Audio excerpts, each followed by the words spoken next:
For those of you here in the paddock today in Orlando, and for those of you tuning in from live around the world, welcome back to the final day of action here at the Rotax Max Challenge Winter Trophy. It is Championship Sunday.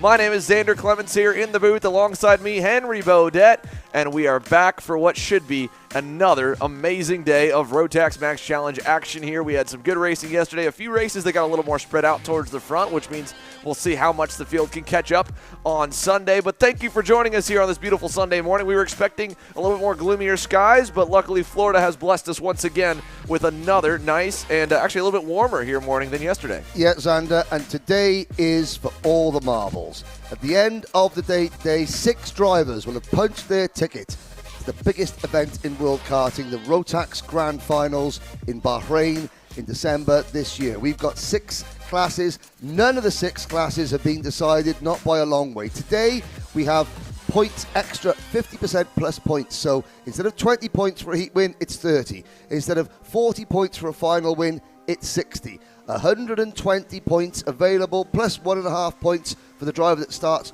from pole position in qualifying. Really, every class up for grabs on track now. The first of our 6 classes going up for their 8-minute timed qualifying session. It is Junior Rotax, 15 drivers in total. Yesterday's race winner was Wesley Gundler from the USA. Now, interesting, there is Wesley on the screen there with his rear bumper hanging off. That is not a good look, and I have a feeling he won't be starting near the front of the grid for the 2 heats. Wesley used a brand new set of tyres for the final yesterday. So each driver gets 8 tyres, 2 sets of Mojo slick tyres.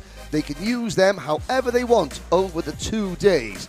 Wesley, thinking there's going to be rain today, decided to strap on a brand new set of Mojo slick tyres for the final, and he emerged with his first ever Rotax victory. We'll go through the running order as Wesley Gundler pitting already. So Top Gun, as he is now known, is not going to be starting up near the front. He's going to be starting at the back of the heats today. So it's 1 qualifying session, 2 heat races, one final for every driver. We have got over 80 drivers here representing 14 different nations. The driver at the front of this pack, that is Argentina's Gennaro Trapper. He leads the point standings at the moment. 195 points for Gennaro, 173. A tie for second between Salvador Della Vecchia from Venezuela and Ecuador's Francisco Paredes, who finished second in yesterday's final. But really, 120 points available today.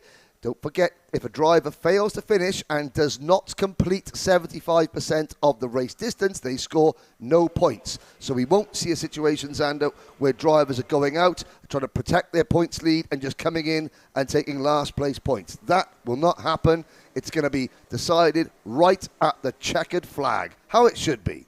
Absolutely. And again, with 50% more points, that means that you could be as far back as over 100 points coming into today. Have a really good day, and the drivers in front have some rougher days. Yep. 121 points in total. 122.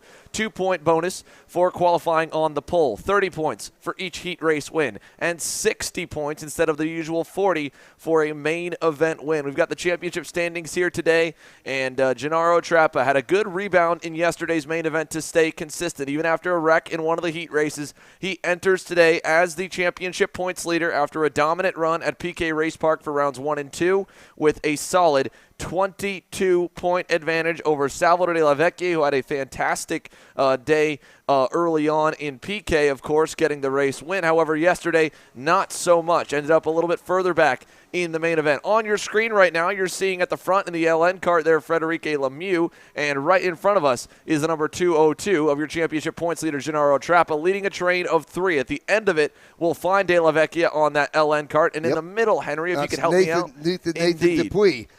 So a quick rundown yesterday. It was Wesley Gundler taking the win. Second place for Francisco Paredes. Third for Eric Cuesto. That was Eric's very first two-stroke podium. He's only started racing two-stroke in the last month and a half. His very first two-stroke podium.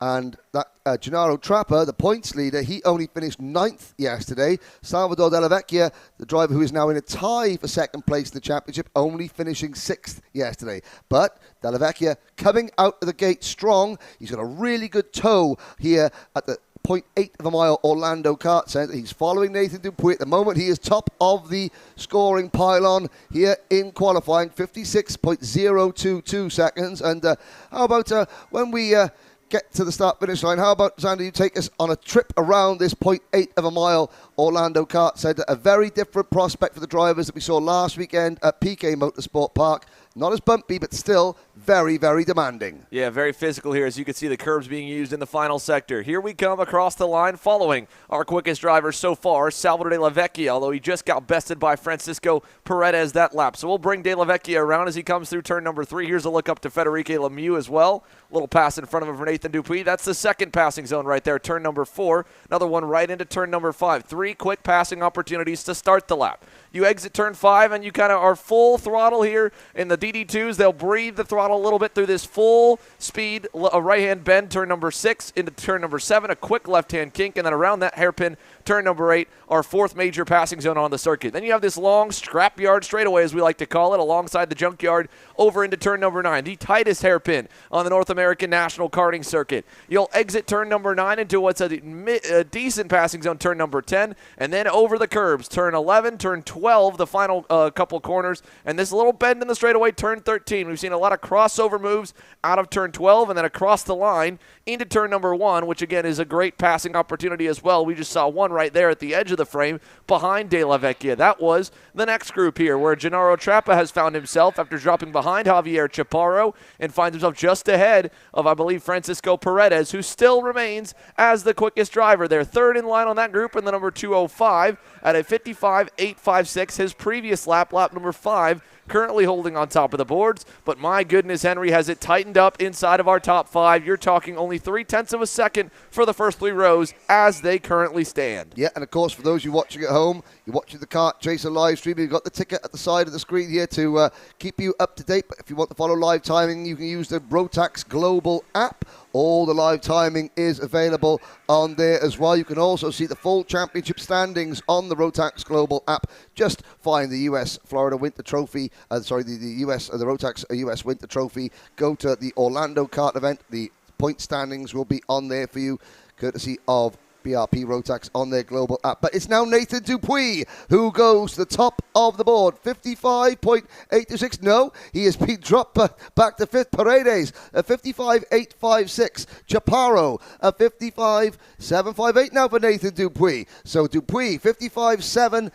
Look at that. 0.02 of a second between Dupuis, Della Vecchia, with Paredes now within 0.09 of a second of the pole time. Javier Chaparro, 1/10 back in fourth place, and another 10th back to Victor Alencar, who is fifth. So close. Frederic Lemieux is sixth.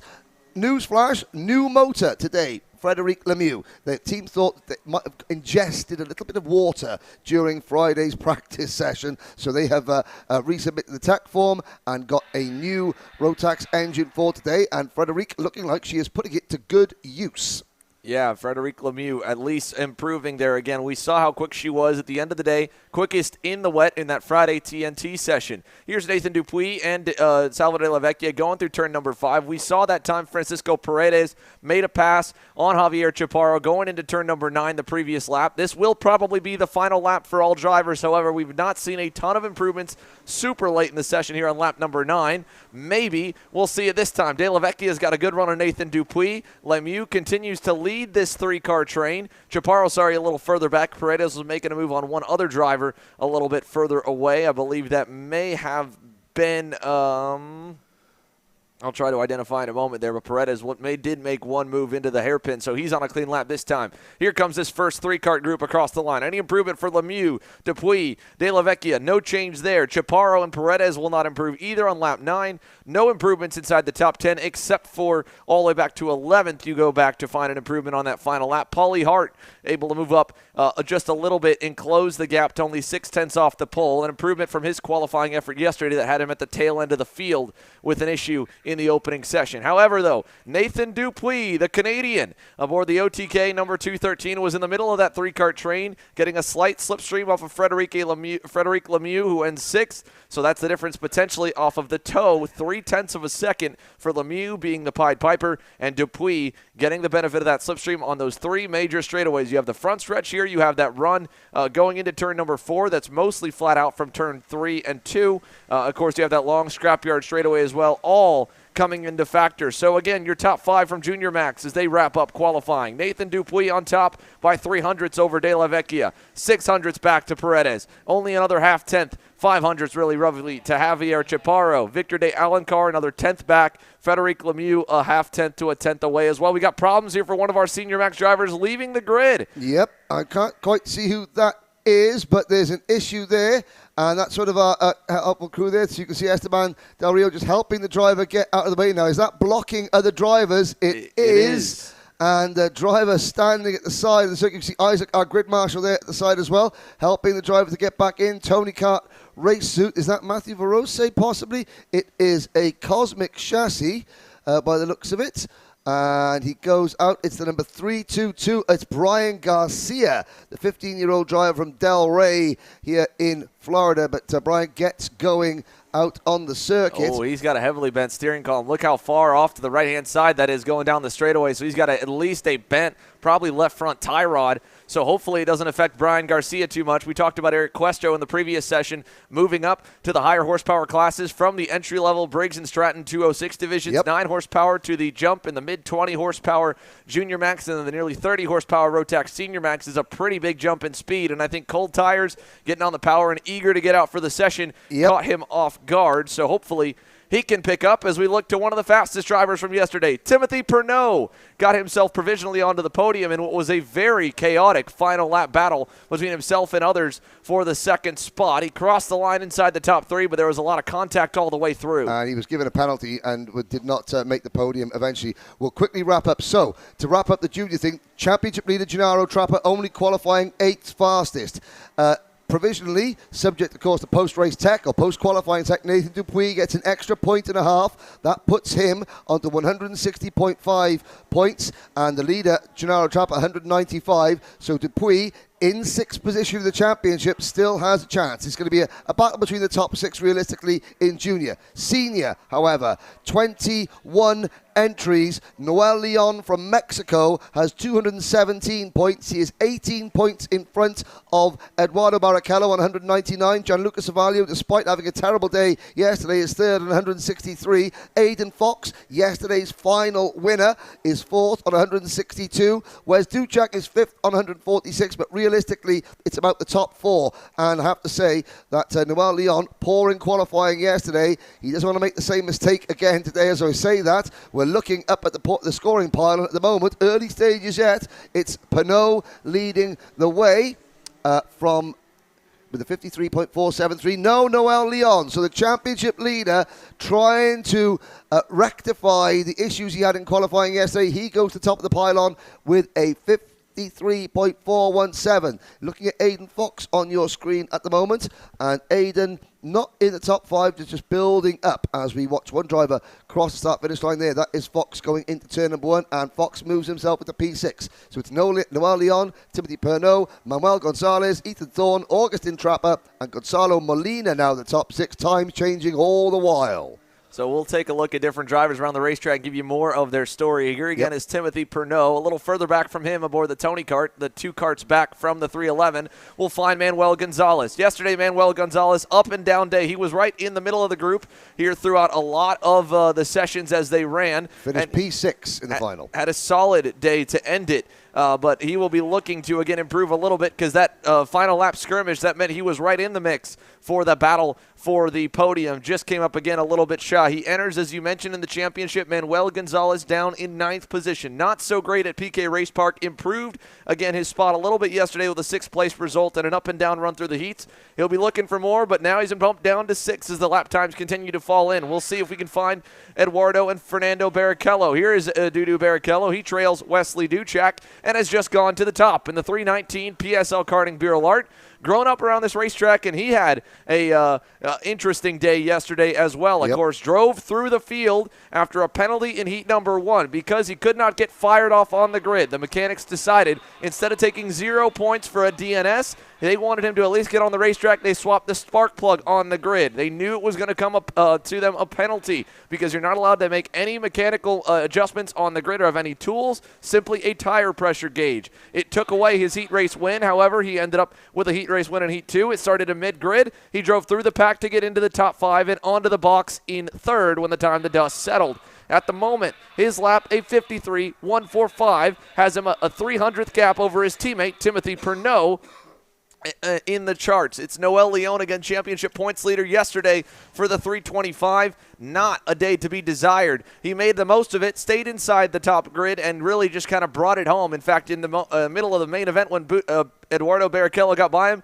gave him a little wave. You could tell it seemed he had, I wouldn't say given up, but probably realized he did not have race winning pace. Today looks much better, though, for the Alessandro's Racing CRG driver. Again, 3rd and a 10th away as Fernando Barrichello goes through with one of the worst days we've seen for any of our top contenders. Here's Leon headed to turn number 1 on that Alessandro's Racing USA CRG. The Mexico driver, based out of Miami, Florida here in the winter, has only got one more national karting race in the States here before he begins his full Formula Car championship campaign overseas. We'll see him again probably when Vegas season starts up in November, beyond an event coming in next week for the SCUSA Winter Series. But he is, of course, wanting to get himself into that Rotax Max Challenge Grand Finals in December when his car season concludes. He enters again, as we mentioned, 20 plus or 18 points, the better. Well, out in front. At the moment, it's going to be 16.5 points in front because Eduardo Barrichello leads the way. We're into the final couple of minutes of qualifying session.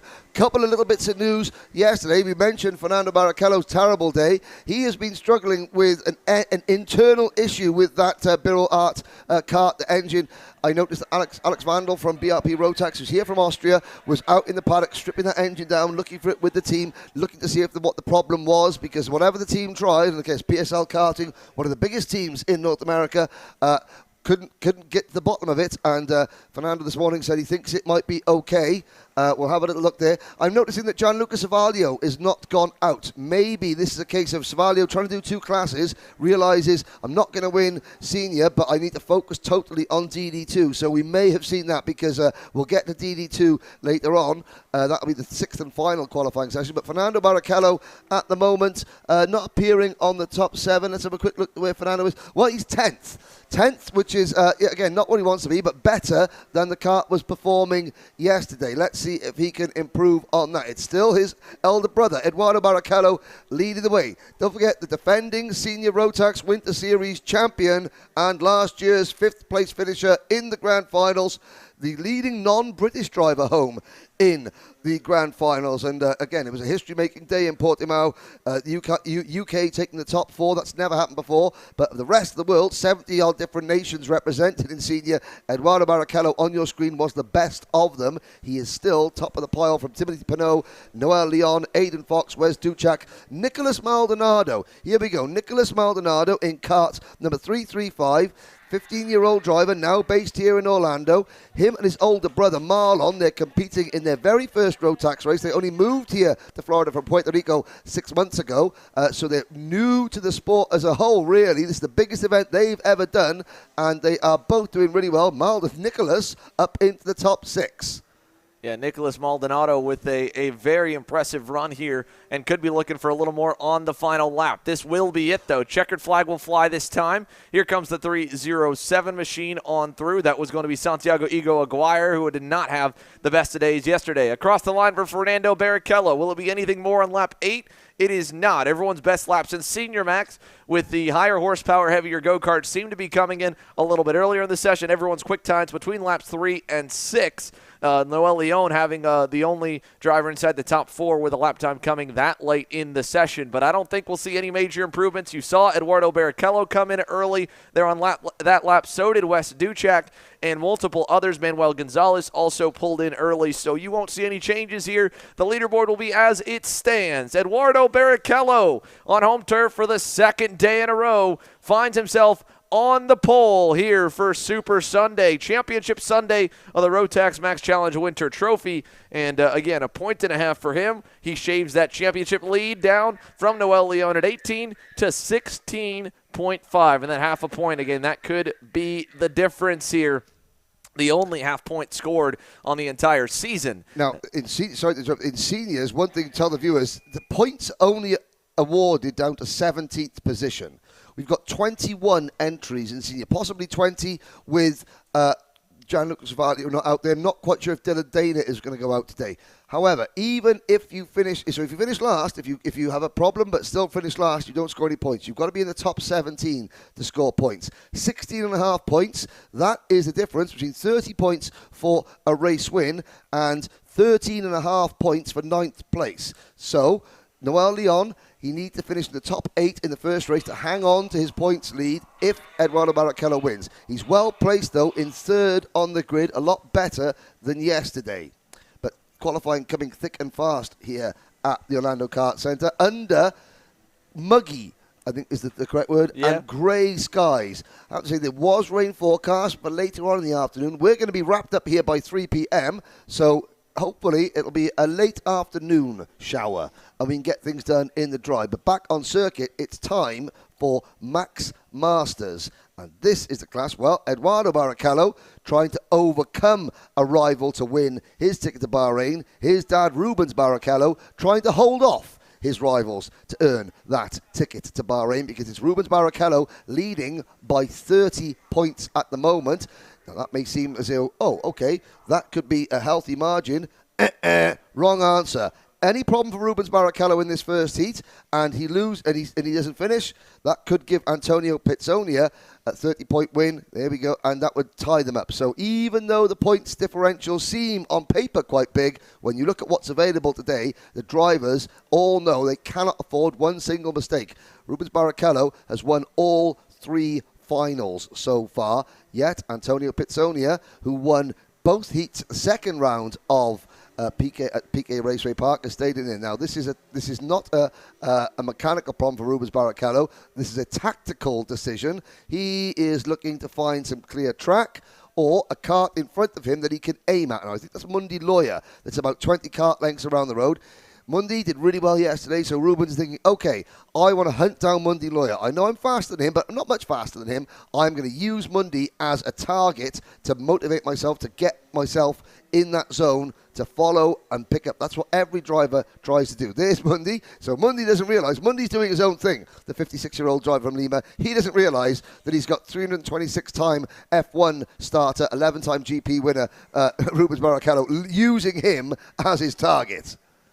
Yeah, Mundi Lawyer yesterday even led laps. The only other driver besides Rubens Barrichello to cross the start-finish line at the top here. However, in qualifying, it was still Barrichello when it came down to single lap pace. We saw again in the same thing for Senior Max. Aiden Fox, by far the best race pace yesterday. However, he was not the quickest in qualifying, and neither was today. Eduardo Barrichello has taken the pole for both days here in Orlando. So short run pace here to try and hit a lap on lap number 3 or lap number 4 seems to be the money lap for most of the full-size divisions. The minis and the micros can hit quicker laps as the session goes on. Even a Junior Max, it seemed we saw drivers as quick as lap number 7.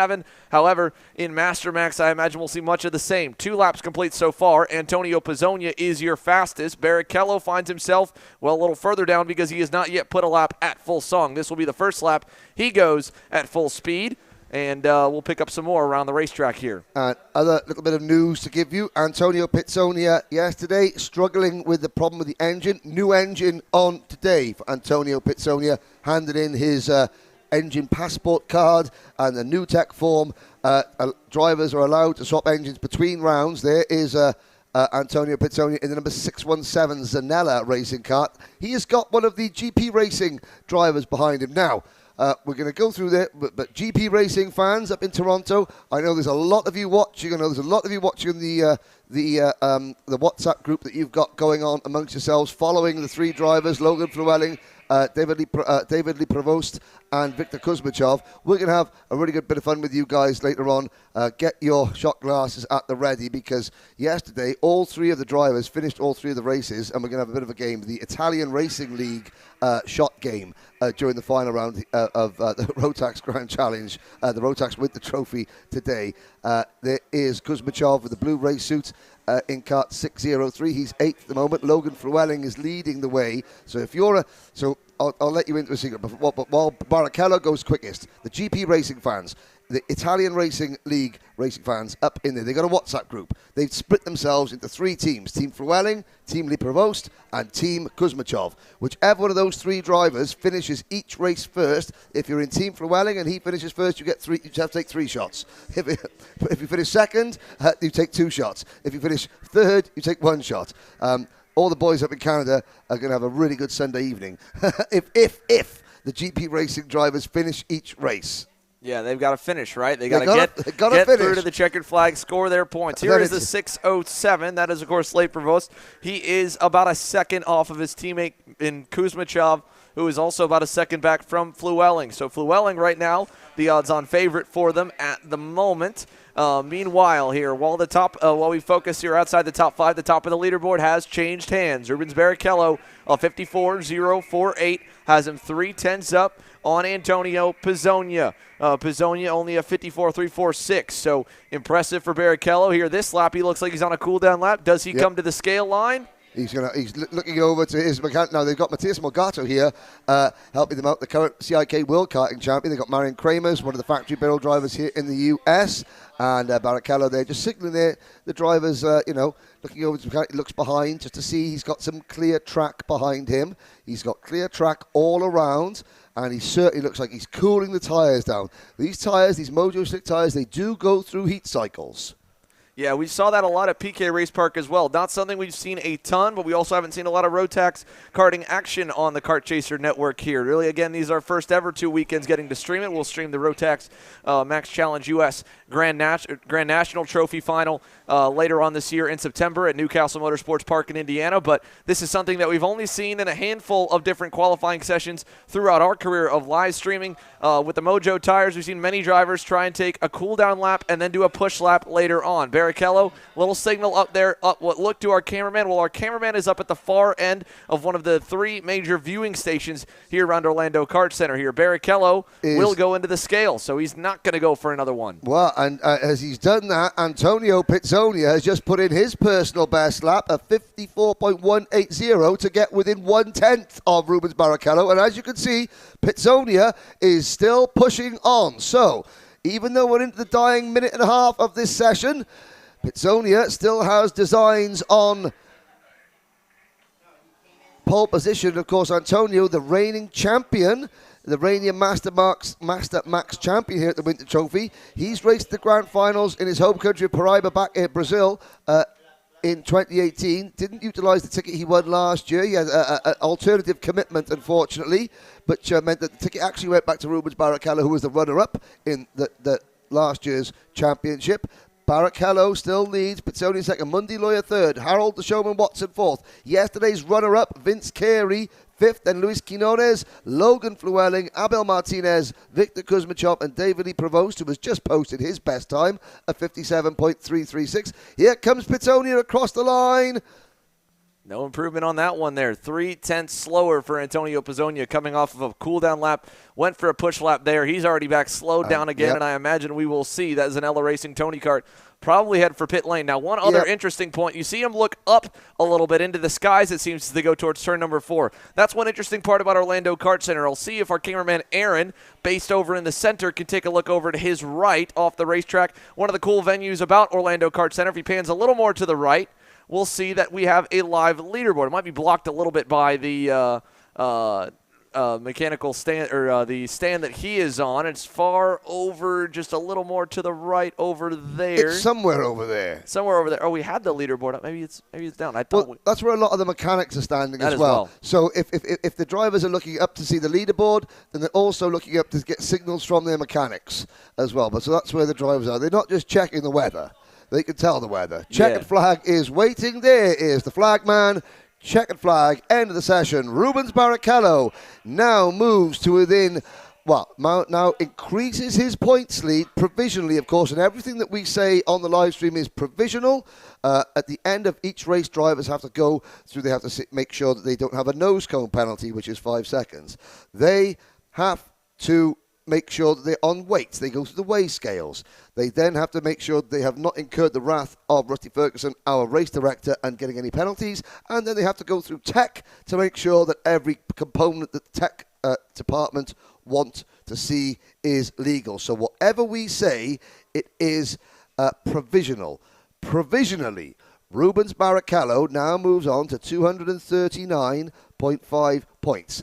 What does that mean? Why is that significant? That means if Rubens' car breaks down at the start of heat number 1, and of course we hope it doesn't, if it does, he is still going to be leading the championship, only by 1.5 points, however, at the end of heat number 1 over Antonio Pizzonia, if that, of course, Pizzonia ends up winning that first heat. So Rubens now has a one heat race cushion to sort of keep himself a little bit calmer. Who, Xander, is in on the live chat. Please keep your comments coming in, where you're watching from, who you're watching, and our spies out in the paddock tell us that Rubens was getting some signals from Eduardo there, just to sort of like, again, to see what was going on. So, son telling dad, okay, dad, yeah, you're still fastest. Yeah, okay, dad, you're still just as quick as you were.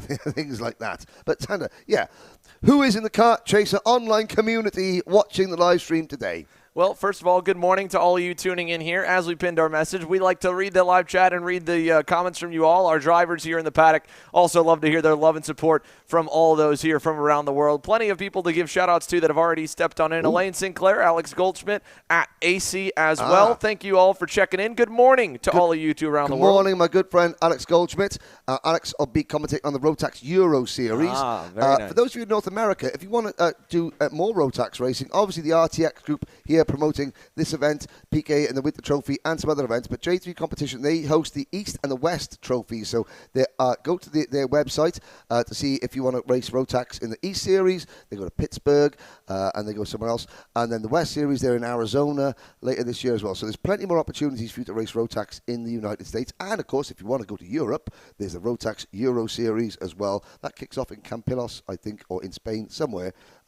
warm in a couple of weeks' time. So hello to Alex watching back home. Yes, we have the Rotax Trophy East Series up in the Northeast there. Visits Pittsburgh, visits tracks up in New York, visits tracks over in, I believe, in New Jersey as well, at New Jersey Motorsports Park, and I believe in New Jersey, Englishtown. And then I don't remember if we're racing up at Oakland Valley Raceway Park or at some of the other club and regional racetracks up in New York. And then out west, as you mentioned, starts off over in Phoenix, Arizona, where one of the J3 competition, the northern half of the Rotax importership in the U.S. hosts their West Coast HQ out there, along with their driver academy. A great entry-level way to get coaching from multi-time world champion level driver Oliver Hodgson. Who's an English fellow, by the way. English fellow, yes. Relocated here, adopted American. Along with him, Alessandro Bresson, one of the best drivers I've ever seen behind the wheel of any kind of racing machine as well. A multi-time Super Nationals top 10 perennial runner in the Pro Shifter division in DD2 Max. He has also competed numerous times and won races and championships here stateside. Two of the best you can get coaching from if you go on there. All of that information can be found on j3competition.com and racerotax.com, the host of the Rotax Trophy East, the Rotax Trophy West, of course, regional championships that all lead to the Rotax U.S. National Trophy Final in Newcastle in September. We begin to the racetrack now with Minimax, though, on circuit. And one more time, if you want to keep up to date with what's going on here, on social media, Instagram, hashtag, it's RTX Karting. RTX Karting is the social media hashtags, so tag that into Instagram. There's lots and lots of social media activity going on. Minimax, though, on circuit, well, let's have a look. Kai Johnson, the Tiger, as he's got that on his crash helmet, he leads the standings by just 4 points. I can even count that because I've only got four fingers. 4 points. This is the tightest of our 6 classes. He took the lead from Antoine Lemieux in the championship yesterday with a win.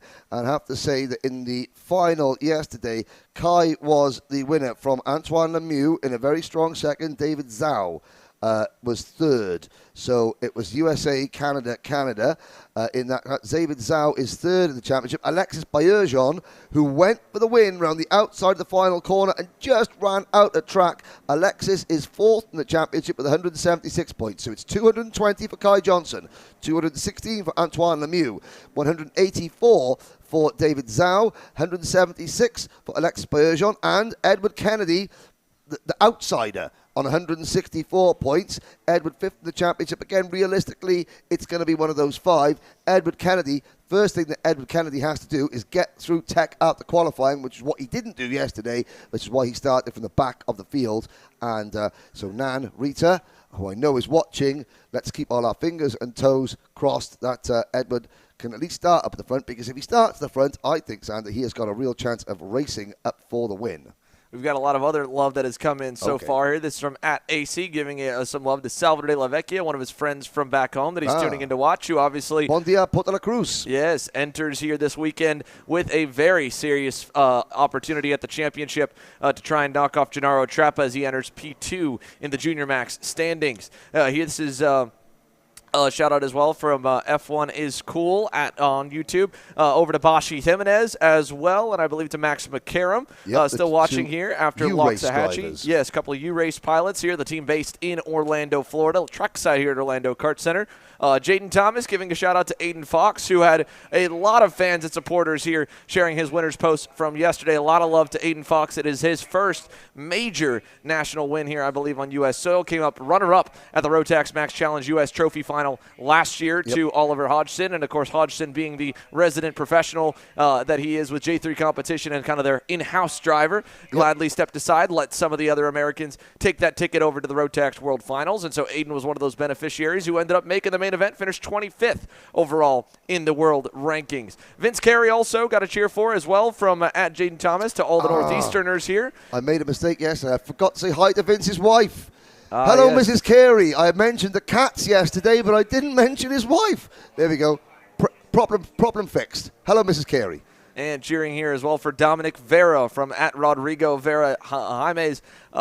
Cheering on Dominic Vera all the way from Colombia, tuning in here this morning. Hello to all of you tuning in from Colombia, and we have many international viewers here this weekend that are watching us live from Orlando, the heart of many different vacation destinations in Florida. Of course, you have Disney World, you have Universal Studios. We were over checking out Universal Studios City Walk, one of the cool venues here. So many cool restaurants and places to go there, and the nightlife super cool as well for all the families walking around. And for everyone to see all the different seats aside, we had played a mini golf last night as well. And excellent. We ended up with 5 out of 6 balls made it back to the last hole. Oh, well, there we go. That's good. So and not course, too bad. And of course, yesterday, I have to mention, we'll get back to on-track action right now. But I mean, we've got Kai Johnson leading the way at the minute.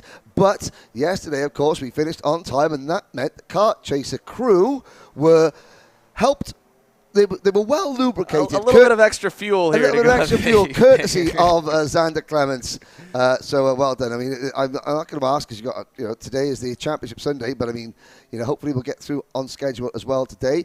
At the moment, on schedule for another 1.5 points in the championship is Kai Johnson in kart number 116. There he is. He is fastest with a time of 57.611 seconds.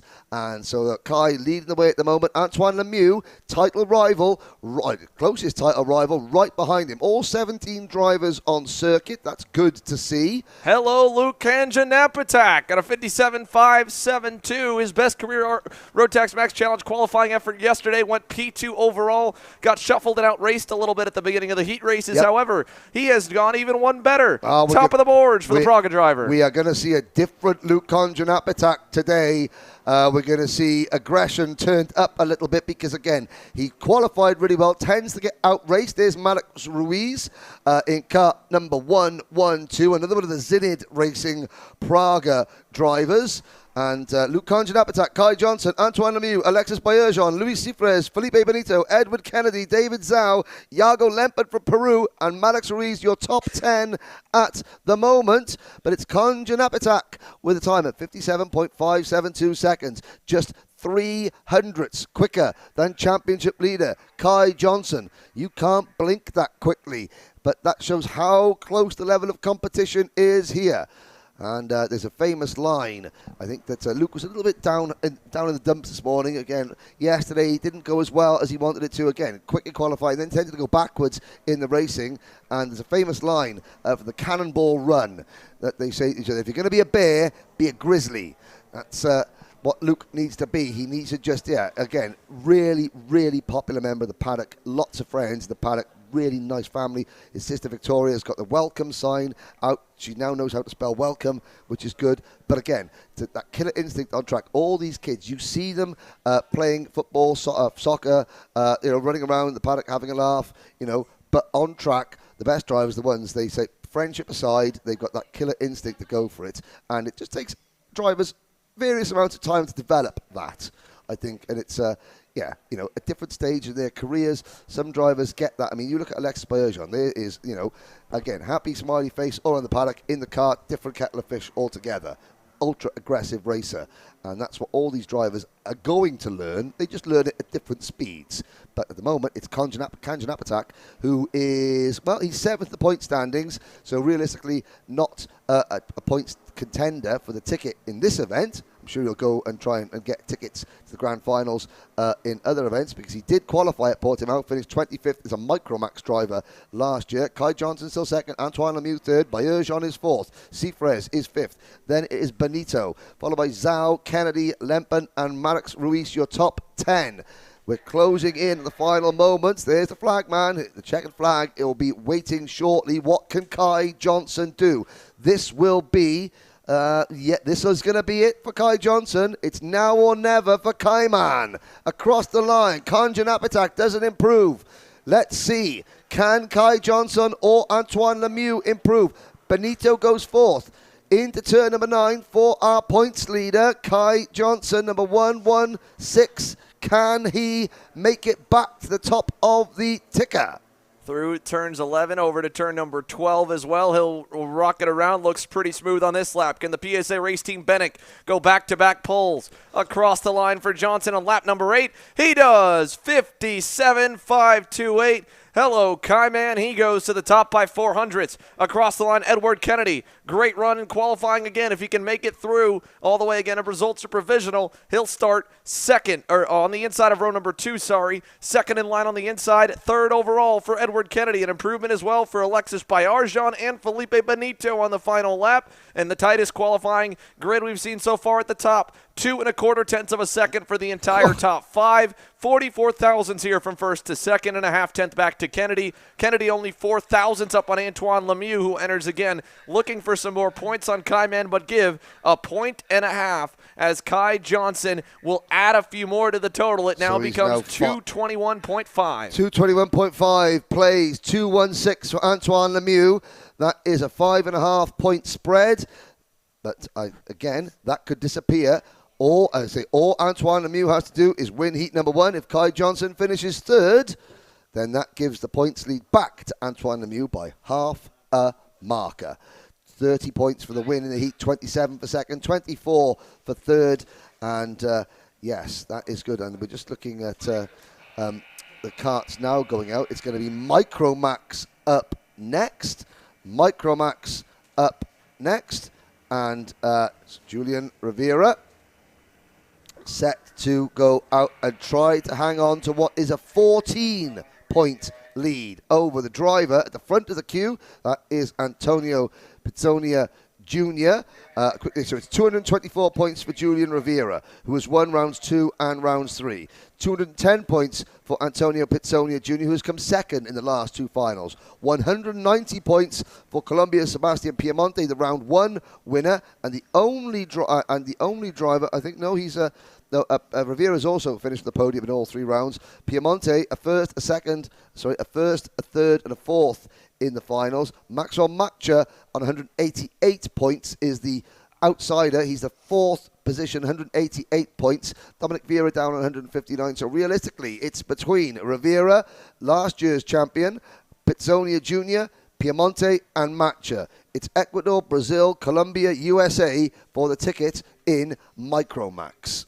Lots more shout-outs coming in. This one coming from @Dave Henriquez to the Zined Racing Team for Let's Go Luke Kanjanapatak and Maddox Ruiz. Let's go Praga team. Well, good run to start the day for Luke Kanjanapatak. He goes second for the second day in a row. Maddox Ruiz improves a little bit to close the gap to the leaders as well. Also from Cale Mead, giving a shout-out from Ontario, Canada, saying, go Team Canada, go get the ticket, Gianluca Savalio. And Gianluca, again, will be up next here in that DD2 Max qualifying session, where he will have to fend off more hard charges from yesterday's winner, Jonathan Markison from Australia. And, of course, fellow Canadian Matthew Taskinen aboard the CRG. The Micros are continuing to make their opening laps around the circuit. Where do they initially stack up? Well, how about this kid? Antonio Pizzonia Jr. enters turn number 4 as the provisional pole man. His opening lap at a 102.875, not too bad. And he's by himself, so plenty of clear racetrack for the number 15 Zanella Racing Parolin as he heads towards turn number 6, the pit bend here, right in front of the mechanics stand and the scale line area. Big gap out back for Antonio Pizzonia Jr. However, he was not the man to beat yesterday. That honor goes to the driver that just went up to the top, Julian Rivera, aboard the number 6 machine. And Julian Rivera in the bright orange race suit has been easy to spot on the racetrack and easy to find for 2 reasons. The bright colors, and he's normally been the one leading the pack. Yes, he has. The Goodwood Kartways entry. There he is. Out of turn number 8, up Scrapyard Straight, all on his own, which is where he spent a lot of the time yesterday. Pizzonia Jr. was like lightning in a bottle out of the starting blocks, tended to get ahead of Rivera when the racing began, but it wasn't long before Rivera was able to impose his authority. Now, of course, that's not to say that it's going to be the same today, because, of course, the drivers will all have learned, and the one thing that all the drivers realized yesterday is if that man there gets a little bit of clean air, he goes. So what I think we're going to see is we're going to see this driver, Pizzonia Jr., and then the likes of Maxwell Matcha and Sebastian Piemonte, who tend to run 3rd and 4th in the class. They're going to try and drag Rivera Rivera into a scrap, into an all-out war. So Rivera's got to be up on his haunches. He's got to be aware of his surroundings because, of course, you know, Pitsonia Jr. wasn't defending in the early stage of the race. And, of course, I think today he's going to be.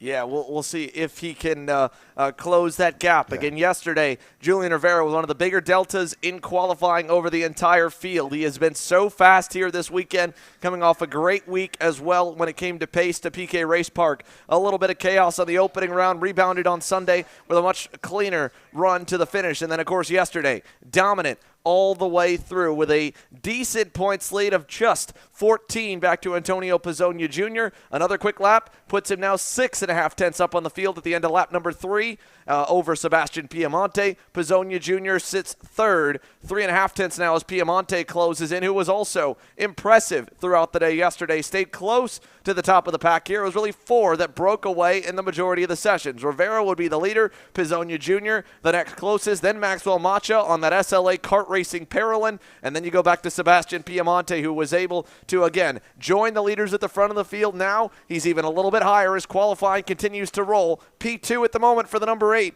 of Sebastian Piemonte with 3.5 tenths to find, as we'll see Rivera working his 4th lap. Can he go any bit quicker? He's made serious strides on every single lap. He's still got clear racetrack to complete this one as we pick up Piemonte here as well, coming out of turn number 9. Let's watch the number 8 head through the S's here. Turn 11 and 12. A little bit of curb on the inside of 11. Little slide there in turn number 12, but he saves it well. Where does Sebastian Piemonte's 4th lap go? He's got 6.5 tenths. As Rivera improved, he improves a little bit. A 60.73, but still half a second up on the grid for Julian Rivera in the number 6. Every time one of Rivera's rivals sort of answers the question, Rivera ups the ante and moves even further ahead. It's a 60.145 for Rivera, a 60.731 for Piemonte, a 60.969 for Pitsonia Jr., and a 60.999 for Maxwell Matcha. They're the only 4 drivers, well, the only 3 drivers within a second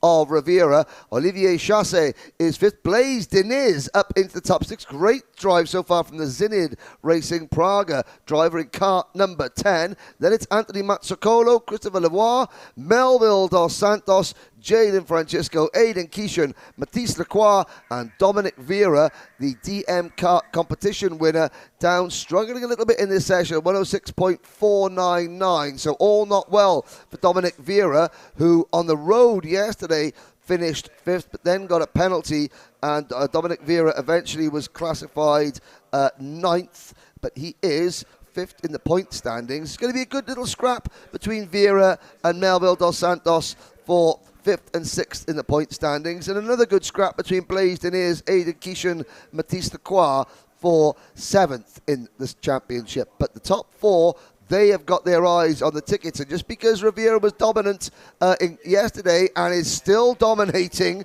now 3/4 of a second up the road, does not mean that it's going to race the same way. The rest of his rivals will be absolutely desperate. The first couple of corners of these Micromax races are going to be vital as everybody tries to peg this man back. Yeah, that time across the line for Rivera, he finally slowed down just a little bit here as he closes on Melville Dos Santos. The only driver in the 59-second bracket is the Goodwood Kartways number 6 of Julian Rivera. 7.5 tenths here. He'll catch Dos Santos at an awkward part of the racetrack at turn 4. Dos Santos awkwardly a bit narrow in 5. Rivera will cross him up. However, he's on what should be his final circuit. I don't imagine this lap will be much better, so it'll probably be seeing if anyone can go quicker than a 59.703. Piemonte the next best, then Pizzonia Jr., Macha, and Chasse. And he's caught traffic right at the wrong time. I mean, luckily for Rivera, and this is what the Goodwood Kartways team will be coaching him afterwards. Yes, great, well done. However, if this was a much closer field, then Rivera sort of has timed this wrong. The last thing you want to do is encounter slower traffic on your last flying lap. We've seen it in classes so far today that the last lap can be critical. The last lap in Minimax was the very final lap for Kai Johnson was this pole lap. So Rivera now needs to know, okay, for future reference, make sure that my last lap is clear because that might be the lap that is critical It's not the case here because he's got such a big advantage. However, even though Rivera is qualified on pole provisionally by a long margin, every driver needs to learn in every single session. So with the drivers making their way into the scale line here, DD2 Max will roll next. You're watching live coverage of the Rotax Max Winter Challenge here from Orlando. Thank you for tuning in from live around the world. The action continues straight on through the day. One more set of classes to qualify. DD2 up next, and then straight into the 2 rounds of heat races to set the grids for championship and world final tickets on Sunday. Stick with us, folks, here. We'll be live all day long. We'll be right back after this commercial break.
Welcome back here to Orlando Kart Center, live for the final day of action in the Rotax Max Challenge Winter Trophy. You're watching DD2 Max qualifying underway here as Manuel Ochoa will grab a gear down through turn number 12 and then pick it back up to gear number 2 down the front straightaway here. The fastest karts in the Rotax Max Challenge structure as we've got a little bit of gamesmanship once again. There's Jonathan Marcuson going on through, and Gianluca Savaglio said, nope, I'm going to go all the way to the rear here and let everybody go through. Yeah, indeed. Now, point situation. Gianluca Savaglio came into this weekend with a commanding lead in the points. Only 5 karts, so finishing 5th, is limited opportunities to gain ground. However, yesterday, Matthew Taskinen and Jonathan Marcuson really took it to Gianluca Savaglio. They were ultra aggressive with Gianluca because they knew it's no point us winning and Gianluca just cruising around behind us in second. We have to try and get it back to third, try to get it back to fourth, rattle Gianluca a little bit. As things stand, Gianluca still leads the championship, but only by 20 points. And I'll remind you all, if you fail to finish any race and cover less than 75% of the race distance, you score no points, 0 points. So Savaglio now, but the situation is different. Yesterday, Savaglio was cautious. Now he can afford to be a little bit more aggressive, and it's Taskinen and Marcuson that have to be a little bit more cautious because they find themselves in with a shout. Gianluca Savaglio on 226 points. Matthew Taskinen, 206. Jonathan Marcuson, driver on your screen now from Sydney, Australia, 204 points. So, all to play for in DD2. Manuel Ochoa is on 153 points. Colin Livingston, by the way.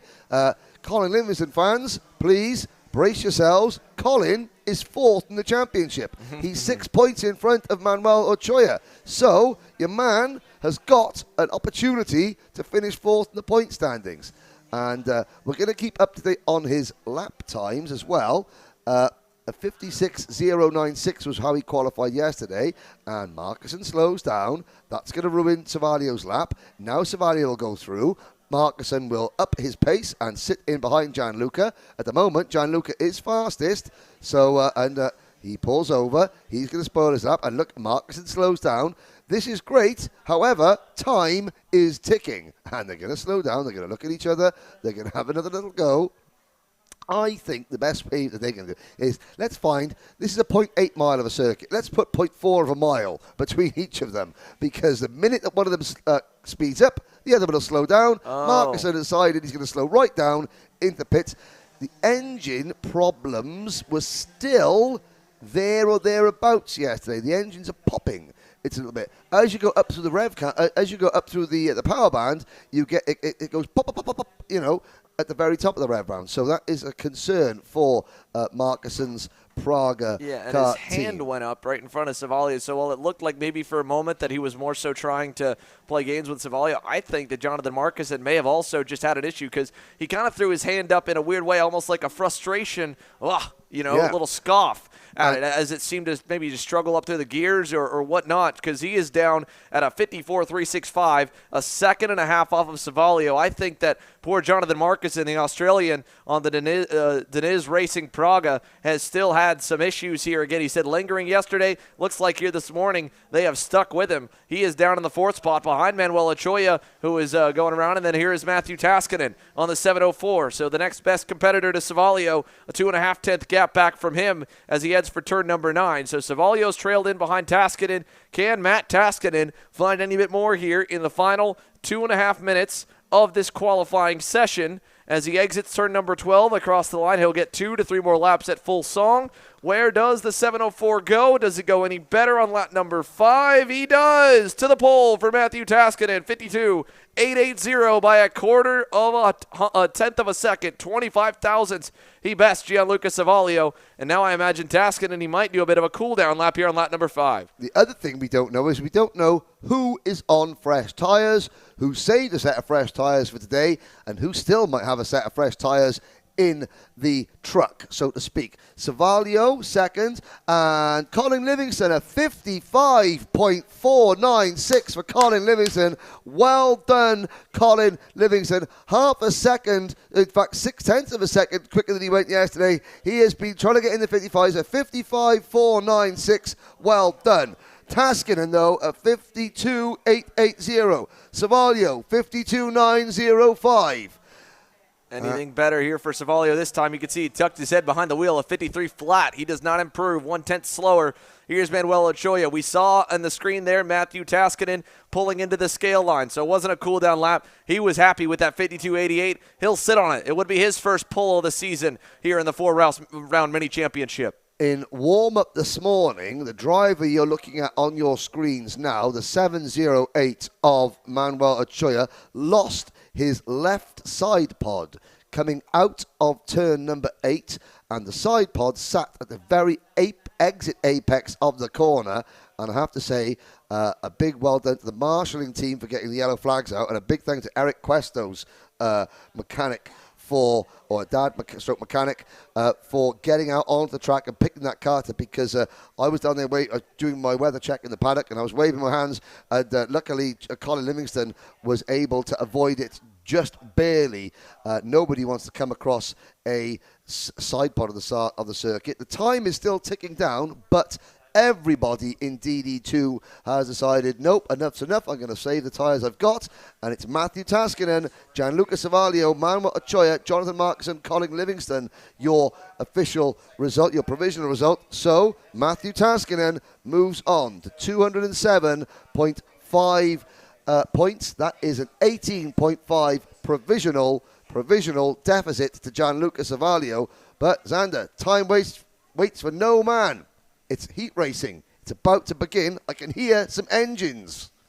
Yeah, the 1-minute command has been given, and now the engines will leave the grid and head onto the racetrack. Let's take you through your starting lineup as they begin to make their way out to turn number 9 for Junior Max. Your pole man here for the first time in the Rotax Max Challenge Winter Trophy is Canadian Nathan Dupuis. Gets a 1.5 bonus here in the championship and puts him a little bit closer to having an outside shot at that Rotax World Finals ticket. Salvador De La Vecchia rolls off here on the outside of row number 1, but he struggled to get off the grid, so he'll have to hustle it on that LN Racing kart here to make his way up as the field will head across the start-finish line straight to begin their pace lap. So De La Vecchia's got a little bit of work to do to get some extra heat in the tires. He checks to his left, sees where the field's at, continues to swerve, and will start to make his way towards the front. Francisco Paredes had a good qualifying effort himself there in the bright yellow suit. He will line up third on the inside of row number 2, right behind the 213. To his outside, Mr. 360, the number 201 Lando Norris kart of Javier Chaparro. To round off your top 5, it's that Nash Motorsports bright blue EOS kart of Victor de Alencar that'll roll to the inside of row number 3. Joining him on the outside, Frederic Lemieux in the Lando Norris kart out of Canada. Row 4, it'll be again in only his first month of full speed moving up to the 125cc powered two-stroke classes of Eric Cuesto. To his outside, the 202. Championship points later, the bright green and orange and red suit of Gennaro Trappa. A dominant run at PK. He has been 8th both days in qualifying in Junior Max. He's looking for more aboard that number 202 Xpree on the outside of the 4th row. Rounding your top 10, it'll be Jose Maria Figueroa in his first start of the RMC Winter Trophy. To his outside, Wyatt Downing also making his only start of the championship here this weekend in Orlando. Paulie Hart also a first start of the season here for the number 204. He rolls off in the 11th spot on the inside of row number 6. Luis Pelletier, Josh Sankerprasad, Antola Tiziano, and Wesley Gunler rolls off shotgun on the field with an issue in qualifying. It'll be De La Vecchia at the tail end of the field. He goes all the way to the rear from second. Junior Max shaken up, ready to go, and we're green. Down to turn 1, and a good start for Nathan Dupuis. And keep your eye as we've got some carnage in the back. The leaders get through clean. Indeed, Sankerprasad got knocked wide. Now, where does De La Vecchia go? He's up 2 spots already. Here they go to turn 4. Low and down on the inside is Javier Chaparro. He'll shuffle Victor de Alencar back 2 spots as Eric Cuesto gets through for 4th. Potentially a very critical moment in the title chase, with Salvador De La Vecchia obviously incurring an issue after qualifying, being relegated to the back of the field. The driver, green race suit, that is your championship leader who qualified initially behind De La Vecchia, now finds himself in front. So Gennaro Trappa is in a position where he can make a move. Yes, are you kidding me? Gennaro Trappa just went around the outside of Frederic Lemieux. What a pass by the number 202. Outbroke Lemieux going into the hairpin on the first lap. Here's a look further back as we got a spin there at the end of the grid. That was Luis Pelletier on the Blast Force entered kart on the Birro ART.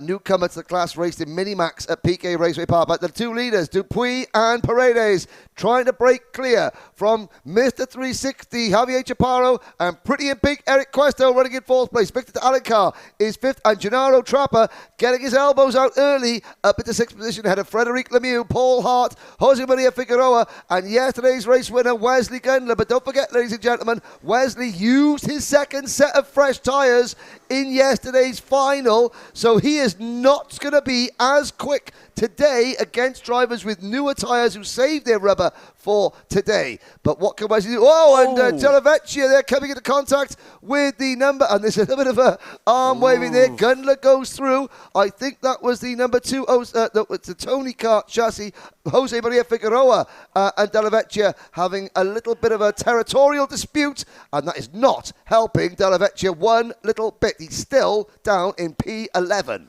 Yeah, not a good run there out of turn number 9. De La Vecchia goes back to work now to try and work his way forward. It's still a loosely tied train up front of 4 as we've got the rest of the pack going through. There goes De La Vecchia. He'll get by the number 211 machine of Wyatt Downing, get himself at least up back to 11th, back from 12th at the end of that lap. So De La Vecchia continuing to work here as the leaders roll on out of the corner here. Now, one thing to keep in mind for Wesley Gunler, while he did use that full 14-lap main event in Junior Max on that set of tires, he does technically have one less full heat cycle with that broken bumper on the outlap in qualifying, so he doesn't have those 8 to 9 laps. It should have actually worked maybe a little bit in his favor as we see a great dive bomb from Javier Chaparro. Mr. 360 is now Mr. P2. Second place goes the way of the LN kart as he signals, hey, all right, push me, come on, don't pass me back, please. Oh, Chaparro, sorry, Gennaro Trappa over up the curb going into turn number 1. Wow. Launched that kart up into P5. Gennaro Trapper, instead of letting the fact that he was closed in yesterday get to him and worry him, he is going absolutely all guns blazing. That was a huge move. And there we go as we pick up Gunler back to the field. Trappa up in 5th. There was also a change for 3rd that happened at the top of the screen. Francisco Paredes lost that spot to Eric Cuesto, who's now hunting down Chaparro. Nathan Dupuis, with all the battling behind him, hasn't been able to take advantage and get away. As the top 8, again, you can see that group goes all the way back to the Bennick suit and a combination of Paulie Hart. On the OTK PDH 16 privateer entry of Paulie Hart. P8 here hasn't gone forward, hasn't gone backwards. With 5, make it 4. Now laps to go through turn number 1. Nathan Dupuis, a 56.19 to 2nd place. Javier Chaparro, 56.04. So it's a 10th and a half better for 2nd on back. They're reeling in the leader, and it'll all get close together in the final few stages as Javier Chaparro's got a gap out back to Eric Cuesto. He is 3 car lengths back from Nathan Dupuis. A great opening heat race is shaping up to have one heck of a battle for the win here, Henry.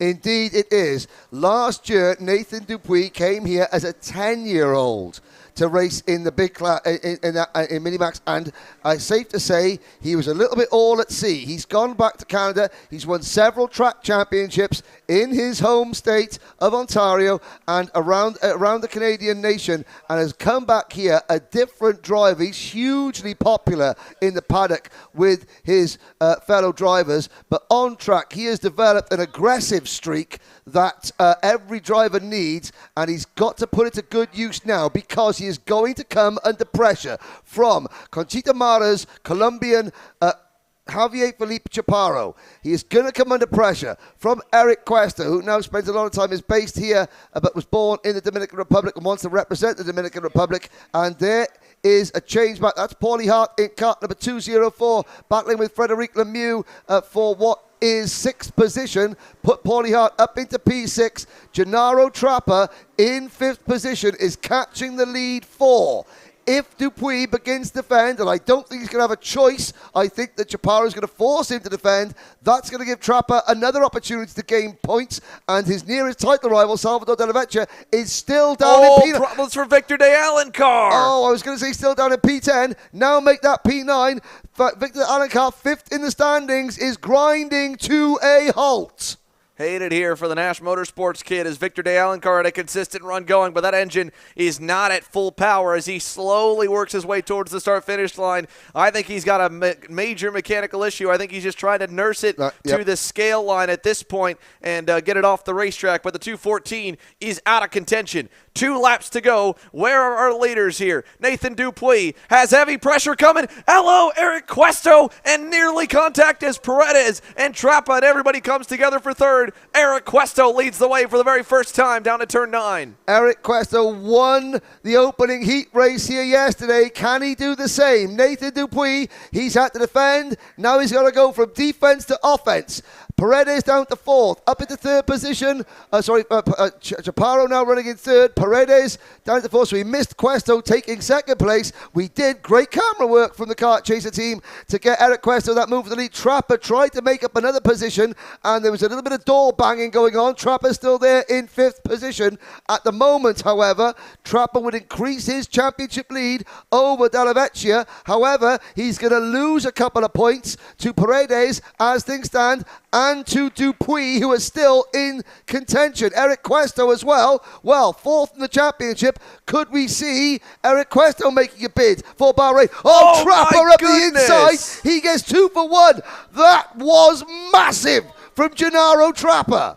Wow, Gennaro Trappa. Now Paredes going to go back on him, and he'll bring what looked to be Chaparro with him, and Trappa could not get the drive out. So back to 5th. Look at Chaparro nearly on the inside. There's action everywhere. Little bump and run there. Contact there, 3 wide. Trappa's got 3rd back from him at the line. As they come to the checkered flag, Eric Cuesto wins. Nathan Dupuis is 2nd. Gennaro Trappa is 3rd, with Paredes and Chaparro 4th and 5th. Hart, Lemieux, Della Vecchia 8th. Gundler and Downing round out your top 10. But it was Cuesto, Dupuis, Trappa, provisionally, of course this is Paredes, Then it was Chaparro, Hart, Lemieux, and Della Vecchia. And Victor de Alencar crosses the line. He completes all the laps down in 15th as he was able to get it back at least at decent power. The final lap there, a couple seconds off the pace.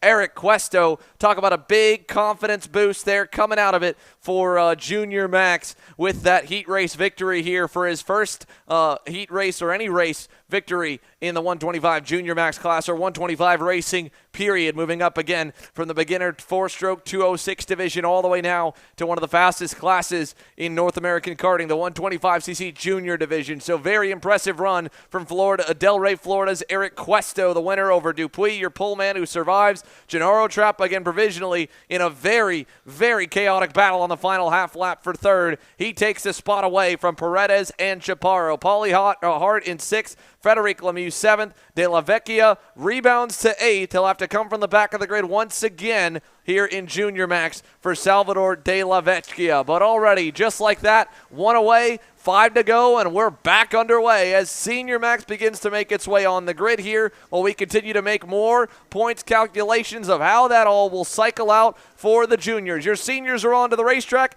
Let's take you through the starting lineup here for Senior Max in the heat race here, Henry. Okay, but very quickly. Provisionally, Gennaro Trappa, 219 points. Eric Cuesto now up to second in the championship, 196. Francisco Paredes, 194. Then 188 for Della Vecchia and 187.5 for Dupuis. That is very provisional, though, Xander. Now on the starting lineup for seniors. If you take us through that, I'm going to do my best to give you the provisional point standings as it stands, subject, of course, to any penalties, but of course we don't get those till later. But that is as they finished on track. Yeah, that's a big run for Eric Cuesto. Jumps up 2 spots in the standings from 4th to 2nd provisionally here and enters the final 2 sessions with 90 points up for grabs. If you can win the heat in the main event, that would be huge here in his only debut championship in the 125 junior class to score a ticket to the Rotax Grand Finals in Bahrain. Let's take a look at the Senior Max starting lineup. We mentioned Eduardo Barrichello. Well, he's put himself on the pole in the 319 PSL Karting Bureau Art. Timothy Pernod is adjusting what looks to be the gas tank cap there underneath his left or right under. No, that's up in front of him. That might be the overflow bottle he's reaching under his NASA panel for. So that is basically the overflow cap. That helps kind of bring some airflow into the top of the fuel tank, push the fuel down into the bottom where the pickup is to go through to the carburetor. So you can see he was adjusting there. Looks like he's happy with where it'll stand for now, and now he'll go to pinch the fuel line. That's what they're doing with their right arm over in front of the engine. He wants to kind of just starve the engine a little bit so when he quickly goes from 10% throttle to 100% here at the start, that he doesn't bog it down and overflow it or flood the carburetor with too much fuel and bog the motor down. It is him on the outside. Barrichello on the inside. Noel Leon, yesterday's winner Aiden Fox. Wes Duchek, your top 5. Let's go racing, boys and girls, in Senior Max down to turn 1. And look how wide the field will go. Noel Leon takes advantage. He gets to 2nd. Duchek to 3rd. Pernod under heavy fire here for 4th already as Aiden Fox is going to dive it on the inside. Interesting there. Eduardo Barrichello loses his rear gunner. His teammate, Timothy Pernod, pushed down to 5th position. Eduardo has now got Noel Leon right behind him. Fierce battling down in the pack there. You can see Camilo Trappa on the Gennaro's uncle in the green race suit there.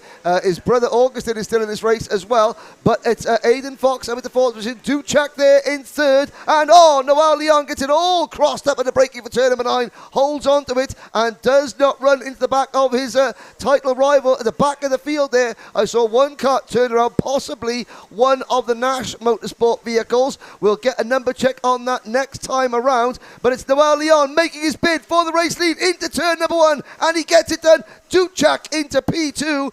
Barrichello down to 3rd. It is a reinvigorated Noel Leon. We're seeing back to full form here after a disappointing day on Saturday. He leads as Barrichello takes back the 2nd spot from Duchek. Quickly there and decisively in turn 5. A quick hand signal for both of them said, all right, fine, you want 2nd. Let's go back and make sure Leon does not get away. Here comes Pernod to answer on Aiden Fox, and he gets through. He worked with him for a lap, caught back to the top 3. Now a gap will form again, and Pernod says, all right, I gave you a shot. We got there, but we didn't get there fast enough. I want to get us back up to the top 3. He'll lead them for 4th and 5th, but Fox got a better run out of turn 9. Almost went for the move into turn number 10. This is what I love about, problems there. That are 2 car. That is Augustin Trapper in the cold car racing, and then you got the Logic suit there with the black crash helmet. That is Santiago Aguirre out of the race. I was going to say, that's what I love about this double-header format.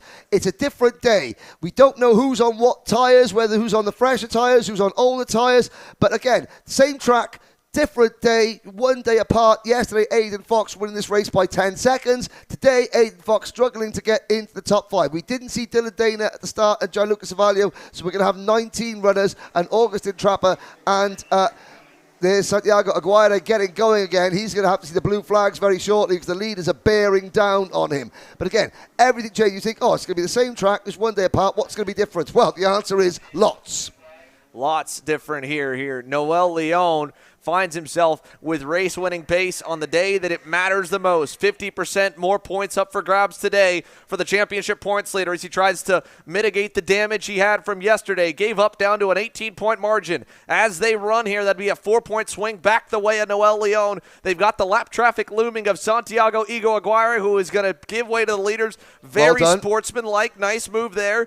And now, with Leon out front, he's starting to kind of spread the field out as he's picked the pace up. That time by Noel Leon with 3 laps complete was a 53.77. Barrichello a 53.5. The rest of the pack at 7s, 8s, and then a 6 for Aiden Fox at the tail end there in 5th. But Dudu Barrichello getting a little bit more life here in the second half of this heat race. We'll come to see the cross flags this time. 4 in, 4 to go. He's all over Leon. Half a car length back through the S's as they jump the curbs through turns 10 and 11. Really physical part of the race track there, Xander, that turn 10, 11 section. You've got to use the curbs. You've got to use the curb coming out of turn number 6 as well. It's great to see down on the track side there. The kart's hopping over there. You can hear the chassis rails scraping on the tarmac. Leon a little bit wide coming out there of turn number 3. Just again, cutting that grass blocks there a little bit, and that's opened the door. Nice move, Barrichello, but we're on a great crossover from Noel Leon. Quickly takes the lead back, not to be denied. Noel Leon holds the top spot in that exchange,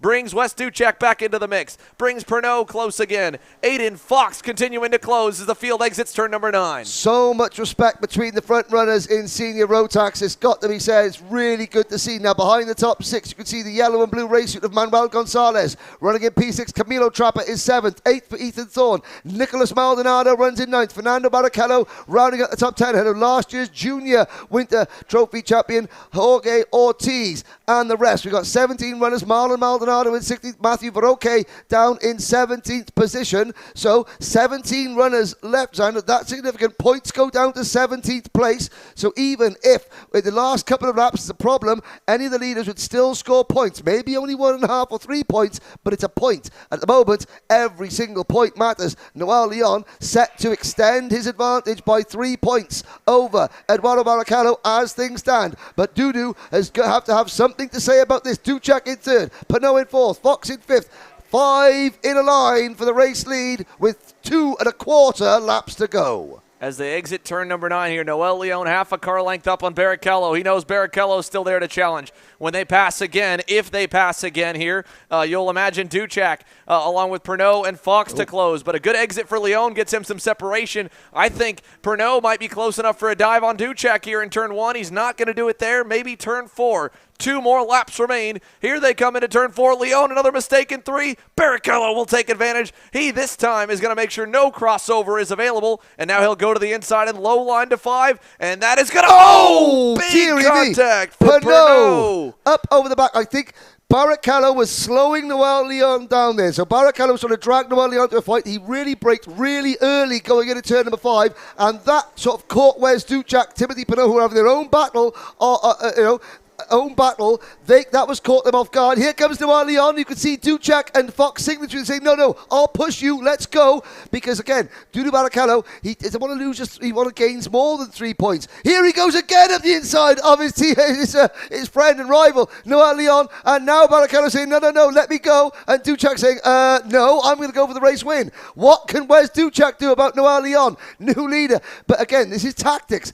Barrichello has got to try and back Noel Leon up into the pack, and that's what I think caught Timothy Pinot and Wes Duchak out there because they suddenly had to slam on the anchors early coming into this corner. 3 wide, is it? Oh, Barrichello back to the inside. Great stuff here. Look at Manuel Gonzalez. They're trying to go 3 wide into turn number 6. Gonzalez up to P4 in place of Aiden Fox. Don't count out Trapper and Thorne either.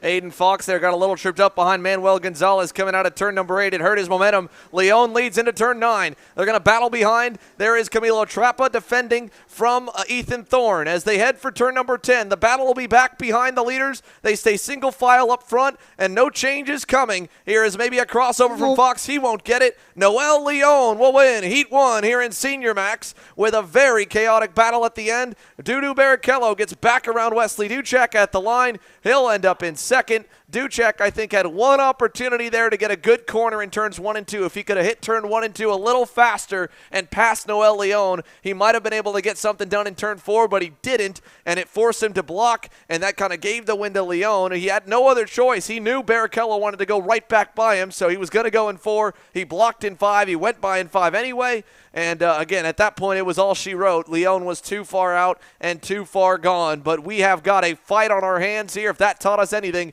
in Senior Max. Noel Leon, Eduardo Barrichello, Wes Duchek, Manuel Gonzalez, Aiden Fox, your top 5. And again, Senior Max all wrapped on that one. The points calculations will continue. We'll give you those after the break. Let's see what these boys and girls are fighting for. It's all about the trip to Bahrain, to the Rotax Grand Finals. And here is a great look at what that World Championship, World Finals event looks like here on Kart Chaser. We'll be right back.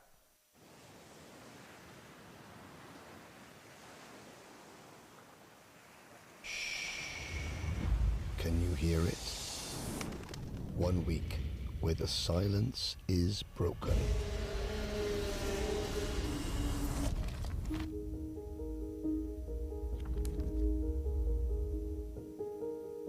"394 drivers, 60 nations, united in their goal to be the best, the very best." This is the most equal race in the whole world. I will win. There's no opportunity. No one has ever won junior, senior and DD2 before, and that's what we're aiming for this week. 1 week where every second counts.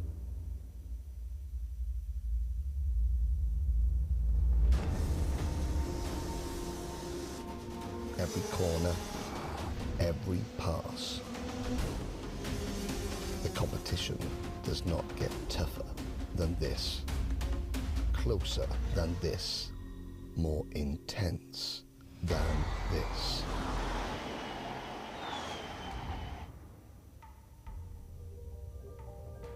Seven days full of pride, passion, your nation, your roots. Our family is united from all corners of the globe, now together as one. 1 week to change your future, your career, your life. The time is now. Be bold, be brave, be brilliant. Stand tall and celebrate. This is your week. And when all is said and done, and the silence returns, 12 months of hard work is about this week. 1 week. The 2022 Rotax Grand Finals.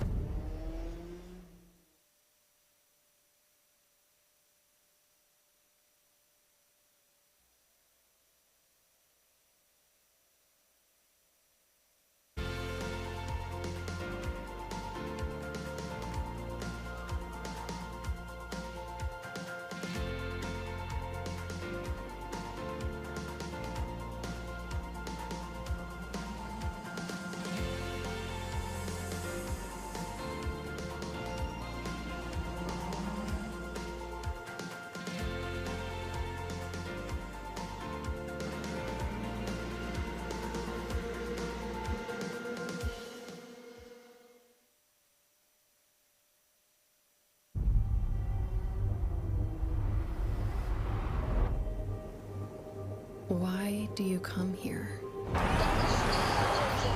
Is this your career? Or is it all about fun? A chance to get away and leave it all behind?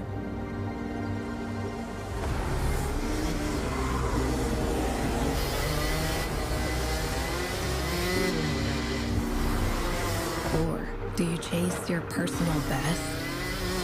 Challenging yourself over and over again. Why do you come here? Maybe you're here to collect moments. Good ones. And not so good ones. Or you can't afford mistakes because you want that victory.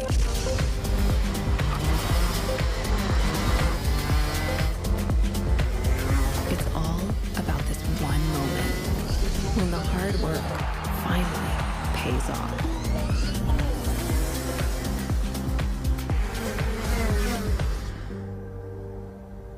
This is the place that brings us closer to the people who share our story.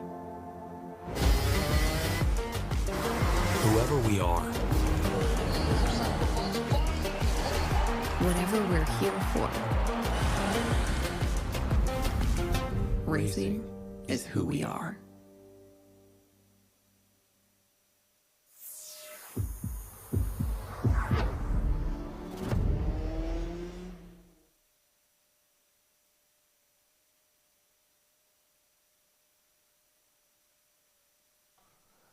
Welcome back, ladies and gentlemen. Max Masters on track for their rolling lap for heat number 1. A quick recap of Senior Rotax provisional point standings as they finished on circuit in the first Senior Rotax race. Noel Leon now on 247 points. Eduardo Barrichello on 227.5. Aidan Fox third on 181.5. They are the 3 remaining title contenders in Senior Rotax. On to Masters now. Your starting lineup will be led by Rubens Barrichello, Antonio Pizzonia second. Then you got an all-Peruvian second row, Mundi Loy and Harold the Showman Watson, Vince Carey and Luis Quinones on row 3. Then Logan Fluelling, Victor Kuzmachov on row 4, David E. Prevost and Abel Martinez on row 5. Don't forget, GP Racing fans back home, if you are on Team Fluelling and team, whoever comes, you're in the 3 teams, Team Fluelling, Team Lee Prevost, Team Kuzmachov, whichever one finishes first, you take 3 shots, whichever one finishes second, 2 shots, whichever one finishes third, 1 shot, but they've got to finish the race. Rubens Barrichello fighting for the title. Rain in the air, track is dry as we go racing in Max Masters, and it's a good start for Barrichello. Pizzonia slots into second position. The gap between them, 31.5 points. So Pizzonia Jr. has to make his move in this race, has to start pegging Rubens Barrichello back, and Barrichello knows it because he's defending already. Round the outside goes Antonio Pizzonia. No, he does not. Into pits bed at turn number 6. Mundi Lawyer runs in P3 with Harold Watson in 4th. But again, Barrichello playing the defensive game early. I think he might know that Pizzonia's got a fresh set of rubber on, a fresh set of mojo bones for Antonio Pizzonia, and Pizzonia takes the lead. Barrichello slots back into second position. Mundi Lawyer runs in 3rd. Will Barrichello start to attack straight away? The answer is no. They go past our official photographer, Team Eno. Now Barrichello back, and Pizzonia saying, thumbs down. Something may still be amiss with that Zanella Racing Tony Kart. Rubens Barrichello takes the lead once again. Antonio Pizzonia's got a problem. Is this a pivotal moment in the Masters Max title fight? I think it could be, because Antonio Pizzonia is signalling all not well. It's a new engine on that Zanella Racing Tony Kart, but still the problem persists. And Rubens Barrichello checks over his shoulder. He sees the gap behind him growing. Mundi Lawyer to the inside of Pizzonia. Antonio Pizzonia has got to gut it out. Stay on track. He shakes his head as a driver. That is the worst feeling of all, when you know there is a problem that you cannot rectify. And if he wants to score points, he has to stay on track. and hope then that mechanical issues before Rubens Barrichello in Heat 2 and the final. Of course, they could still befall him in Heat number 1. That remains to be seen. Lawyer in 3rd, Watson in 4th, Carey in 5th. The top 5 clear of Quinones in 6th, Fluelling in 7th, Martinez 8th, then Leprevost and Kuzmichov. That is the running order. At the moment, it is Antonio Pizzonia Jr. just fighting a rear guard action. Now, if the... Oh, no, it's died completely. Antonio Pizzonia Jr., and it's an intermittent problem. So, as he accelerates out of the corner, the engine just goes pop, pop, pop, pop, pop, pop, pop, and then it picks up again. Now, look at that, going into the Pizzonia's quick again. That problem will not rectify itself. Speaking to one of the things in Fernando Barrichello's engine, part of the piston had found its way into the exhaust, which was blocking the exhaust. That may be a similar issue, something, again, that is just preventing that kart from running smoothly 100% of the time. But look at that now. Under braking, at low speed, Pizzonia is still quick. We'll watch him now. He's back up to speed behind Harold Watson, but then as he accelerates out of the corners, and goes through the power band, that is where the engine is. So it's a mid-range engine problem. It's going to affect him coming out of this corner now. There he is. And wait. Now he slows down again. The gap, or does he? No, he gets quicker. It's so frustrating when you just never know when the kart is going to die. He is behind Harold Watson now. Let's see if Pizzoni can make a move back on Harold Watson for 3rd position. Not quite yet. Vince Carey there in 5th position. Here is the showman, Harold Watson, head down, Pizzonia checks down. Again, now the kart looks like it's back up to speed. A mystery problem. Maybe whatever was causing the blockage has now been blown out of the back of the exhaust, or has settled itself in a position where it's not affecting the kart. It's going to give Antonio Pizzonia zero confidence. He makes the move, so now the kart is back up to speed. Does it slow down on the exit of the corner? This is what's going to worry Pizzonia, because of course Harold Watson, so if the kart suddenly dies, he's got Harold Watson sitting right on his rear bumper. Harold's going to run straight into the back of him, and but no, now it seems to have cured itself. How mysterious. Into turn number 9 we go. Rubens Barrichello leading by about 20 kart lengths. We're on lap number 4 out of 8, so we are halfway home. Up to the start-finish straight. Barrichello, Lawyer, Watson. No, sorry, Barrichello, Lawyer, Pizzonia. So as things stand, Barrichello would get 30 points and Pizzonia would get 24 points. Vince Carey, 3rd of the championship, is down in 5th position. So after such a good day yesterday, and I wondered if Vince Carey used both sets of rubber fresh tyres yesterday, Vince Carey needs to pick things up. He needs to attack Harold Watson. Watson is 4th of the championship, but not really in contention. It's Vince Carey's title hopes hanging by a thread. Oh, Pizzonia looking down again. Have the problems resurfaced, because suddenly Mundi Lawyer is much further ahead of Antonio Pizzonia in that battle for 2nd position. It's not a battle anymore as Watson closes back in. Barrichello still leads. The threat of rain hanging heavy in the Floridian skies. Rain on its way from the south, according to the radar. The skies are leaden. A grey pall casts itself over this 0.8 of a mile Orlando Kart Center, but all Rubens Barrichello can see is grey, but that's the clear grey tarmac in front of him because he has nobody around him. He can control things now. The only negative, and I'm just playing devil's advocate here, the only negative that Rubens Barrichello has is that if it does start to rain, he will be the first driver to hit the corner when there's dampness. Mundi Lawyer sitting behind him, he'll be able to judge how slippery the track is based on what Rubens Barrichello's kart is doing and then react accordingly. Vince Carey dropping back in 5th. This is not a good run for Vince Carey. If he wants a chance at the title, he needs to get past Harold Watson, potentially even Pizzonia, if Pizzonia's problems persist. Mundi Lawyer, meanwhile, is now Antonio Pizzonia's best friend. Why, you ask? Well, because Mundi Lawyer is closing in on Rubens Barrichello. We're into the closing moments of this race, however.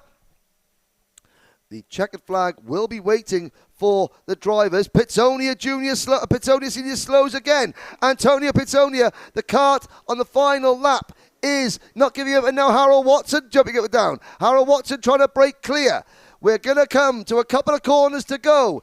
It is Rubens Barrichello from Mundi Loya out of turn number 10. We're watching the battle for third place. Here comes Rubens Barrichello. Checkered flag in the air. Barrichello, another win. Maximum points for Rubinho. Mundi Loya is second. Harold Watson takes third. Pitsonia fourth. And Carey in fifth. RB, Mundi Loya. Then the showman, Harold Watson, Antonio Pitsonia, and Vince Carey. For fans of the GP racing crew, get the shot glasses out. It was Logan Flewelling who finished top of the GP racing pile. There is Vince Carey coming in, so it's Logan Flewelling. 3 shots if you're on Team Flewelling. I think it was Le Provost who finished second in the GP racing team. So 2 shots for Le Provost, 1 shot for Team Kuzmakov. But they all finished the race. Sadly, not all under the amount of power they would like. There is Antonio Pitsonia coming back into the pits. So Rubens Barrichello strengthens his points advantage. He gains, let me just quickly check, a provisional 9 more points over Antonio Pitsonia. After that one, Harold Watson out of the case. Vince Carey only on 19.5. So Vince Carey loses another 10.5 points to Barrichello. Rubens Barrichello moves on to 269.5 points. Antonio Pitsonia, provisionally in that 4th position, moves on to 229. So Barrichello now 40.5 points in front. Vince Carey still 3rd of the championship, 214.5 points. So it's 269. Plays 229, plays 214.5, the top 3 in Max Masters. Again, you could get the feeling that Rubens Barrichello took things nice and steadily in that race. Mundi Loya is there in 5th in the championship, but he is out of contention overall for that ticket to Bahrain. Meanwhile here, while we've got a moment in quietness around the paddock when we get set for Minimax to roll here in just a few moments for their opening heat race. A couple more shout-outs to go. This one from Nanarita here for Edward Kennedy, saying congrats, Edward, on the good run. 3rd in qualifying for him, and some more love for him. Good luck from Kelly Gunler to Team Fox and Son. The team fielding, of course, Wesley Gunler and yesterday's Senior Max winner, Aiden Fox. Some more comments coming in from all of you here online. This one from @Hansel Felice saying Eric Questo, giving a big arm pump and strong thumbs up for him. Robbie saying, Mary Show, thanks for tuning in, talking about the great battle we had at the end of that Senior Max heat race. @Andrew saying, let's go Team GP. So there's some of our Team GP Canadians in the group chat. And as well here from @Felix Altagracia saying, go Eric Cuesto. So Eric Cuesto, lots of fans along here riding with the number 215, and he's done them well so far. 1 heat race win for the Junior Max driver in his 125cc first full season championship. Really, it's hard to call this a full season. It is a full championship, but it is the shortest season in karting history. Yeah, a 7-day championship season, 4 rounds. We pack them in nice and tight. The reason we do that is because we're trying to attract a lot of European drivers, a lot of drivers from South America, overseas, and of course, you know, kids having to take time off school and what have you, so you come over, you just miss a week of school, and then you have a couple of days in between the 2 rounds to go and see some of the sights and sound of Florida and all the attractions that has to offer, to make it some family time away. Yeah, some racing, yes, tickets on offer for the grand finals, but again, a chance for families to come and enjoy some sunshine in January and enjoy some of the world-famous attractions that you may not get a chance to go and see otherwise. But again, Rubens Barrichello now 269 points, 0.5 points, 40.5 points up on Antonio Pitsonia Jr. But it's not over yet because there's still over 100 points, still 100 points still up for grabs. One issue for Barrichello, and Pitsonia is right back in it, provided, of course, he can get that kart problem solved, because that was a very intermittent kart problem. It came, it went, it came back on, and then it went off again. That's going to be really frustrating, because you go back to the pits and the mechanic says, well, what was going on? And Antonio goes, well, it started, then it stopped. Then it started, then it stopped. You know, if it was one problem that then developed and eventually caused a retirement, you know what it is. and you know how to fix it. That's broken. That's why we stopped. But of course, when the kart, you just never know. And of course, going out for the second heat later on, Antonio's not going to know if the kart's fixed. It's still going to be the back of your mind. Is she going to roll? Is she going to roll? A really frustrating thing. Vince Carey, fifth in that race, 214 points behind, still mathematically a potential. So we've still got 90 points on offer, still mathematically in with a shout of the title. But he is now going to need some really bad luck to befall Rubens Barrichello. So realistically now, Xander, we're down to 2 in Masters Marks. Our 2 ex-Formula 1 drivers, the 2 Brazilians, Rubens Barrichello and Antonio Pizzonia. And again, there's so many variables and factors that could be that engine issue. We know, of course, Antonio Pizzonia made a power plant change overnight and checked in a different Rotax engine. However, there's a lot that goes into it. You have the onboard starter system, the ignition. You have a number of different wires, of course, that but not only fire the engine up, but keep it running as well. Any number of those different devices on the go-kart beyond the actual base power plant itself could be the issue. So you swap one thing and you try it out. You swap the whole thing. You don't know what was broken, what's not. And at this point, again, I'm sure in his case, he's like, just throw the whole thing away. Give me something else to drive because, again, Antonio Pizzonia coming into this weekend with high hopes, not trailing too far back from Rubens Barrichello, and it has just been a weekend of frustration, to say the least, for the Zanella Racing Tony Kart driver. On the flip side, his son Antonio Pizzonia Jr., who's getting set to roll in a little bit. He's had a pretty solid weekend, though. Yep. All that Antonio Jr.'s got to do is deal with that little problem. It's called Julian Rivera, who's 3/4 of a second faster than him in qualifying. But again, still, both Barrichello, so we got 2 members of the Barrichello family in with a shout of getting to the grand finals, 2 members of the Pizzonia family in with a shout of getting to the grand finals here later on today. Keep watching on the Kart Chaser live stream. And again, we'll have to say a big hello to all the members of Kart Chasers. But again, thanks to the collaboration between Kart Chaser and BRP Rotax, we can watch the finals. You can watch the finals. Well, we're going to watch the finals anyway.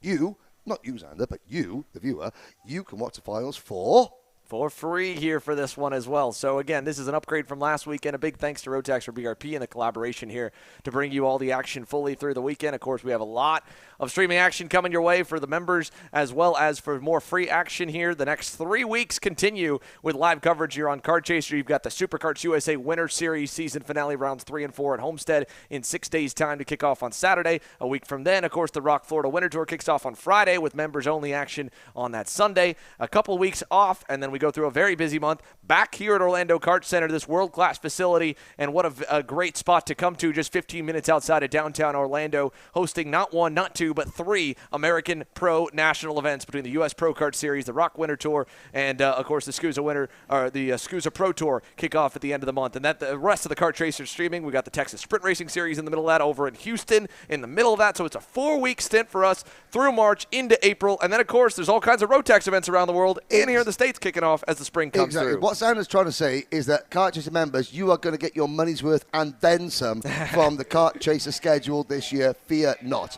I can hear engines, Xander. That must mean one thing and one thing only. It's Minimax time. Well, that's a great time here for us to take the trackside and take you through the starting lineup for the Rotax Minimax division here. Let's go through how they qualified. And again, we mentioned in qualifying, it was one of the tightest grids at the top. My goodness, was it almost unpredictable to try and see who was going to be the quickest at the end of the session. It came all the way down to the 8th and final lap where Kai Johnson, the Tiger, goes to the top there by 44 thousandths of a second. Luke Kanjanapatak ended up on the outside of the front row, was on top of the boards up until the checkered flag flew and the last laps came in right at the buzzer for Kaiman to go to the top. Edward Kennedy, great run in qualifying for the Nash Motorsports Energy Corsa chassis. He qualified in 3rd. Antoine Lemieux qualified 4th. Felipe Benito, Alexis Bayarjan, row number 3.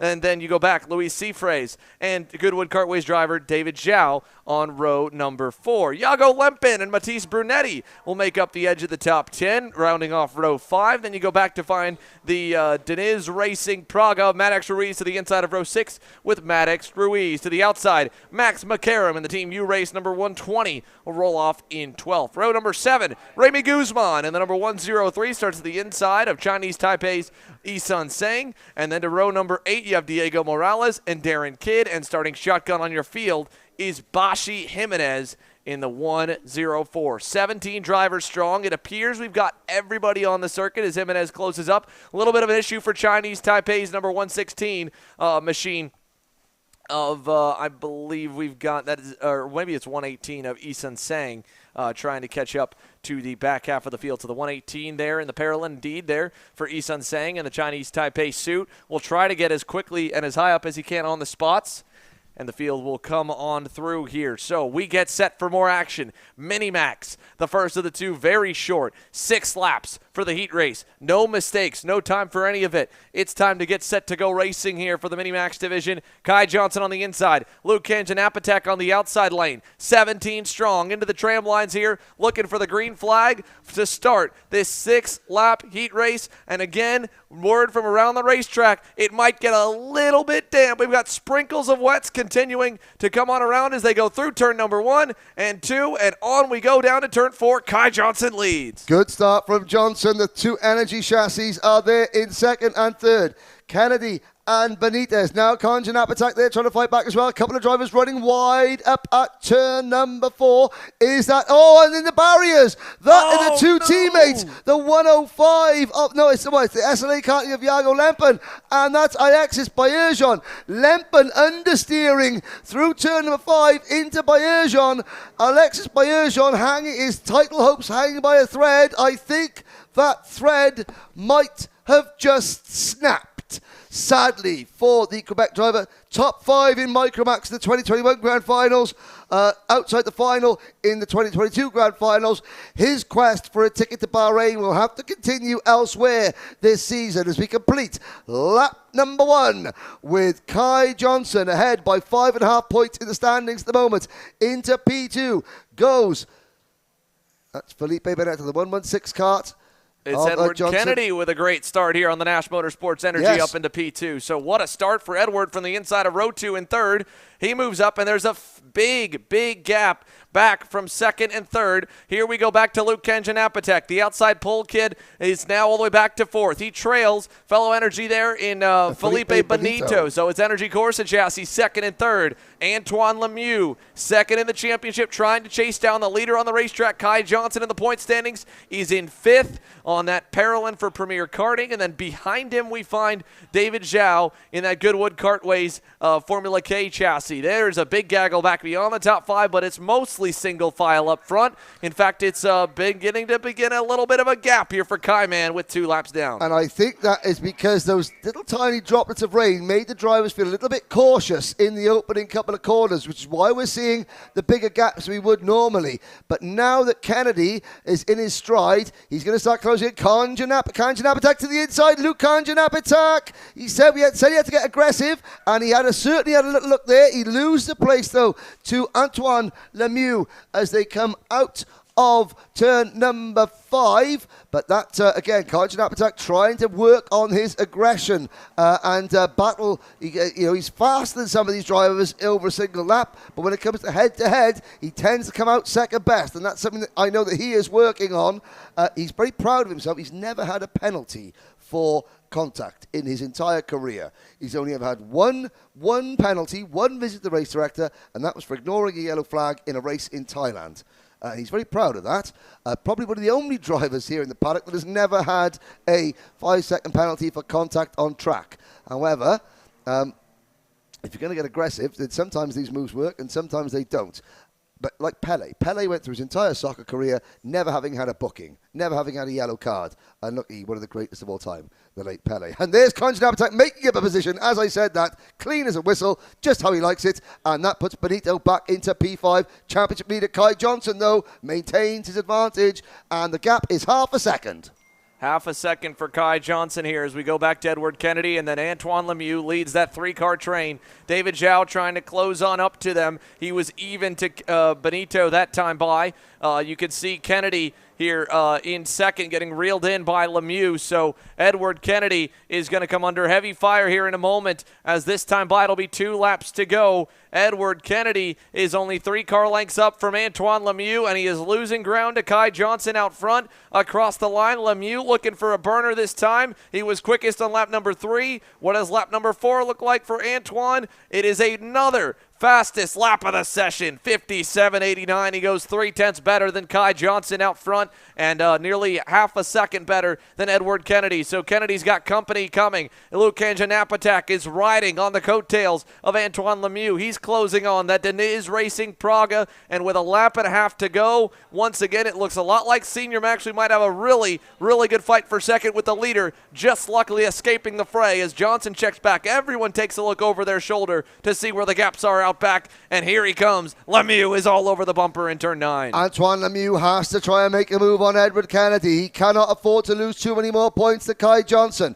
So, over the curbs, clattering through the curbs at 10 and 11, into 12, 2 to go. They'll get the white flag this time around. Behind them, you can see Benito and Kanganapatak watching this. We've lost Alexis Baerger, I think he's still out there. I think we've still got all 17 carts running. Kai Johnson looks like he's going to have to win this race. It looks like he's got this one in the bag. Here comes Antoine Lemieux. Makes the move. And Luke Kanganapatak tried to go through. That's more like it. No contact made, but Luke has got his elbows out. He's rolled his sleeves up, and he knows he's going to be aggressive. He's on course for a 4th place finish at the moment, but can he make the move for 3rd? Up the inside of the turn number 8? No. And Lemieux under pressure. Antoine Lemieux's going to have to defend. Half a lap from home.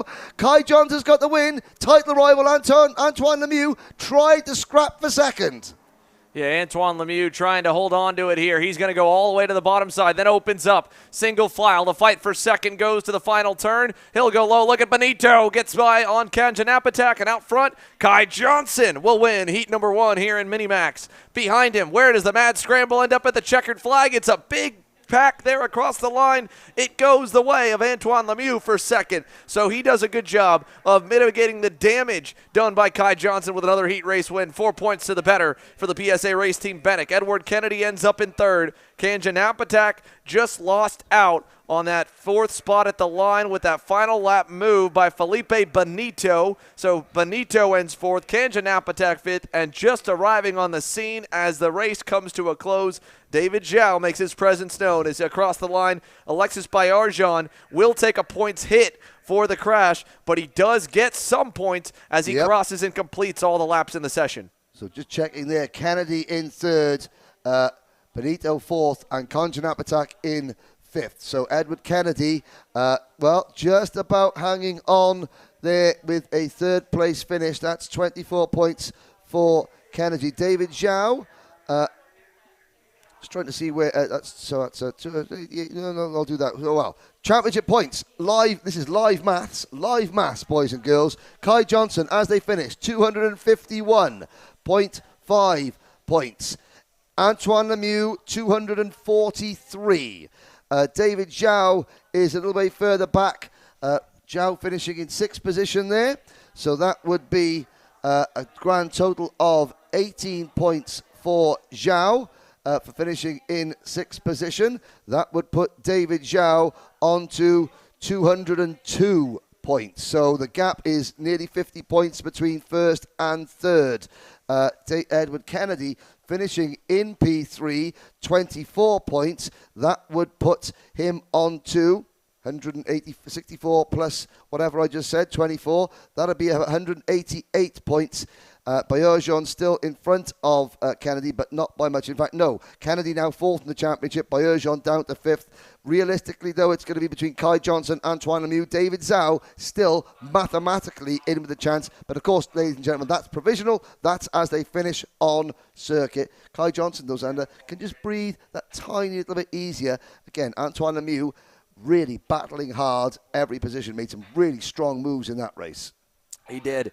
Made some really strong moves. He picks up 3 spots from where he lined up on the grid, and, he really had to slowly work his way up the order. So that's a good bit of confidence for Antoine Lemieux. He did not have the fastest lap. That went to Luke Kanganapatak. A couple other notables from the Minimax opening heat race here. Eason Sang, the Chinese Taipei driver. We captured the Paralin, had issues on the out lap to get underway. Caught up to the back of the field, started basically tail end Charlie. Picks up 5 spots officially from where he was slated to start in 15th, and I think he may have started back back in 17th, so it could have been as high as 7 spots gained for Eason Seng. He is the hard charger to make up the most in that race. And then again, Antoine Lemieux, his best lap was over 2/10 better than race winner Kai Johnson. So while Johnson ends with a 2-second margin of victory, it's not exactly a total dominant boost of confidence for him. He'll need to find more pace to contend here in the next heat. I've got to say, so we're using the race hero timing and scoring method here, and I'm just looking and marveling there. So on the results sheet, that's really helpful for the competitors.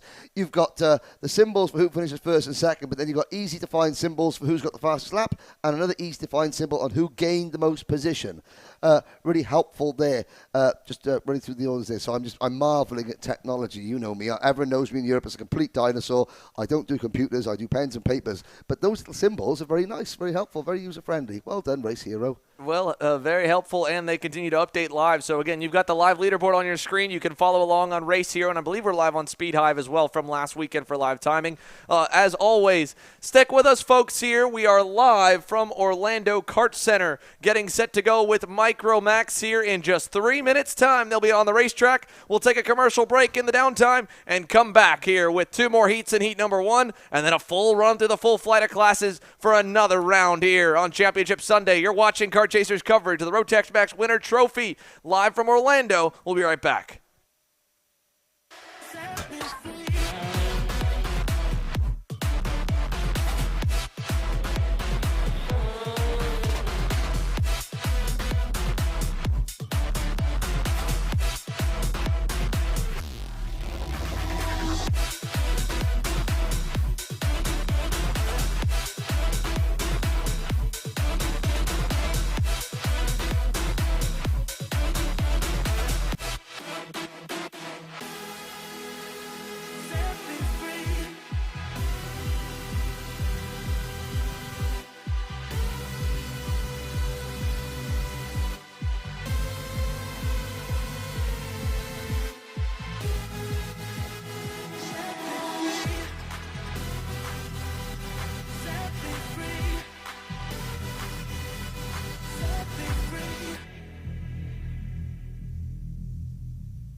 Welcome back, ladies and gentlemen. Micromax are about to go out for their rolling lap. So far, the rain is holding off. How long it will hold off for, we don't know. Neither do the drivers, neither do the mechanics, who are currently in a state of chronic anxiety out in the pit lane. When will they need to spring into action with a very quick turnaround between races? That means not a lot of time. Now, breaking news here, and Julian Rivera exclusion from qualifying for using the wrong tyres. Each Micromax and Minimax driver gets 6 tyres. They're scanned. Oh dear! No. Oh, that's Matisse Lacroix in the barriers in the Birrell kart. Looking in some discomfort there. Oh, he's maybe just very disappointed. Well, it does mean that we can scrub that 1.5 point advantage. It is now the pole position went to Sebastian Piemonte. Piemonte is on pole, so he gets the 1.5 bonus points. So put Rivera back on 2-2-4. The gap 14 points between Rivera, and Rivera's going to have to fight for the back of the pack. Things, well, business in Micromax just picked up. Just got a lot more interesting. And again, like you said, back of the pack for Julian Rivera on that Goodwood Kartways number 06. So not only does he have to come for the back in Heat 1, he'll have to do it again in Heat number 2. We've seen how tricky that's been for many with pace as good as he had, assuming that he maybe just mixed up a practice set of tires I think that would probably with be what happened. the race tires for Julian Rivera, and that he was still on Mojo's. A 7/10 advantage on pace means he should have no issues at least getting forward a little bit. Speaking of getting forward, Matisse Lacroix trying to close his way back to the pack pack there. He was able to get some help from the officials, get back going. They want everyone to try and start the race so that he's rushing around to catch up. Now, the ruling is in Micromax and Minimax, the smaller karts, and of course the younger drivers, marshals are allowed to help the drivers back onto the circuit if they go off. You're not allowed any help in any of the other classes. So it's going to be Piemonte and Petsonia Jr. on row number 1, Matcha and Olivier Chasset on row number 2, Anthony Mazzacolo and Christopher Lavoie on row number 3, Jaden Francisco, Blaise Deniz on row 4, Melville Dos Santos and Aidan Keisha on row 5, Matisse Lacroix joining the back of the grid on row number 6 with Dominic Vieira, and shotgun on the field, championship leader Julian Rivera. Lights are out, we're off and racing. It's a poor start for the pole man. It's a great start from Petsonia Jr., who vaults into an early lead with Matcha in third, putting Piemonte under pressure, and Olivier Chasset in fourth. Watch the progress for Julian Rivera. He's already picked up about half the field into P5. Oh, make that P6, and this is the problem that Rivera's going to have, because he's going to be around drivers that aren't as quick as him, but aren't going to let him through without a fight. Yeah, Julian Rivera already, that moves him up 7 spots. He'll pick another one on Mazzacolo there down the inside in turn number 8. Great pass for Rivera. He's already up to 5th. Henry, are you kidding me? Antonio Pizzonia Jr. probably thinking, if he were to take a look over his shoulder and see the bright orange Goodwood Kartways Formula K that quickly up the grid here. He's got to be that quick, though. It's only 6 laps. We're already going to put 1 lap down. It'll be 5 to go at the line as Pizzonia Jr. leads out of turn number 12 and 13. And across the stripe, your running order, Pizzonia Jr. over Piemonte, Maxwell Matcha, Oliver Chasset, and P5, Julian Rivera from dead last on the grid. Although, to be fair, he started 1 row higher, technically in 11th, as Matisse Lacroix could not get up into into his spot in time, as here comes Piemonte. Antonio Pizzonia Jr. slapping his head. Now, is that because he made a mistake? He certainly wasn't great out of there. Is there a problem for that car? I hope not, because he's certainly back at the speed, but he was maybe admonishing himself on the track. That's something that he's got to grow out of there. He can't be doing that in the middle of the race. You can't criticize yourself as the driver. Yes, you make one mistake. You've got to shake it off by the time you get to the next corner. And pretty soon he's going to look over his shoulder, and there's Piemonte leading. Pizzonia Jr. second. Matcha in third. Fourth is still Olivier. Is that Olivier Chasset in fourth position? No, it looks like it is the Goodwood Kartways car. Rivera already up to fourth. Chasset down to fifth. Then it's Mazzacolo, Lavoie, Jaden Francisco, Vieira, Dos Santos, Deniz, Lacroix, and Keishan. But you know, in the cartoons where they look over their shoulders and there's a surprise and the eyes go brrrt, brrrt, with those cartoon eyes. Sooner or later, Piemonte and Pizzonia are going to look over their shoulder and they're going to be like, what the heck? Where did you come from? And Rivera's going to go, remember me? And Rivera, calm as you like, up into P3. And we're still on a 2. And Matcha's not going to make it easy. Oh, Maxwell Matcha had a little chew on the rear bumper there of Rivera, but Rivera spat him out and continues in third place. He now signals to Maxwell Matcha, say, come on, follow me. And look at that on our camera shot. They are droplets of moisture. Hopefully, not too many of them. All these drivers on slick tyres. The top 4, nose to tail into turn number 9. Further back, battle's going on. But here are your 4 title contenders. Not running in championship order, in race order. Piemonte is third in the championship, the race leader. Pizzonia Jr. second in the championship. Title leader. There's Pizzonia Jr. He has to do a double take. He's like, hang on a second. You were at the back of the grid 2 minutes ago. And Rivera goes, I know, but I like you so much, I wanted to come to play before the race was even halfway over. Now Pizzonia has to defend. Again, this is what we're going to see. Pizzonia Jr. is not going to make it easy for Rivera. Yesterday, he didn't put up much of a fight, and Rivera just used that extra pace and pulled away. Now Pizzonia Jr. is going to start backing Rivera up as much as possible. Good news for Piemonte, but Rivera will not be denied, and he slides through. Oh, crossover move, though. Here comes Antonio Pizzonia Jr. Wheel to wheel. Rivera gets the position. Will Pizzonia send it up the inside into 9? No, he can't. No, he thought about it. He had the crossover, but didn't have the momentum coming out of the corner. Rivera drove him down the racetrack a little bit until eventually the momentum went away, and Julian Rivera now has 1 driver left to go from last on the grid to first officially, at least 11th on the grid to the win here. 2 to go. Plenty of time at the moment. He's got through 10 go-karts in 4 laps. He's got 1 go-kart to get through in the final 2, as behind him, Pizzonia Jr.'s got to deal with Maxwell Matcha, who's closing in. I think there's Pizzonia Jr. suffering the same kind of problems as his dad, has to be said. Yeah, he's definitely not got any kind of pace right now for the number 06. I would, I mean, I'm not a mechanic, but maybe I would be looking to see what the problem is in the fuel. Yeah, that's another good point there, Henry. Here it could be something there, something off the go-kart. As, again, you'd imagine they'd be mixing fuel together as we go for the lead. Down the backstretch, down the scrapyard straightaway. Into turn number 10. Julian Rivera gets the point away. And Maxwell Macha was looking for third, but he didn't have the guts to go down the inside there. Pizzonia Jr. saying, please push me. Let's go back forward. We can catch them, but I don't know if they can. We're coming to the final lap here. It's going to be Piemonte looking for the lead back from Rivera. White flag in the air. 1 to go. Now or never, Sebastian Piemonte, 18th in the world last year in Micromax.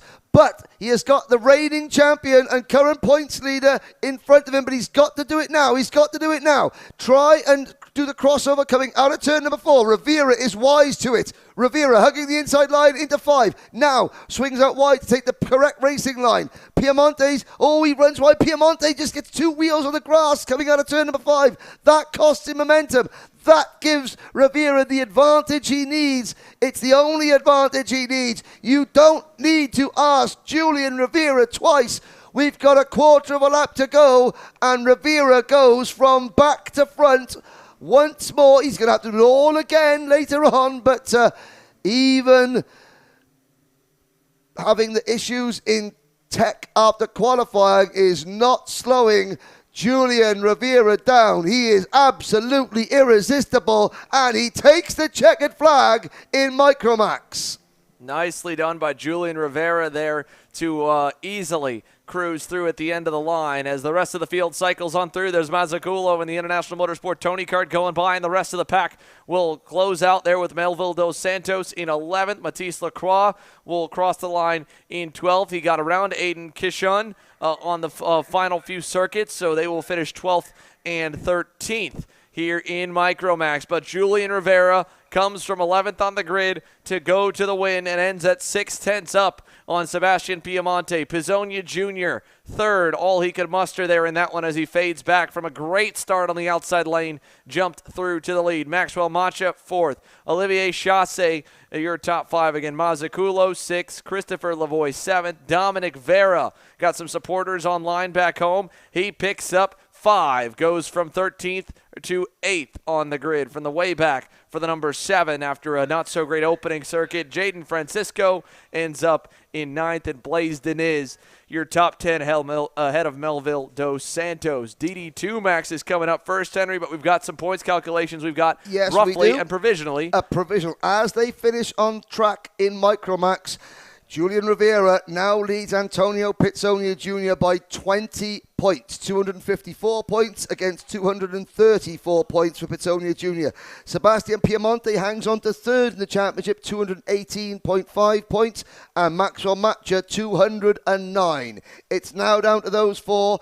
Next race, race 2, will be critical for both Piemonte and Macha because another poor result and they could be effectively eliminated, not mathematically, but realistically eliminated. So one more really important heat race to go for Macha and Piemonte, but they're going to be a little bit deflated, I think, Xander, because again, you think, wow, Rivera starting at the back and still gets past us to the front, but that's racing.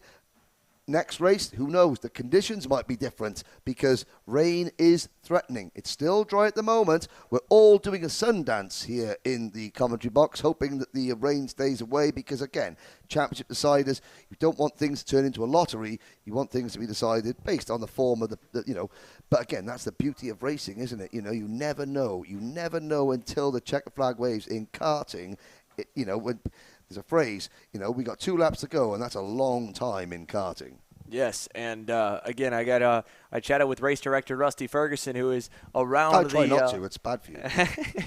Well, Sorry, I mean, it depends. Some people like to do it and yell. I was very calm in my conversation with Rusty earlier today here. And again, the races do get shortened by laps if the rain comes because they'll still have the same number of minutes on the track, approximately by 75% more or less. So it could be a lap shaved off to go from 6 laps down to 5 laps in those micro heat races. It could also be 1 to 2 laps shaved off in the full-size divisions as well for the heats. And then, of course, the main events, 11 and 14. That would mean a 1 to 2, maybe maybe 3 lap drop on the lap counter for the main events as well. So one other thing to keep in mind with the rain races is if that comes, everything slows down lap time wise, but you also lose a lap or 2 on the racetrack per the way that the timetable goes on circuit. So if that comes, that decision could come as well. And right now, again, with the sprinkles that have hit the racetrack, it's still far from wet tires. If they get enough, then it would go to driver's option, and at a certain point then we would go to wets only in the transition, then it'd go back to slicks. But today has looked a lot better than where the weather was originally forecast. Yes. We entered the weekend with a 90% chance of rain here today. It has kind of faded back to about a 50 to 40% chance through the peak of our race day from about 10 a.m. here this morning. It's 11 right now here local time, all the way till about 2 or 3 p.m. when we finish. So this kind of looming, glooming, almost threatening, you could say, chance of rain is still just holding over us like a dark cloud, literally and figuratively here at the racetrack, but it's not yet hit. And right now, just a little bit of a teaser, but nothing yet, and we stay dry so far as we get an update here. This is actually, thanks here, Rusty, just off camera. Live weather. So you can see that luckily right now a lot of the storm systems are really starting to move more so to the east coast, and they are south of us. There is not a lot coming from the west, so as it moves kind of northeast, there's a small chance something could form very small beneath us. But I think at the moment we might, well, there's not a wooden table. I don't know where else to knock for any kind of superstitious people. We might get lucky enough. Rub Trevor's head there is nice full head of hair. Do something to try and hang on. Send in some luck on the live chat as well here. But nonetheless, it's been dry so far. It is looking to be dry for DD2 Max Heat number 1. And this one, a lot of storylines coming into it, right? We saw Jonathan Markison with an engine issue in qualifying. He was over a second and nearly a second and a half off the pace of Gianluca Savalio. And pole award winner for the first time in the 4-round mini championship here was Matthew Taskinen, the Canadian, will get set to lead the field up. Malevolent. Malevolent is the word I would use to describe the skies at the moment. Threatening. Omnipressive. Omnipressive. Is that a word too? Well, it should be. It's a good word. I don't know. It might be a Look word. it up in Scrabble. It is. It's, yes, it's ominous. That's the one. Ominous. Ominous and malevolent skies overhead. On to DD2, the fastest class in the Rotax family, 5 drivers. Here they come out onto the circuit, and a big shout out to Colin Livingston, a 55.49 second lap in qualifying. That's his fastest lap of the weekend by half a second. The point standings, Gianluca Savalio comes in with 226 points. Matthew Taskinen, 207.5. Jonathan Markison, 204. Colin Livingston, 159. And then Manuel Ochoa, 153. Now I'm looking up at a couple of decisions that have been made. Now in Junior Rotax, I think we had front bumper penalties for 1 or 2 drivers. And I'm just looking to see, we had, right. Gennaro Trapper, championship leader in Junior Rotax, was given a penalty in race number 1. We saw that aggressive move penalty, he made, so indeed. And also a penalty for Javier Chaparro. We had a penalty, a bumper penalty for Jose Maria Figueroa. And just looking down, we've got other penalties. Fernando Barrichello getting a nose cone penalty. So there's going to be some shuffling in terms of the Junior Rotax points, I am sure. But we'll try and keep you up to date with those as we progress. There with math there, Henry. It is. I'm going to run out of fingers and toes. On track, though, the lights are out. We're off and racing. Taskinen gets a great jump on the field. And it is Savalio into second. Ochoa into third. Jonathan Markison slipping back to 5th position. Colin Livingston up into 4th place. Markison, though, back into P4 at turn 4. But it is Matthew Taskinen leading the way at the moment, with Savalio hot on his heels in P2. Then it is Ochoa in third. Can Gianluca Savalio? Savalio yesterday was cautious. Now he's got to be aggressive. Taskinen is defending already. He's going to try and keep Savalio behind him as much as possible. But now Savalio's alongside. Wheel to wheel, the 2 Canadians. Edmonton, Alberta, from against Toronto, Ontario. out of turn number 12, wheel to wheel as they go up through the gear, up into top speed at the end of lap number 1. Savalio is right there. Will he make a move into turn 1? Not there in time, but looking out of 2, almost stuck a nose down the inside in the double apex. He's close enough. He could dive him into 4. He checks back. Manuel Ochoa, what an improvement here it has been all the way through this championship. He's hanging with the leaders right now, as behind him Jonathan Marcuson continues to struggle a little bit early on, trying to fight those engine gremlins here that have kept him at bay aboard the Diniz Racing Praga. It absolutely looks, just from an outsider's perspective and judging on Marcuson's pace yesterday, that the kart is not well. You could see Marcuson ducking down. Here we go again. They're at it again, Xander. They're at it again, wheel to wheel. This time Savalio has got the line. He's got the track position, but Taskin has the inside line, and Ochoa is looking to pick at the pieces. This is really, really tense in DD2. Neither driver can afford to DNF in one single race. They've got to be careful. They've got to keep it spotlessly clean, but neither one can afford to finish second. What's going to break first? Whose will be broken? And can Ochoa spring a massive surprise sitting there in third place? Well, if I was Manuel Ochoa, I would get my pen and paper out and start taking notes. Get your popcorn out as well, because you've got the best seat in the house. Yeah, Manuel Ochoa getting a great lesson taught to him here secondhand, as we see Jonathan Marcuson at the back of the screen hopping. This time, Taskinen left the door open. He pays for it, trying to cross over Savalio. They're going to be on the gearbox here, but he does not get the drive, and Gianluca Savalio finally gets the job done for the lead. He'll block into turn number 12 and gets a decent launch on exit. Taskinen a little bit better. He'll close into half a car length back to turn 1. Marcuson, obviously, with a hobbled kart.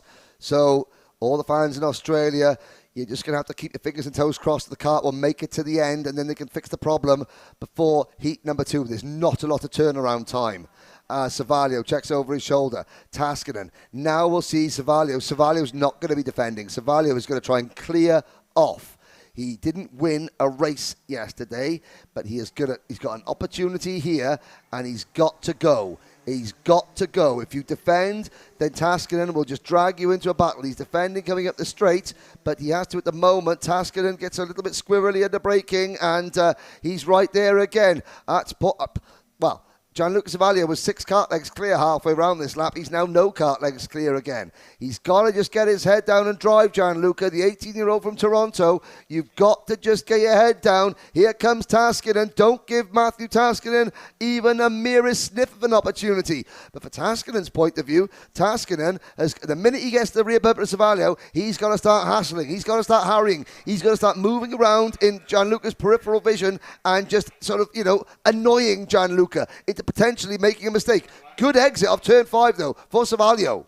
Yeah, great exit as well for Manuel Ochoa. Not a good one for Matthew Taskinen. This time by, it'll be 3 laps to go here. Taskinen starting to lose some ground to his fellow countrymen, as Gianluca Savalio has a car length cushion to turn 9. He'll take the normal line into the hairpin, and a great launch there out of it will give him a car length and a half lead into turn number 10 here. Can Matthew Taskinen jump the curbs better? He looks decent through that section to turn number 12. They say single file as they work their way out here with 3 laps to go now. Gianluca Savalio, Matt Taskinen, Manuel Ochoa. You can see the margins on your screen. 4 seconds and some change back to poor Jonathan Marcuson. The Aussies' engine issues here, obviously not solved in Heat 1. At this point, he's at the margin to just log some laps and try and hang on. Here, he'll get 4th place points if he can make them all, and he's got 3 more to continue. As up front, Taskinen, a little better run through the first sector this time as he tries to close back up. Right here, deep on the brakes. Slides a little bit wide going into turn number 8.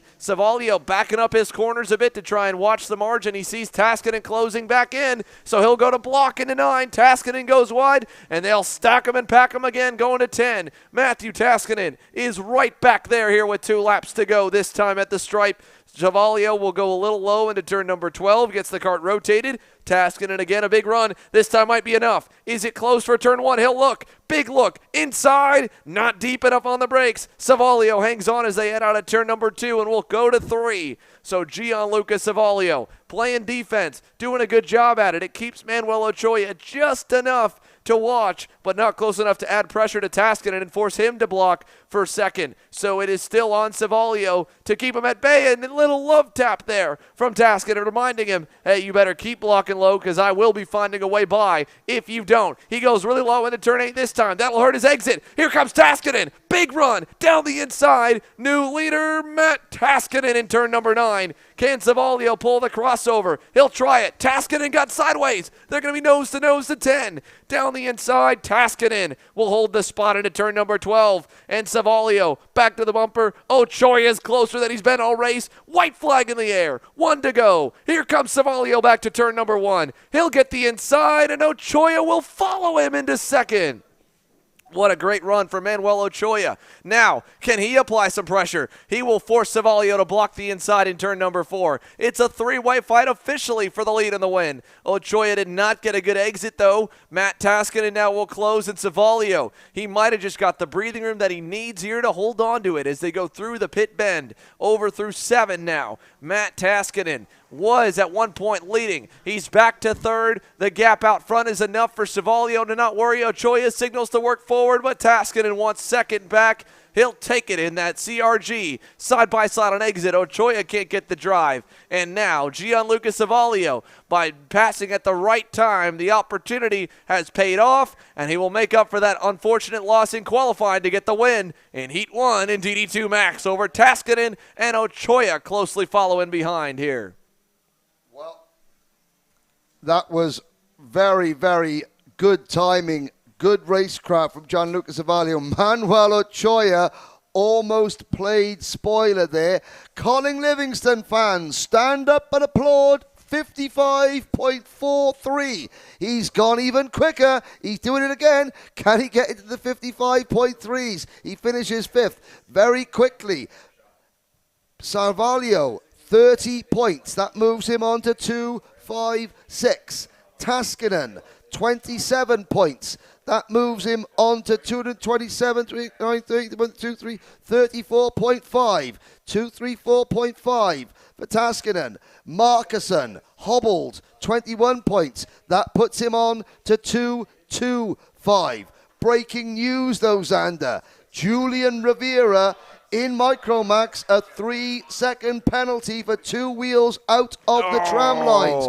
Now, can we have a look and see what that does to the results in Micromax? We finished the first round of heat races, so Rivera wins by half a second. Add 3 seconds to that. That's going to put Julian Rivera back to 4th place. So I've got to go and do some more calculations. Well, we'll allow you to do that. It'll give us another moment here to go quiet on the air for just a moment as live from Orlando Kart Center. Enjoy the views here from the start light straight. In just a few moments, it'll be time to go racing once again with the top of the order. Junior Max is on deck here from Orlando.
Why do you come here?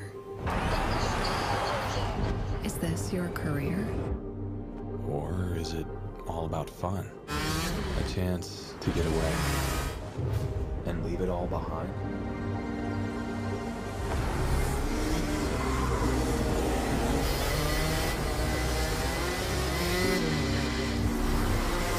Or do you chase your personal best? Challenging yourself over and over again. Why do you come here? Maybe you're here to collect moments. Good ones. And not so good ones. Or you can't afford mistakes because you want that victory.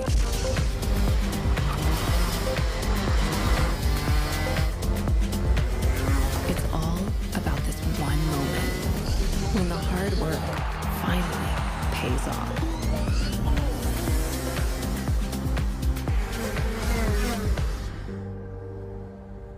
This is the place that brings us closer to the people who share our story. Whoever we are, Whatever we're here for, racing is who we are.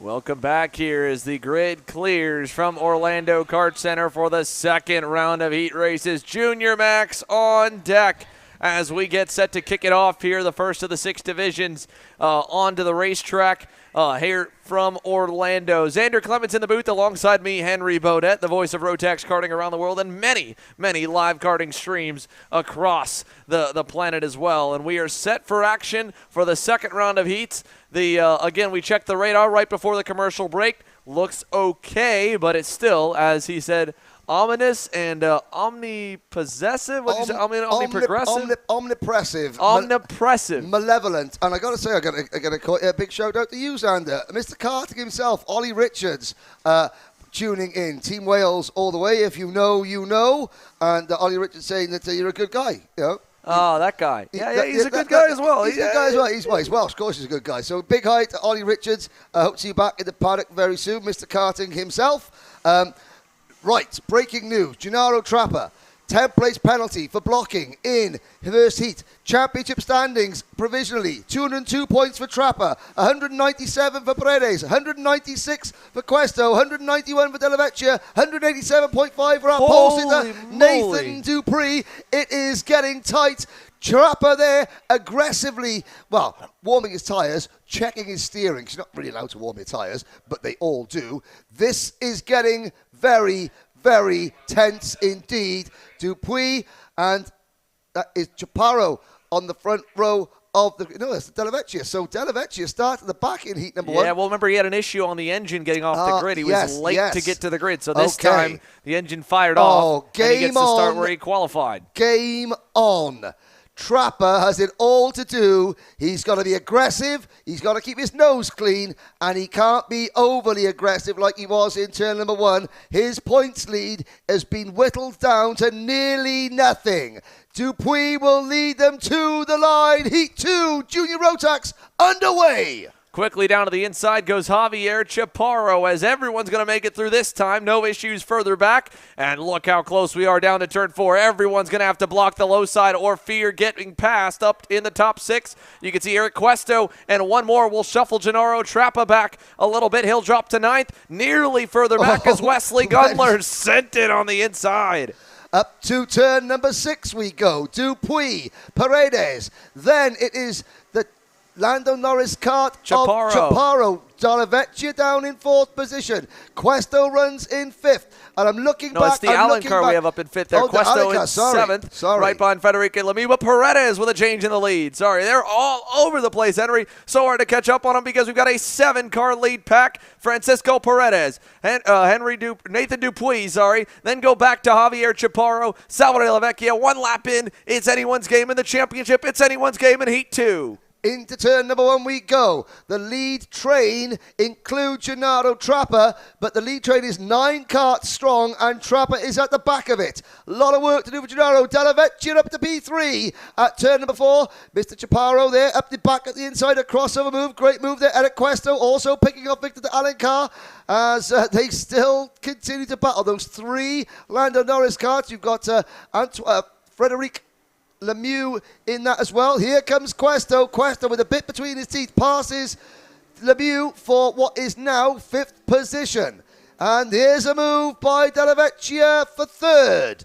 Salvador Dalavecchia in kart 209. The driver racing for the San Antonio. Again for Victor de Alencar, and the Nash Motorsports EOS car drops way back all the way to the tail with more engine issues. Is up front. Another lap led for Francisco Paredes. Nathan Dupuis continuing to close. This is how heat number 1 started, and then they started to shuffle a little bit, and the pack caught them back up. Let's see if they stay single file. It's a car like between them. Big bobble there from Javier Chaparro. Eric Questo's going to try the outside in turn 4. Can't get the job done. He'll slot back in line over to turn 5. They call him Mr. 360, and he almost did another one there. Had the car bouncing through the air, all 4 wheels off the ground, but this time he managed to keep it pointing straight without doing a full rotation, and he did lose a position. He's going to lose it there to Questo. Eric Questo up at the P4. Up at the front, Paredes leading to Puy and Dalavecchia. Where is Gennaro Trapper? The answer is he's behind this group. There he is, up the inside, passing Paulie Harper, running wide at turn number 9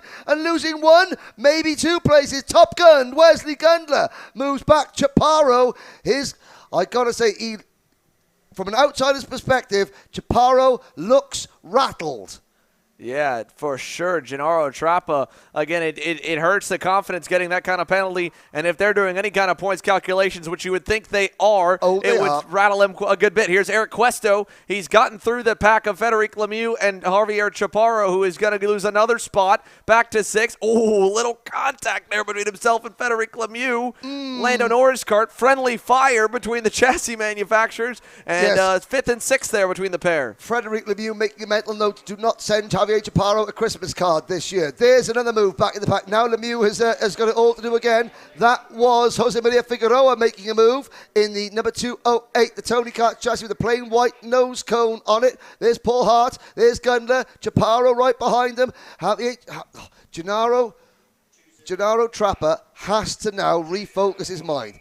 He's got to remember, the reason he's the championship leader is because he's a very, very, very good driver. He dominated the opening round. He had hard work, but he came through at round number 2 at Piquet. Yesterday did not go well, but he can do this. He can do this. Remember what got you to this point, Gennaro, and then simply repeat. You can't change the way you drive now just because you've had a penalty. He's got to get his elbows out and get stuck into make-up positions, because at the moment he is watching his championship lead disappear. Yeah, I mean, they are continuing to pull away up front with battles like this there at the back as here comes Wesley Gundler, Top Gun to the inside, all the way. Look at all the marbles he's going to get on the tires. Hopefully he doesn't overshoot the pass as there's no grip down on the bottom side. Trappa's going to try a crossover. He's already now on the outside. He's got heavy damage to the front bumper there. You'd hope that a pushback bumper penalty is not for him, but I think he might have that as well. It has not been a heat race to remember for Gennaro Trappa as the backward slide continues. Gundler, this time he'll cross the line in 8th, getting around Figueroa, but Figueroa back on him in 1. Trappa tries it as well in 2. He gets that spot away, but it might all be for naught with that pushback bumper penalty being 5 seconds. And look at Victor de Alencar trying to pick up spots. He'll get 1 back as the engine issue has subsided. So de Alencar to 11th, and Gundler versus Trappa again. And you've got the red speed kart with the white nose cone. That is the Pirate, Wyatt Downing. So if you're watching from Geraldton, Georgia, please stand up because your man is on the move. Wyatt Downing in kart number 211, Fitzgerald, Georgia. That sounds like the capital of world racing, I have to say. But the Pirate Wyatt Downing leading Figueroa and chasing, leading to Alan Carr, chasing down championship leader Gennaro Trapper, who still runs 10th. We got 3 to go. Up at the front, Paredes has got a 1/10 of a second advantage over Nathan Dupuis. Here we go. Back at the front, it's a 3-card battle. Della Vecchia in third. Dupuis stalking his prey like a Canadian lumberjack would hack down a tree. Into the race lead for Nathan Dupuis. Nathan came into the day 6th in the point standings, and he is not giving up on that ticket to Bahrain yet. My goodness, what a battle here. Salvador Della Vecchia has been tracking down the top 2 for quite some time. He's there now. 3-way battle with 2 laps to go as we've got more carnage Trapper, in the back. He's in the mix again. That's Trapper and Gundler. They're side by side for the race lead. And here's their 3 wide back in the pack. Oh, my word. Are they all going to get through cleanly? And that's Wyatt Downing has passed yesterday's winner and the championship leader. Not a bad outing for Wyatt Downing. Oh, Gundler, Trapper getting some airtime through there. And we've got a new leader, Paredes, back in front. All happening here in Junior Rotax. And this is only a heat race, Sander. Yeah, they are not pulling any punches. Everybody must have known how tight the points got and that every position matters from the front to the back. There may be some penalties coming. We've seen a lot of contact. And Wesley Gundler's in the wall. Gundler is in the wall in turn number 1. He's getting out, feeling a little bit ginger. Top Gun has been grounded. Hopefully he is okay. Didn't see what happened, what precipitated that incident. And here comes on the outside Nathan Dupuis. Half a lap to go, Xander. And it's Dupuis side by side for Paredes. Dupuis round the outside going into turn number 10. Can Paredes fight back? He tries. There's a love tap, but Dupuis hangs on. Can Della Vecchia make it move? Nathan Dupuis takes his first race win in the Rotax Winter Trophy. And what a race as they flood across the line. There is Gennaro Trapper.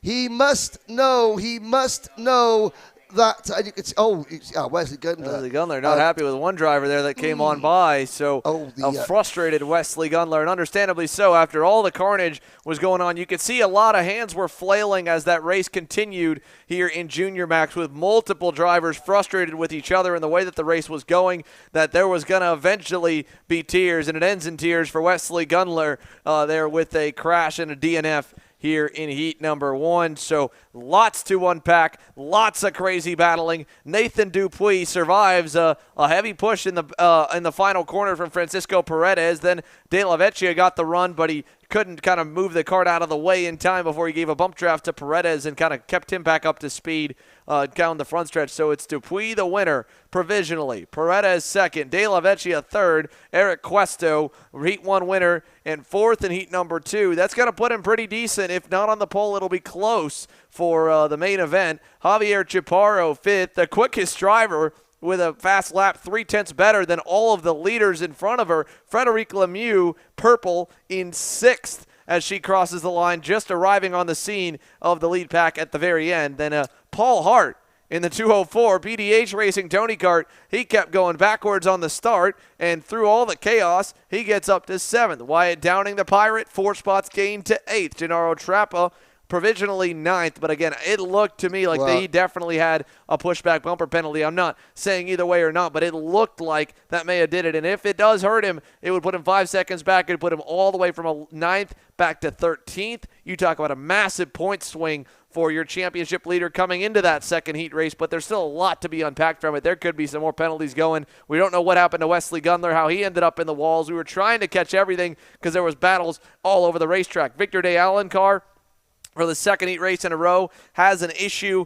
with power coming out of the slow turn 9 hairpin. He rebounds to 10th by the end on the Nash Motorsports EOS kart. Might get a few more with penalties than Josh Sanker-Prasad. He kind of just got to watch a lot of the battling there, was a little bit in the mix there in 11th. Luis Pelletier in 12th, Jose Maria Figueroa 13th, Antonio Tiziano in 14th, and Gundler, at least he gets all the laps. Doesn't matter for him points-wise, though. It's a one-off weekend for Gundler in 15th. So, Henry, provisionally, where do we line up? Okay, as they finished on circuit, and this is before any nose cones, this is before any any potential penalties. We have the top 5 drivers in Junior Rotax are currently separated by less than 10 points. Oh. In 5th position with 215 points is Salvador Della Vecchia. 4th position with 216 points, Gennaro Trapper. 3rd place, 217 points, is Eric Questo. 2nd place, 217.5 points, is Nathan Dupuis, your new provisional Junior Rotax Winter Trophy Championship leader with 1 race to go on 224 points is Francisco Paredes from Ecuador. Nathan Dupuis has gone from 6th to 2nd in the points. Gennaro Trapper has dropped from 1st to 4th. That is very provisional. We've got nose cones, we've got scales, we've got tech, we've got on-track incidents still to go. But as they finished on track, 5 drivers will go into the final race of the championship, separated by 9 points with 60 on offer for the race winner. This is why I love this sport. It can all turn around in an instant. And again, we're talking about this, the junior drivers. Nathan Dupuis is 11 years old. The oldest driver in the class is 14 years old, and you just look at the amount of racing, the talent that's on offer, the style of racing. It's why we are obsessed with karting in all its forms. Yeah, I mean, you can't ask for anything more out of that heat race there. Battles all the way through the field from the front to the rear. A little bit of chaos. Unfortunately, Wesley Gunler gets bit by it. But, again, there's still a lot to be decided on the way that one settled and how it lines the grid, of course, for today's main event in Junior Max. And that's just one division, Henry. Senior yes. Max. 5 to go. Is coming your way next here. The first of 5 more classes to still set their grids here for main events. We'll take one more commercial break. When we come back, the engines will fire, and we'll be going racing once again.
Welcome back to Orlando Kart Center for the Rotax Max Challenge Winter Trophy here live from Orlando, watching with a lot of excitement for the Senior Max Heat Race. We saw a good battle there. We saw some crazy action in that Junior Max Heat Race, and 8 laps on the board. Eduardo Barrichello qualified on the pole, but he was unable to get the opening heat race win. That went to Noel Leon, the Alessandro's Racing CRG. Leon lines up in the 3rd spot here on the grid after qualifying was decent for him. However, it was a solid result for Timothy Pernod. He joins Barrichello on the front row there. It was a PSL karting 1-2 in the timed qualifying session today, with the 2 drivers separated by 0.03 of a second. Leon a little under a 10th back in 3rd. Yesterday's winner, Aiden Fox, in the Fox & Son Lando Norris kart number 313 will line up in the 4th spot again. He had good race pace in the heat race here, but needed a little bit more to fight for the win. Wes Duchek got as high as 2nd,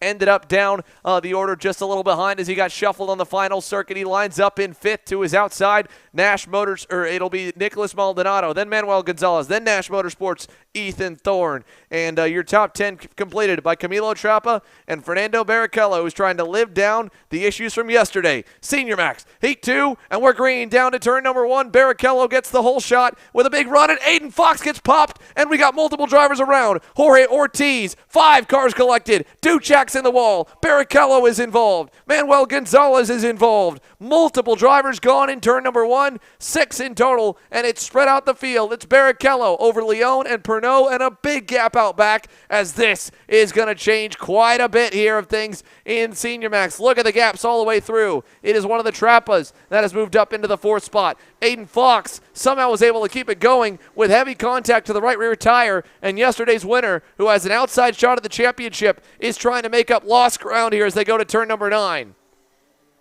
And they'll exit turn number 9 here, single file. So Aiden Fox leading ahead of Santiago Igo Aguirre and Chris Verino into turn number 12. He'll cross the line somewhere at the edge of the top 10 behind Ethan Thorne. Is up front, Noel Leon all over the bumper of Eduardo Barrichello. So company comes once again quickly here for the Orlando, Florida-based Brazilian-American Dudu Barrichello. He blocks low in turn 4, and he'll back him up. And Leon, knowing he's in a PSL beer large sandwich, he might try to make that move sooner rather than later before Pernod can get him for 2nd. Here he comes to the inside of the pit bend, catches Barrichello off guard. Great move by Noel Leon. He'll take the point. Pernod back to 2nd, or the bumper a 2nd as he closes up on Barrichello, who got a big run there with Leon blocking in turn number 8. Is he close enough? Leon's just going to barely wiggle down the inside and take that thought away in turn number 9. And Barrichello again closes back up towards the turns 10, 11, 12 complex. Camilo and Agustin Trappa avoided the carnage as they go side by side for the lead for a moment here across the line. 2 down,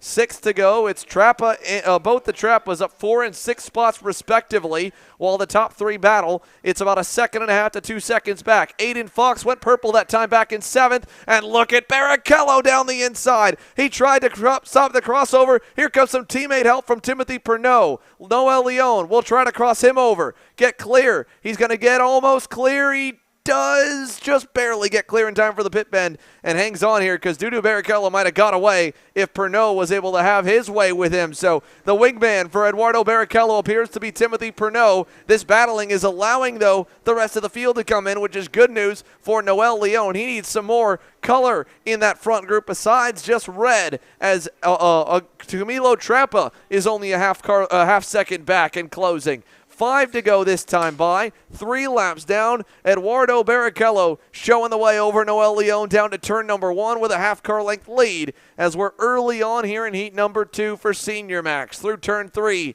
Noel Leon a little bit back here as he goes wide. Barrichello goes low to defend. Through turn 4, it opens to a car length, and we'll probably see back to normal lines, back to clean tires, and Timothy Pernod starting to lose a little bit of traction himself as the Canadian PSL karting driver is now about 4 car lengths away from Noel Leon. Back behind them, where's Aiden Fox? Well, he's right here working on the rear bumper of Ethan Thorne, who's also going on what looks to be Agustin Trappa. Crosses him up, though, back there as the leaders go to 9. Look at this fight here. This is for 5th. Fox to the inside, and he'll get by Agustin Trappa as well. So Thorne to the top 5. Fox up to 6 and digging for more to make up ground from that turn 1 carnage here in Senior Max. We're halfway in, halfway home as they go down to turn number 1 here, Henry. Noel Leon looks to the inside. No, he doesn't.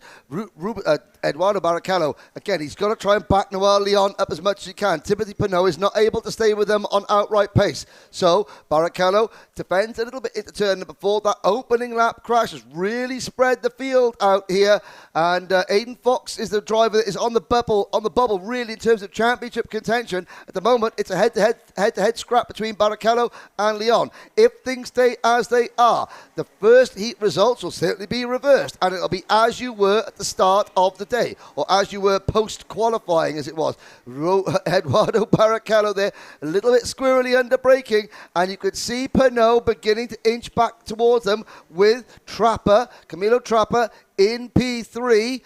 Further back there, Manuel Gonzalez has had an issue and I think is down in 16th position. And here comes Noel Leon. Oh, Dudu Barrichello there gives him a little bit of a swipe. Well, he just as they got really close, almost like they were trying to shake hands with one another. And again, now we're getting a little bit aggressive there on the defense as well from Noel Leon. A sweeping move to the inside. Here comes Eduardo Barrichello, and this is the invite that Timothy Pinot needed. What will Timothy Pinot do? Will he get on the rear bumper of his teammate? Yes, he will. Going into turn number 6, but Leon round the outside has the advantage still, and Trapper now joins us for a 4-kart train at the front. So here we go again. Camilo Trappa gets new life. Aiden Fox behind them has worked his way up to 5th, but Noel Leon blocking the inside in turn number 9 will take them out of the corner. This time by it'll be 2 to go. Aiden Fox might get a gift and a half if they continue to low line here with the final 2 laps to get himself to the top 3 as they really stack up there through turn number 12. There's the respect between Leon. Again, the fierce fighting, but Eduardo Barrichello could quite easily have just nudged easily on wide there, but you can see him braking really, really hard to avoid even the slightest contact. He brakes hard up the inside, tries to stand it on the apex. The 2 leaders collide. Leon just got his nose cone hooked on Barrichello's rear bumper. Here comes Timothy Pinot, and in 5th position, Aiden Fox now has a chance. It's Barrichello leading. Leon somehow holds on to 2nd, and we've got a huge train at the front. Leon back to the inside. There goes Pinot. Can Timothy Pinot be a spoiler here for his teammates? Leon trying to get away. Here comes Barrichello. He won't be able to pass his teammates. Trapper is right there. So is Fox. And behind them we got Santiago Igor Aguirre, Augustine Trapper, Ethan Thorne, Chris Marino also in the mix.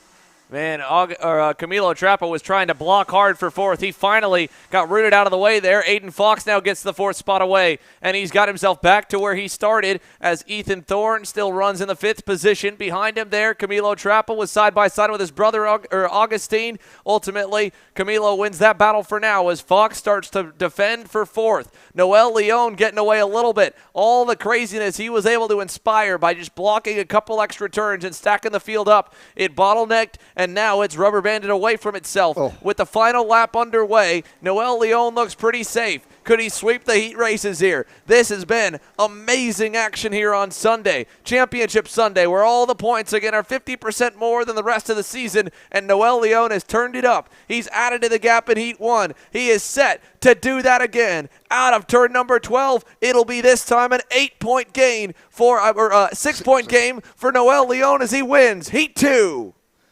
Pinot takes 2nd. Barrichello stays in 3rd. Fox is 4th. Then Ethan Thorne, Camilo Trapper, Augustine Trapper, and Santiago Igor Aguirre. Wow. Try to unpick that one. You could just... Noel Leon is fully aware, and he fully expects Eduardo Barrichello to back him up. This is the name of the game. So Noel Leon knows that Barrichello will slow him down. He knows that. That's why every single time Barrichello got in front, Leon was being aggressive, ultra aggressive.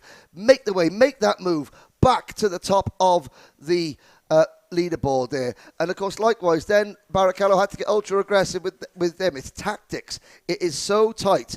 30 points in that race provisionally for Leon.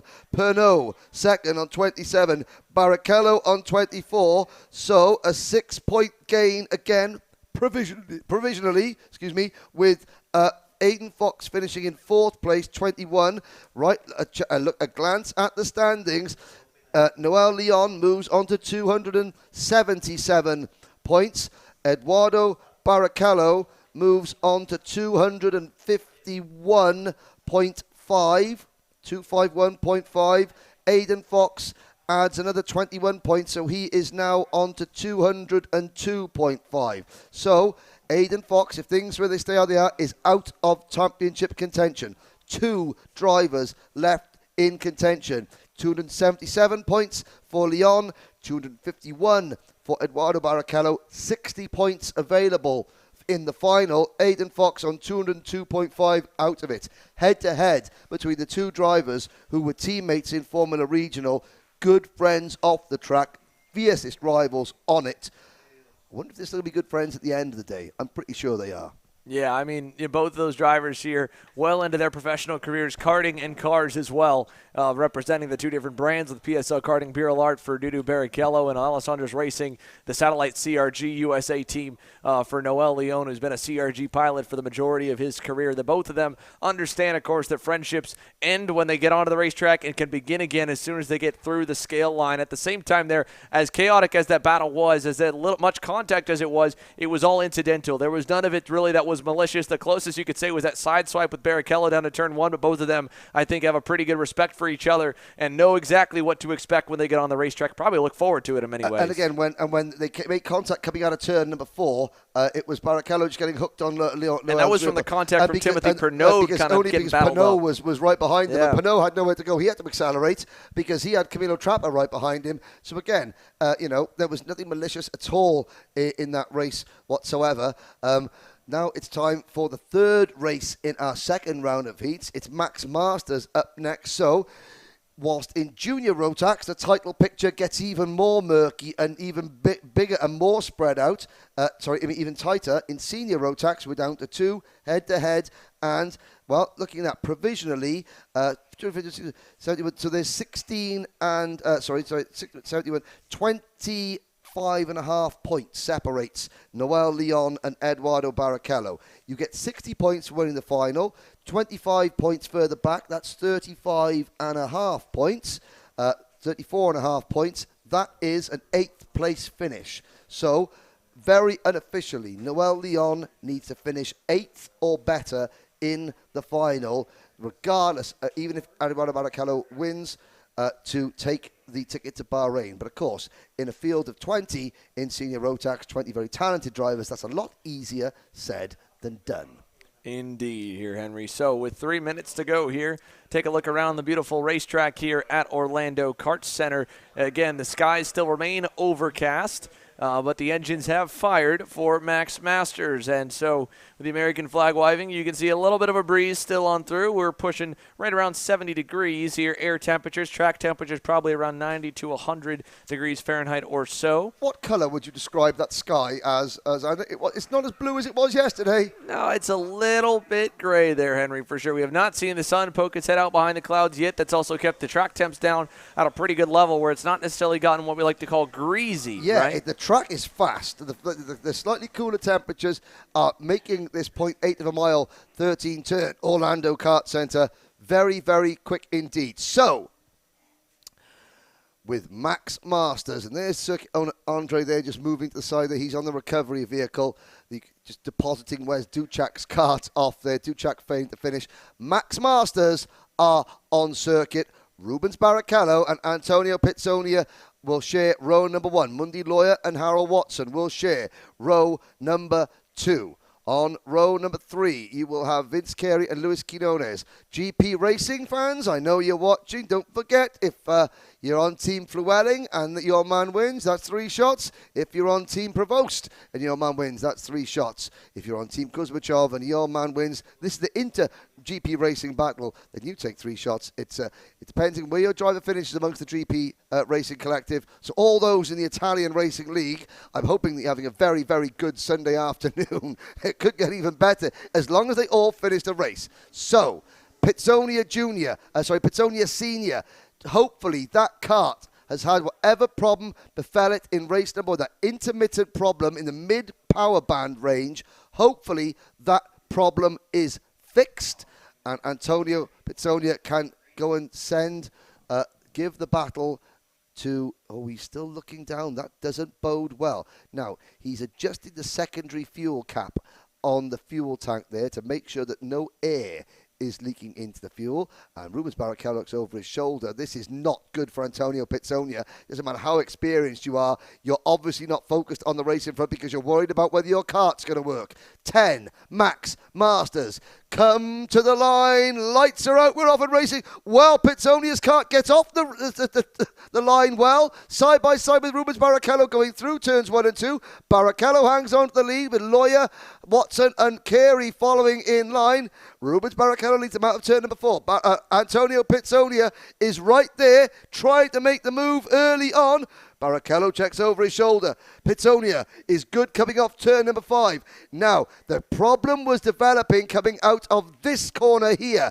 Watch to see as Antonio Pitsonia looks to pick up the power. Will the power stay with him? Yes, it does. Can he make the move? Yes, he can. Into turn number 9. New leader Antonio Pitsonia Sr. But for how much longer? Barrichello gets the crossover. And from the outside line, Barrichello can sweep across. Hits the apex of turns 10 and 11. Mundi Lawyer watching with intent in third position, seeing what might fall his way. Barrichello come into this race on 269.5 points. Pitsonia 229 points. So that's the difference. 30 points for a race win. So even if Barrichello's kart stopped now and Pitsonia were to win, then Pitsonia would only go on to 259 points and Rubens would have an 11. Oh no! It's happening again! It's happening again! You can see Antonio Pitsonia slapping the steering wheel. Now let's watch. Will the kart pick up coming out of the corner? And he's looking down. It does this lap. Oh, this is going to be so difficult. Driving one of these senior Rotax karts when things are happening perfectly for you is hard enough. Trying to drive them when there is an intermittent problem, you never know when the kart is going to pick up or when it's going to cut out, is even harder.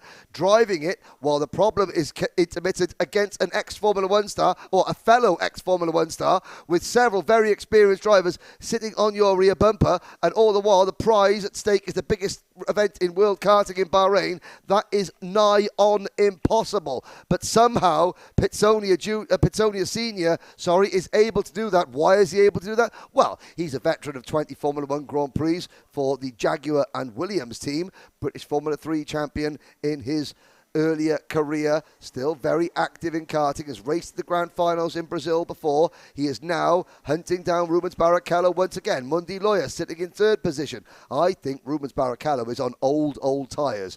I think he may be saving a set of fresh bones for the final just to make it absolutely clear that he is going to go to the Bahrain by winning this championship.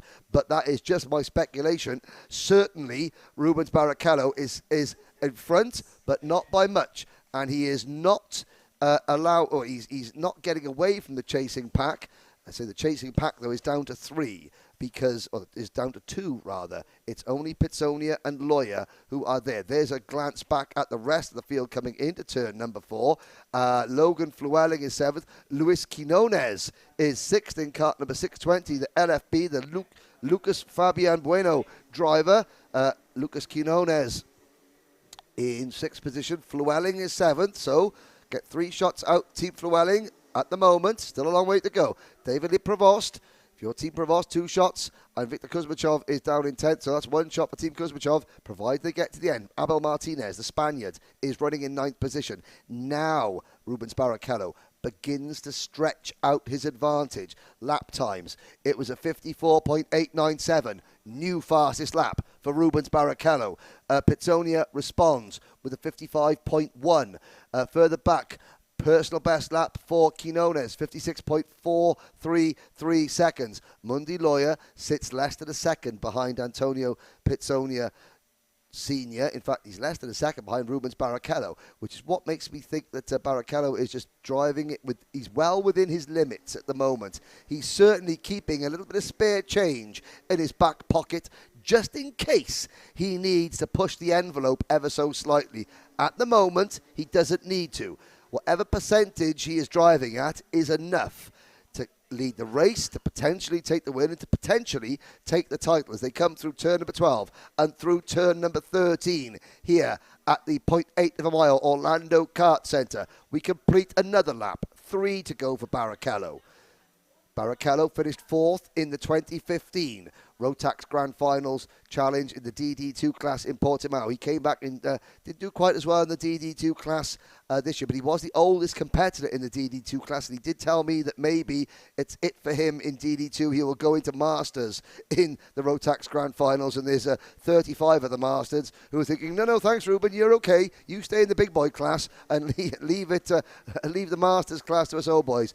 Bearing in mind, Rubens Barrichello, 50 years old, the Sao Paulo, Brazil native, now based in Orlando here for quite a lot of the time. He is still the reigning Brazilian stock car champion. Won that at Interlagos last November, that very, very, very competitive stock car series in Brazil, which is awash with ex-Formula 1 drivers, GP2 drivers, sports car drivers, very, very intensely competitive, huge grids. It's Brazil's biggest national race series, and Rubens Barrichello is the defending and reigning champion of that series. Now, speaking of defending, Antonio Pizzonia may have to do some of that, because Mundi Loya is sitting right there with him, and every time Pizzonia Jr. looks over his Pizzonia Sr. looks over his shoulder, that tells me that he can sense an issue with that Zanella Racing Tony kart. Up scrapyard straight we go. We've got a lap and a half remaining, and Mundi Loya makes a move into P2 for Peru's Mundi Loya. Pizzonia did not fight it. I don't think Pizzonia could fight it, even if he wanted to. I don't think the kart will let him, and that's not a slight on the Zanella Racing team at all. They're working incredibly hard, but there is something amiss with that chassis, that engine. We're not quite sure what it is. They're working hard, and with such a short turnaround time between the heats and the finals, they have got very, very limited time to even try and look at rectifying the problem. All they can do is hand it over to Antonio and say, please. Oh, and that is Luis Quinones out of the race, out of sixth position. And is he out on his own? Oh, no, there's another kart there. It looks like one of that could be David. Oh, it's David Provost out of the race. So, the Italian Racing League fans that are supporting David Lee Provost, you can put your shot glasses away. No shots for you. Your man hasn't finished the race. Here we go. Half a lap from home. Pizzonia having to just crawl round, but it's another win. It's another step towards the title for Rubens Barrichello. Lights the flag. Mundi Loya second, Pizzonia is third. We look back, in fourth position across the line was Vince Carey. Here's a good battle. It's Abel Martinez holding off Victor Kuzmachov and Logan Flewelling, and it's going to be Martinez on the line, slowing down. Did he make it? No, Kuzmachov grabbed sixth place on the line. So, Victor Kuzmachov supporters, 3 shots for you. Your man was the first one home in sixth position of the GP Racing Collective. Abel Martinez 7th. Logan Flewelling drops to 8th place. So, well done, Team Kuzmachov. And well done, Rubens Barrichello. He moves on unofficially, of course, to 299.5 points.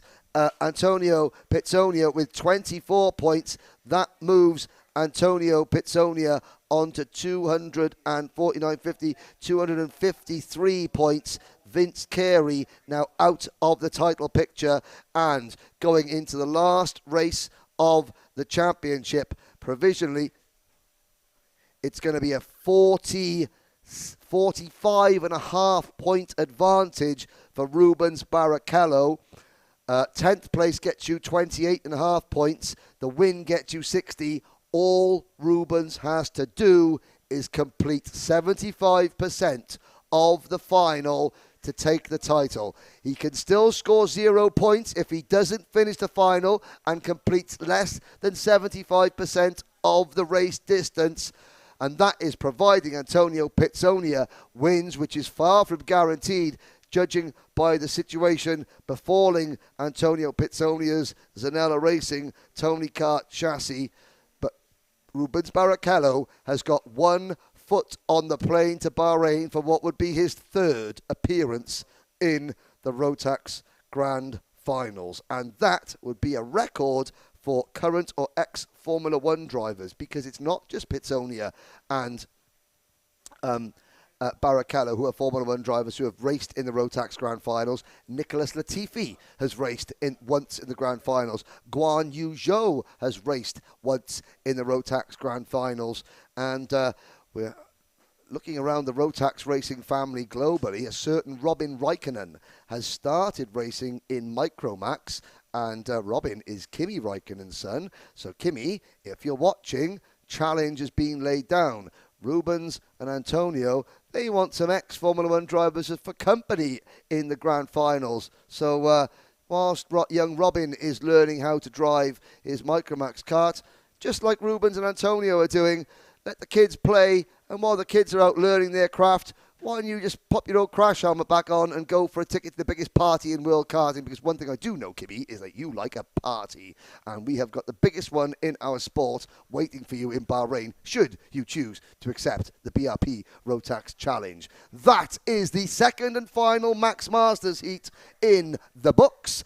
We've got 3 heats to go and a few minutes before we get underway. Let's have a look at what is going on the live chat. Scott Campbell, hello to Scott Campbell, a 15-time competitor in the grand finals, 15 times. Such an intense junior Rotax race. Yes, it was. And we've got Nathan Dupuy in with the chance of the title for Canada in junior. Jorge, the fat kart driver, well, you know, don't be too hard on yourself. You might be a plump kart driver. That's some racing. Yes, indeed, it was. Senior Rotax Madness, says my friend Alex Goldschmidt. Yes, indeed. And for those of you who like Rotax racing, you'll see plenty of Senior Rotax Madness at the Rotax Winter Cup in Campilos in Spain in just a couple of weeks' time.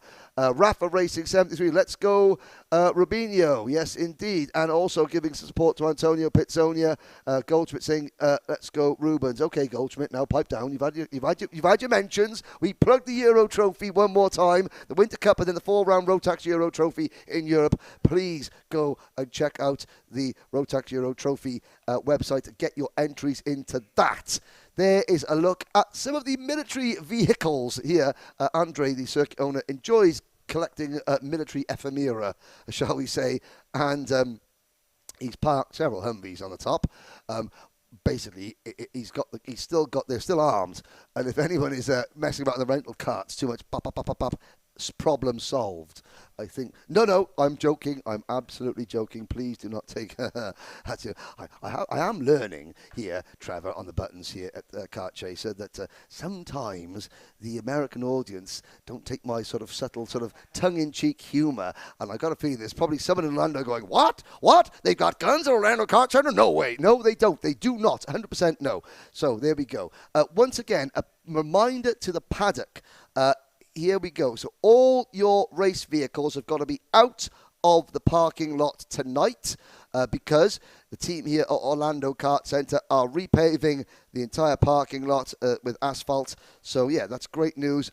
The team here at Orlando Kart Center always working to improve the experience for the drivers who come here, not just for the Rotax Winter Trophy, but for all the events that they have here at Orlando Kart Center. We've got Minimax, we've got Micromax, and we've got DD2 to go in Heat 2. Then, without much of a break, we will be straight into the finals. Please, once again, we've got lots of people watching in the United States. We've got lots of people watching in Canada. We've got lots of people watching in Europe.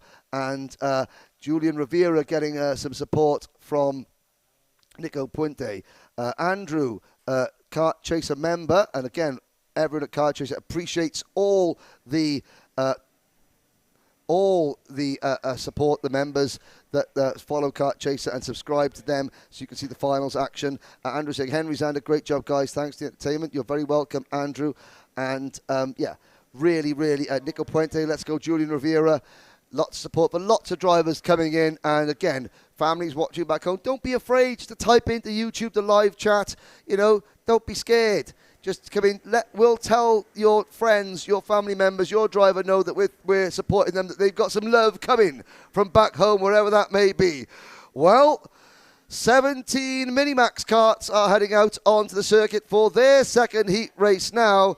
The championship standings still very finely poised between Kai Johnson on 251.5 points and Antoine Lemieux on 243. It will be Johnson on the pole. Watch for Luke Konjanapitak in kart 102 for the Zenit Racing Praga team on the outside of row number 1. We'll let the field settle down. Edward Kennedy, Felipe Benito, very well placed as well, as is Iago Lempen and Alexis Bayerjon. We did not see anything from Baerjon in heat number 1 because he was, the innocent victim of an incident on the first lap that eliminated the Blast Force driver. A reminder, last year in this competition, the Minimax title was won by Salvador Della Vecchia, and I'm not sure why Salvador didn't go and represent Venezuela in the Rotax Grand Finals. Kai Johnson was second in Minimax and eventually took the ticket because Della Vecchia gave the ticket back. Felipe Benito was 6th in the championship last year. Luke Konjanapatak there on the outside of row number 1 was 7th in the Micromax championship. So it's going to be Johnson and Konjanapatak on row number 1. Kennedy and Lemieux on row 2. Benito and Baerjon on row 3. Luis Cifres and David Zhao on row 4. Iago Lempen from Peru and Matisse Brunetti from Canada on row number 3. Marix Ruiz, Max Mukarem, Remy Guzman, Eason Teng, Diego Morales, Darren Kidd and Bashi Jimenez rounding out the field. Big hello to all the people back in Lebanon watching and supporting Max Mukarem, based in Virginia now but of Lebanese descent. And Johnson brings them to the line very slowly. Green flag goes out now. We're off and racing. It's a great start from Johnson. Oh, he leaves the door open going into turn number 1. But he thought, I've got such a good gap here, I don't need to defend. And that has proved a very, very successful decision because he leads comfortably into turn number 4. Further back, Luke Konjanapatak again not great off the line. There comes Alexis Baerjon making a move up the inside of Konjanapatak into turn number 5. Now, Luke Konjanapatak, listen to what Alexis Baerjon is telling you. Alexis saying, follow me. Just push me around. We'll move up the field together because they currently run in 5th and 6th. It is, they go down Scrapyard Straight on lap number 1. Johnson, followed by Kennedy and Benito. Then it is Lemieux, I think, in 4th place. Yes, it is. So, Kai Johnson's nearest title rival, Antoine Lemieux is there in 4th position as they come out of turn number 13 to complete lap number 1. It is that energy chassis, the Nash Motorsport kart of Edward Kennedy in P2 at the moment and looking to challenge. Benito is next. There comes Antoine Lemieux. Lemieux's got to go for it. Good move there from Antoine Lemieux. He has got to stay within spitting distance of Kai Johnson. The gap is, Lemieux 243 points. Kai Johnson, 251. The only other drivers in with a shout is David Zhao and Edward Kennedy, but they could be eliminated at the end of this race, provided Kai Johnson can keep things on track and score some points. Here comes Lemieux again on Kennedy and makes the move. So Quebec's Antoine Lemieux passes Edward Kennedy in kart number 113, the driver from Montreal. So it's Quebec against Quebec. Oh, plenty of Montreal Canadiens fans, maybe some Quebec Nordique fans if they're going back through their history books. But it is Antoine Lemieux, the white crash helmet, the black Premier Racing driver, now into P2. Now Antoine has got to get his head down and chase down race leader Kai Johnson. Further back, there's Alexis Baerjon picking up 4th place from Felipe Benito. It's still Luis Cifres in 6th, Konjanapatak 7th, Zhao 8th, Lempen 9th, Brunetti 10th, and it's Tseng, Ruiz, Guzman, Mukarem, Morales, Kidd, and Jimenez. The rest of the running order. That black Blast Force Racing Charles Leclerc chassis looks very, very strong in the hands of Alexis Baerjon, who of course didn't complete a lap in the opening heat, so his tyres are fresher, and he is about to have a little look at the inside of Edward Kennedy. He has more than a little look. He has a full-on gaze at the gap that appeared at the inside of the corner. He makes the move into P3 for Baerjon, and now we have a battle for the race lead because Antoine Lemieux has caught Kai Johnson. Johnson checks over his shoulder, but Antoine Lemieux up the inside sells Kai the dummy, moves into the race lead. New leader, Antoine Lemieux. Here comes Kai back at him. Lemieux gives him enough room. Kai reacted very quickly there, and he wanted to make sure that he was back in the lead before Baerjon caught, because what Kai Johnson does not want for himself is what is now happening to Antoine Lemieux. Lemieux is now the meat in the sandwich, because Every time Antoine Lemieux might move wide going into a corner to get the undercut coming out of a corner on Johnson, Baerjean will put Lemieux back to third place. So Lemieux has to think about defence as well as attack. Kai Johnson will just try and get his head down and break away as much as possible. Will Baerjean work with Lemieux? Hasn't always been the case this winter. The two Canadians have not necessarily worked in harmony at all times, but with a win on the line, they might have to, especially as Kai Johnson is choosing to defend. Oh, this is going to get tasty now, and it's going to bring... This is a dangerous game that Kai Johnson's playing, I've got to say. If he just pulls away, then yes, he might lose the lead, but he might only lose one place. By backing the field up, he runs the risk because that could happen. Lemieux sends it at the inside, they're 3 wide. Here comes Baerjean, wheel to wheel in Minimax. Lemieux ran wide on the exit, and Kai Johnson somehow has the lead back. Oh, Lemieux's running wide. Lemieux's going to get swallowed up by the pack. Kai Johnson, I said he was playing a dangerous game because he could lose lots of places. It's now Lemieux. Oh, and there's a little bit of, a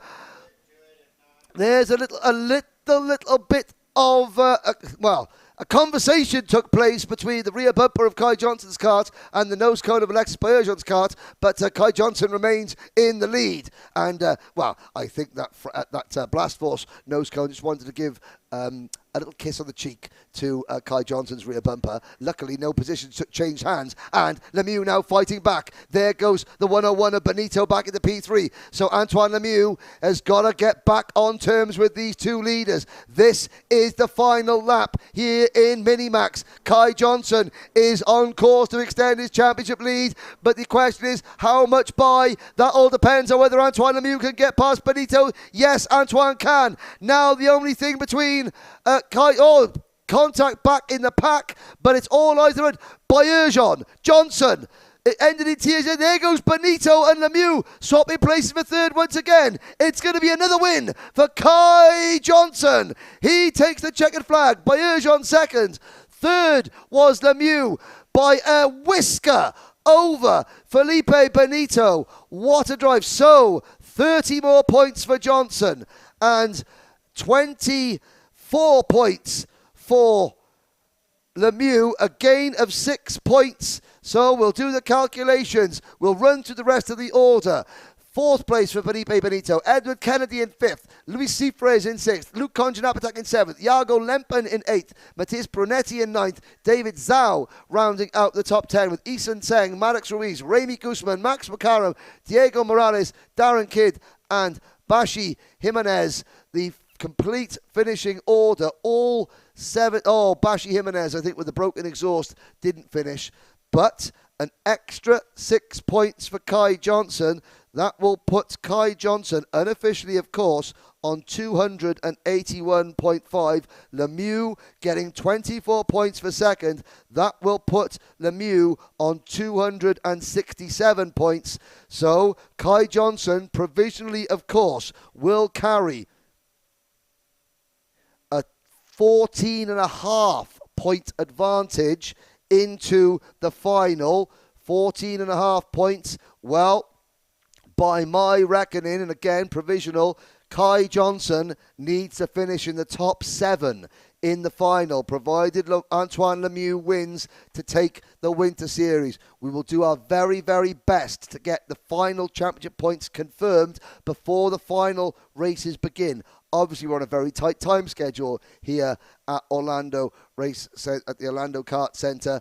We'll be stopping at the end of the heats, obviously, for the playing of the national anthem. This is a national level event, so we will play the national anthem of the United States before the final gets underway.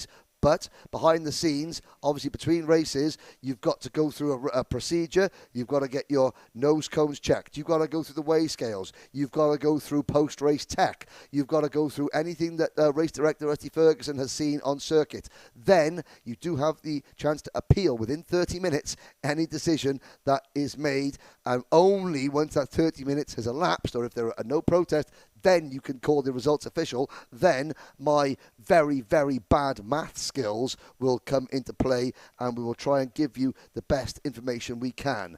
Top Gun will be back, says Wesley Gunder. Wesley, it's all well and good to get your mum to type in on the live chat and say, go Wesley Gunder.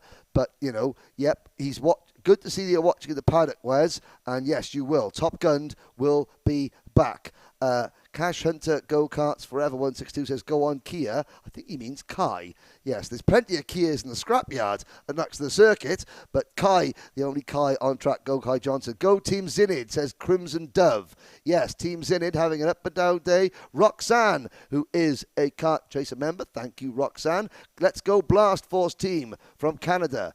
And, yep, Alexis Baerjon finishing strongly in that last race. Means we have 2 heats to go. 2 heats to go. Mini Max have just finished. It's going to be Micro Max up next. Don't forget, ladies and gentlemen, Julian Rivera, one on track, was given a 3-second penalty for having 2 wheels out of the tram lines. It means that instead of extending his championship lead, Antonio Pizzonia Jr. has actually eaten into his championship lead. Points as they are at the moment in Micromax. 4th in the standings, 212 points for Maxwell Matcha. 3rd in the standings with 220 points, Sebastian Piemonte. 2nd in the championship standings, 237 points. It's Antonio Pizzonia Jr. Leading the standings, last year's champion from Ecuador, Julian Rivera, 245 points. That is provisional, don't forget, ladies and gentlemen. However, so it means that there is a 8-point gap between 1st and 2nd. 8 points, that is it. Well, so it's a 9-point differential between finishing 1st and 4th. So Julian Rivera must finish in the top 3 to still be guaranteed as the points leader going into the final. However, don't forget, ladies and gentlemen, Rivera starts this race from the back once again.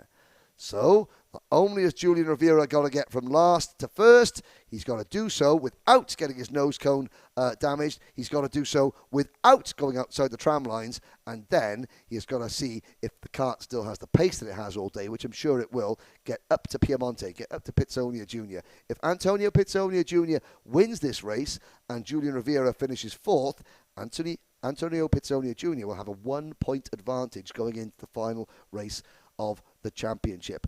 If Rivera finishes 3rd, Antonio Pizzonia Jr. will be just 2 points behind. It could come down to who finishes in front of who on the track in the last race, which is just what the whole BRP Rotax, the whole RTX karting, Grid 14 Motorsports team, who have worked tirelessly to put this event on for you. The Kart Chaser live stream came about literally less than a week before we went live at PK Race Park. So on behalf of BRP Rotax, I've got to say a massive thank you to Kart Chaser for putting the live stream together. From last year's inaugural Winter Trophy, which had 60 drivers in total, we had about 50 each weekend. We've had over 80 each weekend, representing 14 different nations. So on behalf of the Rotax family, a massive thank you. This event is coming back to its former glory, I am sure. Drivers in Europe, drivers watching back home in the UK, around Europe, who are looking at the Winter Cup in Campillos next year at the end of January, last weekend of January, first weekend of February, that time of year. Why don't you come and join the party? We haven't got many European drivers here just yet.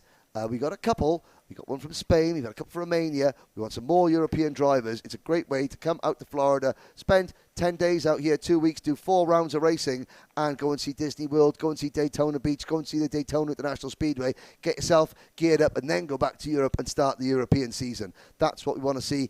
Karts are on track. It's Micromax. It's coming up right now. Here we go.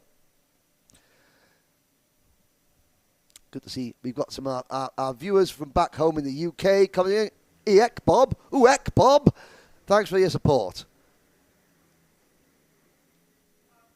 There is a look at the Orlando Kart Center. The start-finish straight in the center of your screen. And here come your Micromax karts. 13 in total.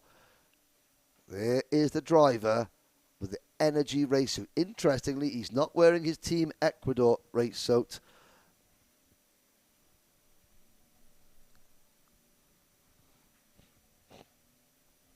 Julian Rivera. Now, is that a superstition?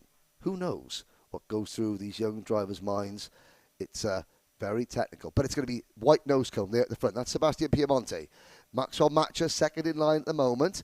There's Antonio Pizzonia Jr. in third. So Piemonte finished 18th in the Rotax Grand Finals last year. In fact, the highest ranked Rotax driver in the Grand Finals in Micromax we've got here.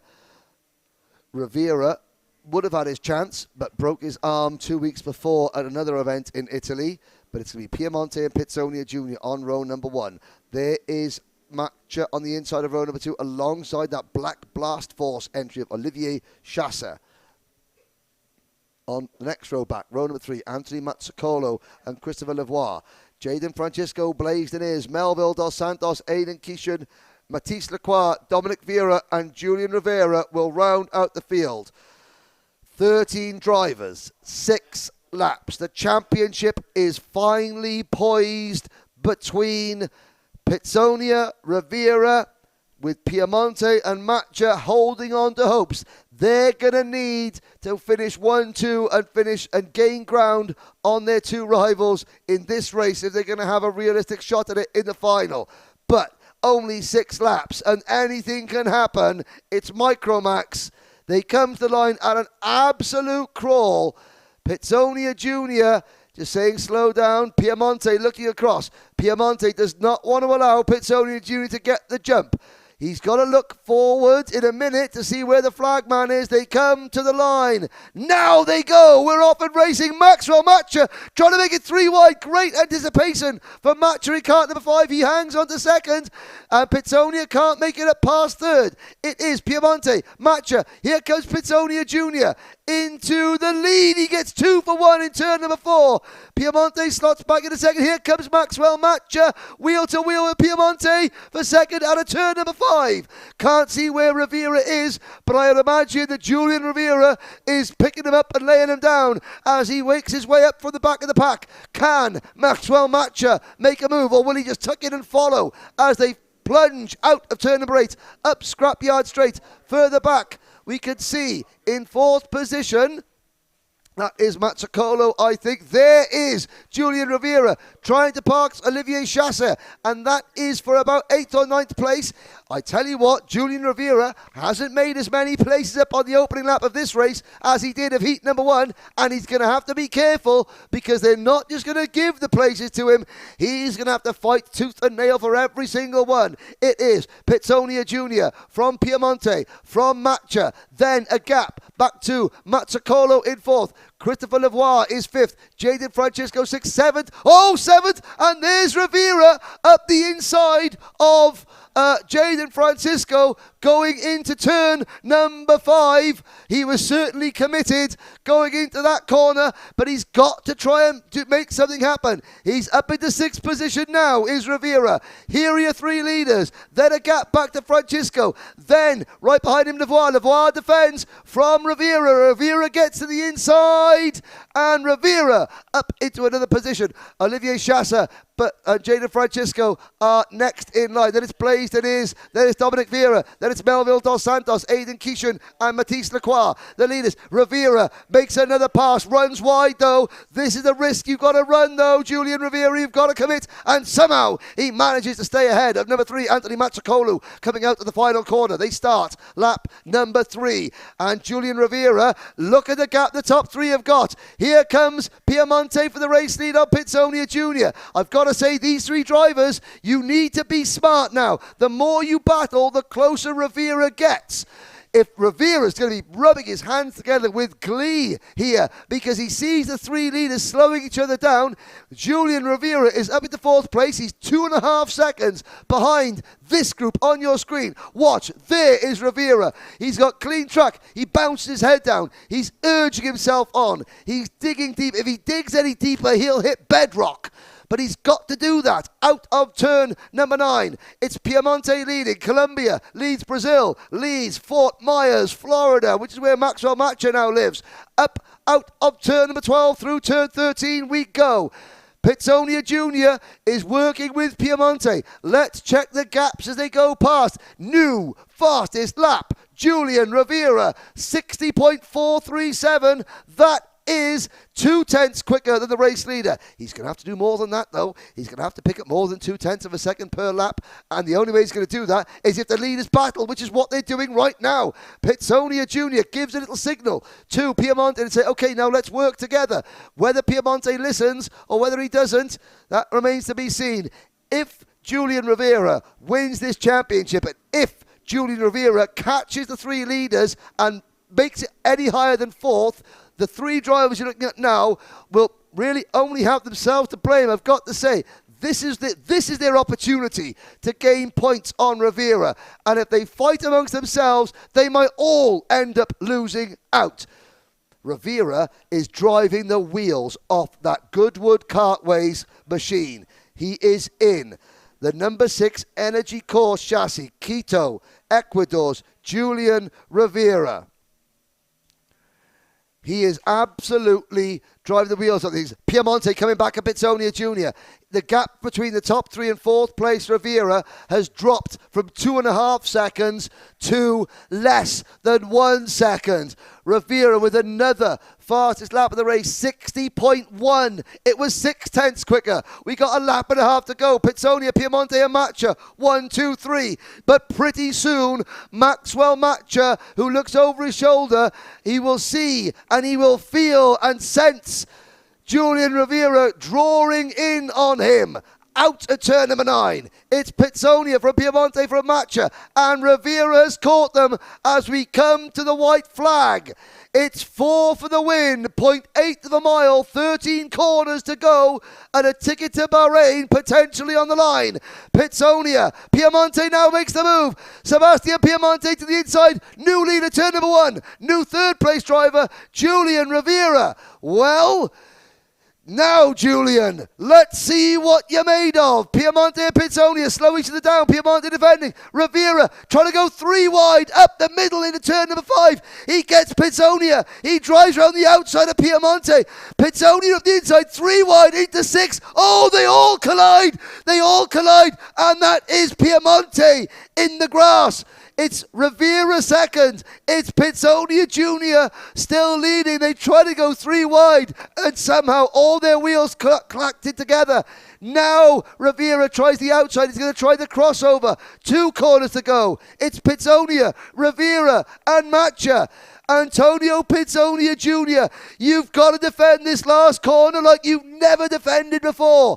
Rivera will get the drag race out onto the line. It's going to be Pitsonia Jr. with the win. Rivera second. Matcha is third. Provisional results, of course. I looked back. Piemonte crosses the line in 4th position. Christopher Lavoie is 5th. Machacolo is 6th. Chassé is 7th. Jaden Francisco is 8th. Dominic Vieira, 9th. Blaisdon is 10th. Then Melville Dos Santos, Matisse Lacroix, and Aidan Kishan. You will forgive us, ladies and gentlemen, for not following the rest of the field, as we do our very best here to give every driver as much coverage as possible. But when it comes down, when all the marbles are on the table, then we have to follow those that are fighting for the championships. Well, 30 points for Antonio Pitsonia Jr. provisionally, of course. That puts him on to 267. Second for Julian Rivera provisionally. That will put him on to 272. Third for Maxwell Matcha. That will put him on to 236. So it is now down to 2. Piemonte finishing 4th. That will put him on to 241. So 236 points in 4th to 272 points provisionally. Your championship. There may be a couple of adjustments there because there were a few little bits of, rubbing is racing, but not when there's a championship on the line. And we will give you as much information as possible as those are results. Well, welcoming back Xander Clements to the booth. We've got 1 heat to go in DD2. Xander, I've got to say, Didn't miss much. No, not at all, man. Oh, my goodness. What a race there. I was just running some lunch over to our hardworking camera team. You mean you feed your camera crew? Every once in a while, Every once in a while. I mean, Fair they enough. don't. Fair enough. Yeah, but sometimes. Today I was feeling generous. Okay, well, yeah, you did buy them drinks yesterday. Why don't we say a big hi to the Kart Chaser team while we've got a minute or two before the next race? Yeah, hopefully they're not on break here. Let's go ahead. We'll send it around the horn and show you who we got on the racetrack here. We got a great team. Obviously, we've covered everyone here in the booth with me. There is our good buddy Jed Perkins. There he is. See, we're interrupting his lunch there, but hey, at least he's got some food. Just ran that down to him all the way down at the end.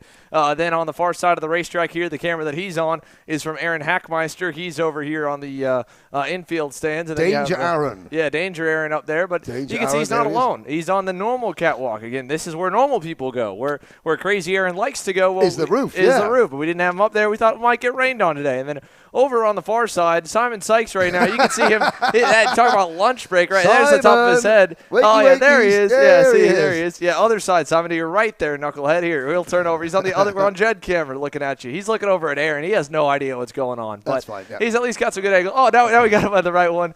Yeah, there we go. All right, so we got eyes on everybody. But Simon, Aaron, and Jed have done an awesome job here this week. Again, can't thank you enough, all the Rotax crew. We've got, of course, Trevor Blue, my partner in crime, over here on the switchboard producing. Brandon Simone's behind us here. He has been making sure that we have every angle covered for you guys and talking to all of our camera crew. So it's one kind of big unit that puts on the show here this weekend live from Orlando. And, of course, us in the booth. It makes it really easy for us here, Henry. We've got a big TV right here to our side. We get to see what those guys are showing us. They're the ones actually on the ground doing it. We're just somehow convinced enough people to let us talk over the airwaves. Exactly. Somehow, the gift of the gab, it's called. We've got not just the gift of the gab in terms of commentating, we've got the gift of the gab in terms of persuading people to let us do what we love to do and bring it to a live global audience. And again, thank you very much for all your supportive comments. Yes. As commentators, we don't get everything right all the time. We do our very best to do that and give the storylines of all the drivers. We tell stories as much as we describe what is going on the racing. There are 81 drivers from 14 nations here. Each of them has a story, how they got here, their families, what's going on behind the scenes. It's our job to get to know them, to get to put this wonderful sport, this cornucopia of colour on the track. It's just as colourful off the track as well. Every driver, different means, different amount of travel, different ways they get here. Once they get here, though, the racetrack and karting, it's an all-inclusive sport. We've seen drivers in wheelchairs racing, paraplegic drivers racing in the trophy. We see drivers of all creeds, genders, races, colours and religions. Sport karting, there is no separate class for anything. All the go-kart knows is there's somebody sitting in me steering my wheels, and whether that's a man, a woman, whether it's from any country or around the world, the kart and the circuit, no one are different, and that's what I love about this sport. One of the many things I love about this sport, and getting sitting next to Trevor every once in a while. Yeah, we get to hang out with him, right? We got cool guys all around us. So, we've got, again, more cool guys on the grid for DD2 Max coming your way. Great opening battle here. Lots of storylines, right, to talk about when it comes to DD2. That first heat race still. Jonathan Markussen, the Deniz Racing Praga. Obviously, the frustration just has been building. They've got him on the grid. I walked by him on my way back up here to the broadcast booth down here by the top of the grid and turn number 8 on the racetrack, and I can say Jonathan was already zoned in the go-kart, helmet on, visor just barely cracked and locking in for the race here. So he's mentally resetting. Jono's dad, Shane, how was Shane's demeanor? That will tell you a lot as to whether the problem is solved. Very menacingly focused, I think, is a way to put it there. That means he hopes it's solved. He hopes it's solved, right? You can see he's you can't really with technology in your hand, some guys just bang it on the table once or twice and it fixes it. When he's watching on the racetrack, you can't really go out and hit the go-kart and try and make it go. So Jono's dad, Shane, he works with heavy machinery construction. Yeah, right. So I think that Shane has probably taken that Praga kart out around the back of the workshop and says, I have a very large excavator which can build a very large hole, and I will put you in this hole, Mr. Go-Kart, if you do not work as I want you to. Yeah, there's like the tiers of it, right? Like, please work. Okay, I've asked you. Okay, I'm done asking. You better work. And hopefully here that time comes for Jono. But he's not the only one to talk about in this one, right? You go right up ahead of him on the grid from heat number 1 here to find, of course, Manuel Ochoa, who had the best run we have seen yet from him in the Rotax Max Challenge Winter Trophy. Getting up into the mix, getting up to second, fighting for the top spot in the lead group. He ended up third at the line, but he showed his muscle, best we've seen of him so far. And we're forgetting the driver that won the opening heats, the driver that leads the championship, Gianluca Savalio. I think the smartest thing that Gianluca's done all weekend is to decide not to race in seniors today, to focus solely on DD2. And he drove perfectly this morning. His impeccable drive, just the amount of right of aggression, speed, and again, he's got the championship lead, 256 points, plays 234.5 for Matthew Taskinen. Savalio has got it all to do again from the outside of row number 1 with Ochoa and Markson in row 2 and Colin Livingston again. Colin at 55.4 in his first heat race. He's going quicker than he's ever been before. Lights are out. We're off and racing. It's the last heat of the 2023 Rotax Winter Trophy, and it's underway, Xander Clements. Yeah, down to turn number 4 here. Look at Jono. He's going to go right to the outside lane. Got a much better start to this one here as he's all over the bumper of Savalio. Matt Taskinen is the last of the drivers we didn't mention, besides, of course, Colin Livingston, his teammate. But Matt Taskinen leading the way here, led a good bit, had a good battle. Once Ochoa got by, it allowed Savalio to get away, but Matt Taskinen has been as fast, if not the fastest, throughout the session so far today. He leads them down the backstretch here for the very first time. Lap 1 underway, and look at Jono looking to the inside of Savalio. He'll open up for the corner, force him to the high side, and Jonathan Markison, Aussie is up to second now with a good opening circuit. He'll go to work now on trying to track down Matthew Taskinen, who has been gifted a bit of a bigger lead thanks to that pass in turn 9. Savalio checks the gap back to Ochoa. He'll settle into line for now in third. All he's got to do again is finish really second or better. Matt Taskinen was second, but again, for Savalio, if Markison can get by, really, I mean, it could go his way if he doesn't necessarily have to win this heat if the cards fall. He only really has to if Matt Taskinen is the driver out in front, because Matt Taskinen a first and a second and the pole in qualifying, we give him that pole main event. So again, only 5 karts, 5th place in the final gets you 43.5 points. That is a 16.5 point swing for the 60 points you get. So realistically, Savalio is thinking, okay, as long as I am 17 points ahead of my nearest rival in the final, that's it, game over. At the moment, he is 22 points up, 21.5 points up. So Savalio can now afford. Markison and Taskinen have been fantastic this weekend, but that race 1 win for Savalio, which you so beautifully described earlier, Xander, that wheel-to-wheel battle, that was the most important race of Savalio's season thus far. He can now sit back. He's not going to just let them run 1 and 2, but there's no need for him to fight. He can pick his moment. Markison, though, on a charge, up the inside of Taskinen, no. Jonathan Markison does not get it. Here comes Savalio to the outside. Savalio's got to be quiet. Oh, round the outside. Contact, and Ochoa behind them. No, that's Taskinen. That's it. The 2 drivers who would try their best to disrupt Savalio all day yesterday, they've disrupted each other, and Savalio will look at Taskinen, who is dragging his kart. Now, Matt Taskinen, if he finishes the race in 5th position, he still gets points, and then it's down to Savalio to at least finish the final. Savalio leads, Markison second, Ochoa in third, Livingston is 4th, and Taskinen is not going to finish this race. Matthew Taskinen's 2023 title bid here in the Rotax Winter Trophy comes to an end. And then, Xander, there were 2. It's Jonathan Markison is now Gianluca Savalio's only remaining competitor realistically for the title. And Savalio leads Markison. If things stay as they are, Savalio would be on 286 points. Markison would be on 252. That means all Savaglio would have to do is complete 75% of the final, and he is your champion. That's a big if. The most famous motor racing commentator of all time, the late, great Murray Walker, used to say, Formula One is if sped backwards. Go-kart is track-og backwards. But the idea is the same. If is a very big word in racing. It's a very big word. If Savaglio wins this race, if Savaglio finishes the final, then there'll be a champion. But there's an awful long way to go. There may only be 5 in the class. There may only be 4 really genuinely competitive drivers. But still, a lot can happen, as we have seen all weekend and last weekend as well.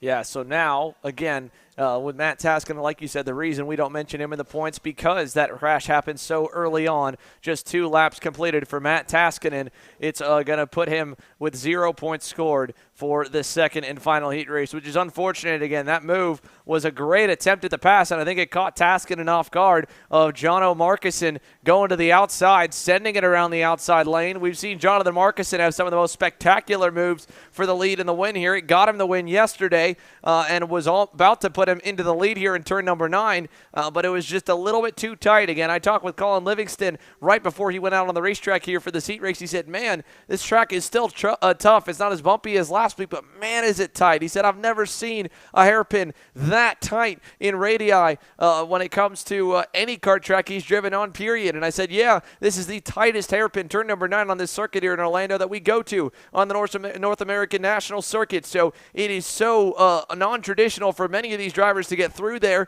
And that move that Jonathan Markison did, we've seen a lot of drivers around the outside here today. None try to do it in turn number 9, and he went for it. And it was, again, going to work, but it's so tight. It was so tough for Taskinen because he went in so deep on the dirty side, the inside of the racetrack, to keep it pinned low. And then, again, they just had his left front tire touch with Jonathan Markison's right rear. It popped Markison in the air, and it ripped probably the steering wheel out of the hands because all the steering's on the front tires out of Matthew Taskinen, and just sent him nose first into the outside retaining wall. So Jonathan Markison now is, at least it seems, undamaged enough to challenge Gianluca Savaglio. Last time by, he was a 10th quickest overall in the session. White flag, though, this time. He enters 3 car lengths away. Markison should be pretty much a lock into second on the grid here with this one, with a 4th in the last race and a 2nd in race number 2 on the day, whereas it'll be a 3rd and a 3rd for Manuel Ochoa. So Markison doesn't need to win. It would help him in the point standings for sure. You're talking 3 more points to his 6-point swing, with 3 points less for Savaglio and 3 points more for Markison, but that's, again, if you can get to him here. Half a lap to go. Gianluca Savaglio, couple looks back over the shoulder, sees that Markison is a little bit too far back. The wild Aussie is just not going to be able to, I think, get there. He's a car length away going to the final sector. It's not going to be enough for heat number 2. Savaglio covers a little bit just to be safe, and he'll bring them to the line. Gianluca Savaglio will win the second heat race on the afternoon. Jonathan Markison will finish in 2nd. Manuel Ochoa will finish in 3rd. And there's a look across the racetrack. Here's Ochoa will come across the line. Colin Livingston will come around to finish in 4th. And again, we'll take that look after Livingston crosses the line with another little wave to the flagman there. And there is Matthew Taskinen. That's got to be a little bit deflating going into the main events here today. Entered with an outside shot at a Rotax Grand Finals ticket. And just one move there, one hard racing incident between himself and Jonathan Markison, who have become good buddies here through the Rotax World Finals and hanging out here, camping together through the 2 weeks in Florida. It's just unfortunately going to put Matt Taskinen on the back foot here. At least from his point of view, on the bright side, nothing to lose, all to gain for that checkered flag and to come away. He's the only one of our top 3 contenders that has yet to get a main event win here in the RMC Winter Trophy DD2 Max Division. We'll see if maybe he can turn that luck around and get himself going. But that does it for heat racing action here. We'll tally the points and give you an update on those in a few moments. In the meantime, again, let's take a look one more time at what all of these competitors are fighting for. It's a trip to the biggest race in all of karting when it comes to looking like the Olympics and seeing everyone from around the world. Plenty of countries, including here tickets from our own here in the United States of America, the Rotax World Finals in Bahrain this year. And here is a special look.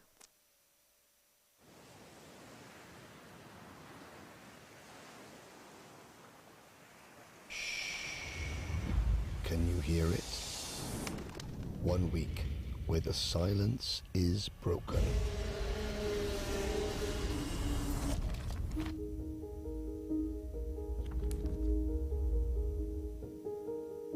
"394 drivers, 60 nations, united in their goal to be the best, the very best." This is the most equal race in the whole world. I will win. There's no opportunity. No one has ever won junior, senior and DD2 before, and that's what we're aiming for this week. 1 week where every second counts.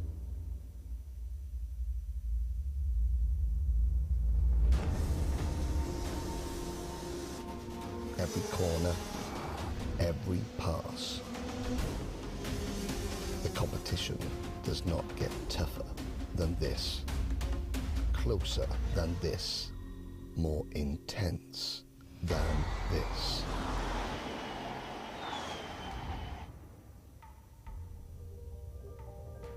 "7 days full of pride, passion, your nation, your roots. Our family is united from all corners of the globe, now together as one. 1 week to change your future, your career, your life. The time is now. Be bold, be brave, be brilliant. Stand tall and celebrate. This is your week." And when all is said and done, and the silence returns, 12 months of hard work is about this week. 1 week. The 2022 Rotax Grand Finals.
Welcome back here to Orlando Kart Center. You're watching the Rotax Max Challenge Winter Trophy, and we're going to get to see these 6 divisions one more time. Main events here for the final round of action. Myself, Xander Clemens in the booth. Alongside me, Henry Baudet. And again, as always, Make sure to send in your love, your support for your favorite drivers here live on the group chat, on the live stream here. The live stream chat has continued to give us plenty of well wishes all the way through. Henry, I'm not sure where you left off on the last one. We've got a few more that have come on in. Yep, that's Kelly Gundler saying go Wes Gundler, then go Ecuador, Natalie Rivera, Juan Ratia, Bravo Manuel Ochoa, Walden Racing saying well done, killing the coverage, great stuff, Kart Chaser, and yes, British Kart Championship, I'll be back with that this year. Thanks EKC Bob. Let's have a look at the championship standings. We have 5 drivers in with a chance of the title. At the moment, Francisco Paredes leads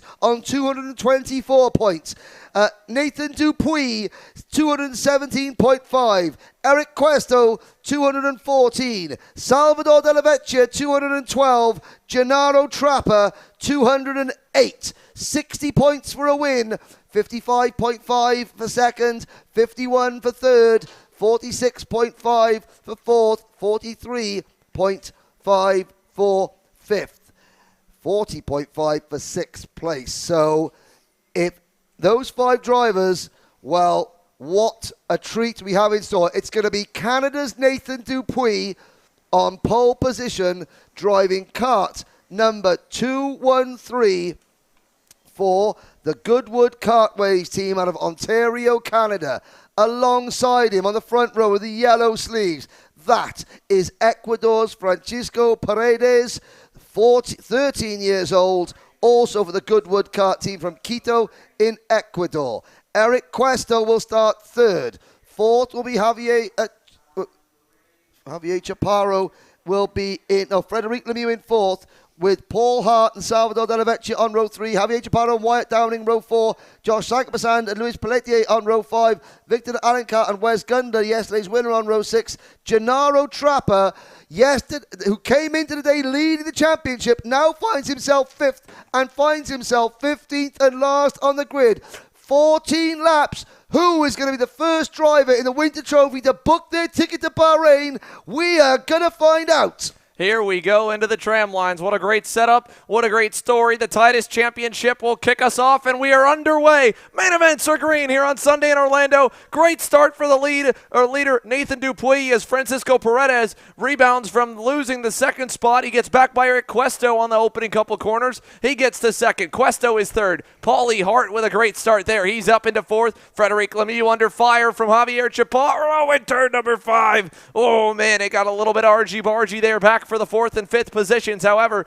up front, Nathan Dupuy continues to lead the way. Paredes, Cuesto, along with Hart, and then Chaparro, who's going to get a big run on Paulie Hart there for 4th. Here he comes, looking low on him, and in fact, Hart feels it. He goes a little bit low to block, but it will be no avail. Javier Chaparro threw it up in another spot higher in the top 5. So, I said to the drivers earlier they were down on the grid. Simple. What will be, will be. They all want to win this championship. Only one can do so. 15 drivers start. One will end this race elated. The others will be desolate. That is sport. That is motor racing. They all know it when they sign up to get onto the grid. As Hart makes a move, he's not a title contender. Dupuy leads at the moment. Paredes is second. The gap between Dupuy and Paredes will be 17, 18, 19, 20, 22, 23, 6.5 points. At the moment, Francisco Paredes is your champion. If he stays in second, he will beat Dupuy by 1.5 points. Nathan Dupuy needs Paredes to be at least 1-2 places further back for a chance at the title. Eric Cuesto is third in the point standings, third in the race at the moment. A month and a half ago, when Eric Cuesto moved out of 4-stroke into Rotax Racing, could he ever have dreamt of being in a situation where he could earn himself a ticket to the biggest party in world karting, the Olympic Games of karting? I don't think he could. Further back, there is Frederic Lemieux making a move, trying to make a move on Paul Hart and failing to do so. Behind him, Salvador Della Vecchia. His title chances seem to be slipping away. Gennaro Trapper has made excellent progress. He's up into 10th place, but at the moment, it's not going to be enough. Great battle going on 4, 4th, 5th, 6th, 7th, 8th and 9th, but we've got a change of lead. Paredes makes his move, passes Dupuis. Questo is there as well. Now, there is a scenario, well, I'm not sure if Eric Questo is 10 points behind the race leader. He's 10 points behind the championship. There's a 9-point differential between first and third. So if Questo would need to win this race and hope that Paredes finishes 4th or worse. Dupuis could win the title if he wins the race and Paredes finishes 3rd or worse. At the moment, Eric Questo, there's a move, that's Paulie Hart getting moved out of the way. And here comes Wesley Gundler, yesterday's race winner, up into play as well. Now Questo makes his move. That gives Paredes even more of an advantage in the championship. But Dupuis has 11 laps to fight back. Yeah, Dupuis has plenty of time to try and work his way back forward. Here's Salvador de la Vecchia down the inside of Javier Chaparro. Chaparro has been trying to keep everyone behind him in any way possible. We just saw him there with Paulie Hart getting into it a little bit. Here comes Wesley Gundler looking, thinks better of it. Top Gun holds fire at the moment, doesn't commit to that move. There's Victor Alencar in the, is that Victor Alencar? It is. Indeed. He's had a terrible day so far for the Nash Motorsport team. Hopefully it's all coming good in the final. Gennaro Trapper runs next in line. It's still only P10 for Trapper behind Lemieux. Oh, now it's a shuffle. There's Gundler. There's the Alencar. Hart. Trapper to the inside. Trapper's going to pick up 1 place. He's going to pick up 2 places. Has Gennaro Trapper left anything with 10 to go? They're going to have to do the best 10 laps of his life, though, for the Buenos Aires resident, the Argentinian Gennaro Trapper. And there comes Lemieux back at Paulie Hart. Yeah, Lemieux there has been shuffled back multiple times in the opening couple laps. Hart the same. They're going to go back by each other as Hart goes back by in turn 9. De Alencar again goes to the outside. That'll hurt him. Here's Trappa going through with Wesley Gundler. So they've gotten some space, but they are way back thanks to this crazy battle pack here in the midfield from the leaders. Eric Questo, speaking of leaders, is now the fastest driver on the racetrack officially. 2/10 better than race leader Francisco Paredes. Can Eric Questo, in only his second weekend of full speed, top level 125 junior action, get himself a main event win? He's got the pace to do it right now here with 9 laps to go and counting on this 14-lap main event. Paredes still leading over him, and then a little gap forming back to Dupuis as here goes Questo. Oh, nicely done. No contact. Caught Paredes by surprise. Now they're going to fight for second. Eric Questo, perfectly timed move as Paredes goes in deeper to 9 to keep the battle away.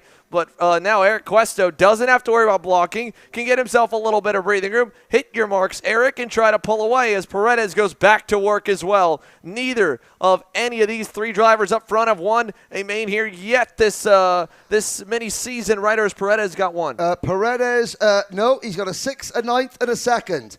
Questo in kart number 215 has got a 5th, a DNF, and a 3rd, although the DNF was right at the end, so he still scored championship points for that. Dupuis has a 7th, a 3rd, and a 4th. But consistency has been their friend, and a lack of penalties. They haven't received penalties for driving infringements, for nose cones, things like that. So Nathan Dupuis, if Nathan Dupuis passes Francisco Paredes and then passes Eric Questo, and Questo stays ahead of Paredes, Nathan Dupuis is your champion. As things stand, Francisco Paredes, second in the race, is your champion. I think Eric Questo chances are going because nobody behind these 3 are closing in. Sorry to Salvador de la Vecchia, it will not be this year. Gennaro Trapper, sorry, it will not be this year, even though Gennaro Trapper is now come up from 15th on the grid to 6th. Eric Questo needs to have 4 karts in this battle to have a chance at the title. But you know what? Pretty in Pink will not be disappointed because who would have thought he would have had a chance? And he will take great pride and great comfort in the fact that he has arrived on the Rotax karting scene with a huge, huge bang of the right kind. Paredes and Dupuis. Nathan Dupuis, one of the standout surprises of this. Well, you're looking at 2 of them. Questo and Dupuis, got to say, they weren't 2 of the fancied runners coming in, but they have proved their mettle. They have proved their worth. And any one of these 3 drivers will be a credit to the grand finals. Here is De La Vecchia now in 4th. Chaparro 5th. Trapper is 6th. Gundler is 7th. Then it's Hart, Lemieux, De Alencar, Figueroa, Downing, Pelletier, Sancapasant, and Tiziano Antolonietto. But you will forgive us if we focus on the front. Yeah, you have to hate it here for Javier Chaparro, Gennaro Trappa, and Wesley Gundler. They were 0.2 better than the leaders last time by. They're 3 to 4 seconds away. They need a lot more battling than what's going on here in the final 6 laps to give them any shot at not just a race win, but mixing things up for that Rotax Grand Finals ticket. Everything's provisional, of course, until post-tech and protest clear here this afternoon. So we may say that we have a tally of who we think could win the championship. That's just based on the on-track action. There's a lot that still has to fall in terms of dominoes before we hand those tickets out to Bahrain to the Rotax Grand Finals. So we'll find out more as the race unfolds. For now, though, it is in the hands of Eric Cuesto. He's doing everything that has been asked of him here on Sunday with 50% more points on the line, with the potential for his first major win on the line. He is trying to hang on, and Paredes is trying to take it away. He takes away the lead there in turn 1. He'll lead them over to 4. Now with 5 to go, Cuesto, does he wait back in second? Well, he has to, because Paredes is going to block turn 4. Does he open the door in turn 5? He does not, and they stay single file. But this right here, this level of defending, with Dupuis especially pressuring on for second there, is going to bring more drivers into it. You can see just barely that Salvador de la Vecchia coming into frame. Cuesto even had a little look there in turn 8. So it's far from over. With 5 to go, it's anyone's guess as to who takes it here. Paredes says, please push me. Well, of course. Push Paredes. Give Paredes the Bahrain ticket there, right? Course Paredes says, please push me, don't pass me. That's what drivers do. The minute they overtake somebody, they give the signal, no, follow me. And the driver's like, well, why wouldn't you follow me? Why wouldn't you let me lead? One of the funniest things in our sport, man, truly. Absolutely. But Paredes didn't need to make the move. Paredes was champion, finishing second. So he wants to minimize the risks now. Cuesto is going to come down. So Cuesto, he's got a chance of winning his first ever 2-stroke race here. He is going to go all guns blazing. The title picture is out of the window for Cuesto as things stand. So he's going to attack. Paredes doesn't need to defend. The problem for Paredes is if Nathan Dupuis could get a little bit closer, if Cuesto opens the door, which he has just done, Nathan Dupuis might go through, but he's not quite close enough. Now Cuesto gives Paredes a signal, no, you follow me, please, sir. But that has made Nathan Dupuis' job a little bit easier. All Dupuis has got to do is get past Paredes and then get past Cuesto. And when he gets past Cuesto, he's got to make sure that Paredes doesn't follow him through. If he does that, then he's champion. As things stands, Paredes is, and even Paredes can fall back to third and let Dupuis pass him, but that would be too nerve-wracking for Paredes. Into turn number 1. 4 to go. 3 to go, rather. Nathan Dupuis is going to have to make a move soon. He's going to have to find some of this aggression that he is caught on since the last 12 months that I saw him race. It's now or never for Nathan Dupuis. He came into today 6th in the championship, an outsider, a rank outsider. He has raced his way into position. When others around them have lost their heads, it has been Paredes and Dupuis who are the most mature heads on these very young shoulders. And what about the head on the shoulders of Eric Cuesto? SLA Karting have found themselves a potential superstar here, I am sure.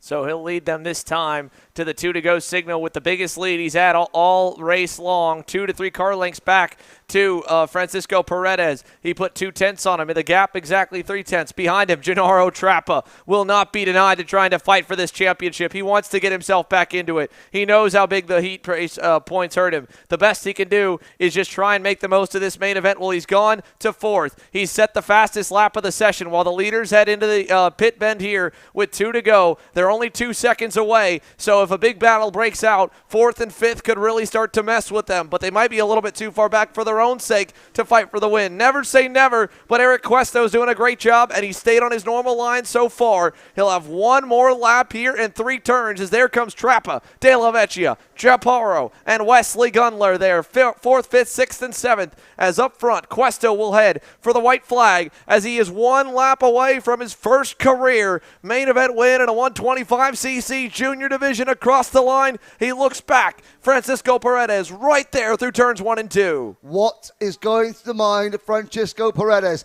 The adrenaline, the nerves, the tension, all the hard work. He is just a couple. He's half a lap and more away now. Dupuis is right there. Nathan Dupuis, well, he's got a clean pass. He's got to make 2 clean passes in the space of half a lap. I'm not sure this time all the opportunities for Nathan Dupuis. It's now or never. Paredes has just got to hold his nerve. Cuesto is on his way to a win. Paredes could be on his way to Bahrain. Half a lap, 1/3 of a lap to go. Oh, Cuesto, he gets it crossed up. Now the nerves. Imagine what he's going through. He's got a couple of corners to go. Don't look back, Eric. Only look forward, because the next thing you're going to see, Eric Cuesto, is a checkered flag. And the next thing Francesco Paredes is going to see is a ticket to Bahrain. Paredes is your champion, Cuesto your race winner, and what an effort from Nathan Dupuis in third. It's not this time, Nathan, but there will be more opportunities, I am sure.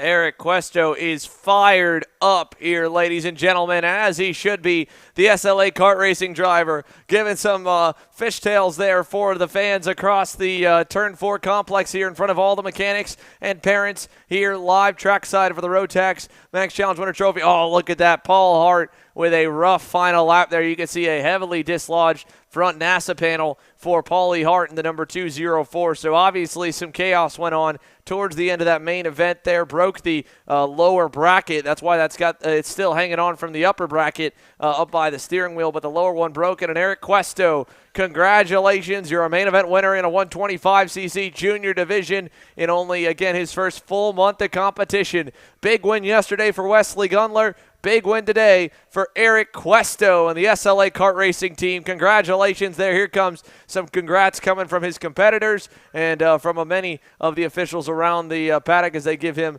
a little bit of information here. He's going to roll on through the scales to do all the checks. And, well, Henry, we've got the points tallied of as they finished. As they finish, your provisional results. Francisco Paredes, 279.5 points. Dominican Republic's Eric Cuesto, 274 points. Canada's Nathan Dupuis, 268.5. Ecuador has their first driver qualified for the Rotax Grand Finals, provisionally, of course. Eric Cuesto takes the first major result for a driver from the Dominican Republic for a first time, and Pretty in Pink will be on the top of the podium.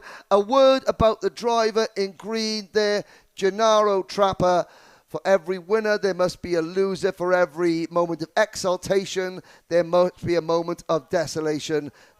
Argentina's Gennaro Trapper, it just didn't go his way when the pressure was on.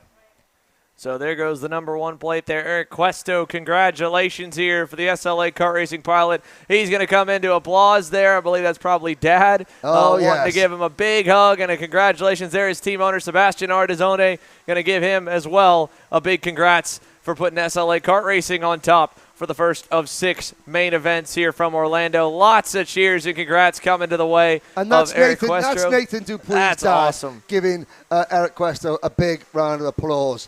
You know, that's a sign of the type of people, the type of sportsmen and women we've got in this paddock. And, there's not a lot you can say to Gennaro Trapper that will make him feel better, other than he has made one heck of an impact and a statement here in the Winter Trophy. There is Salvador Della Vecchia on your screens there. It is...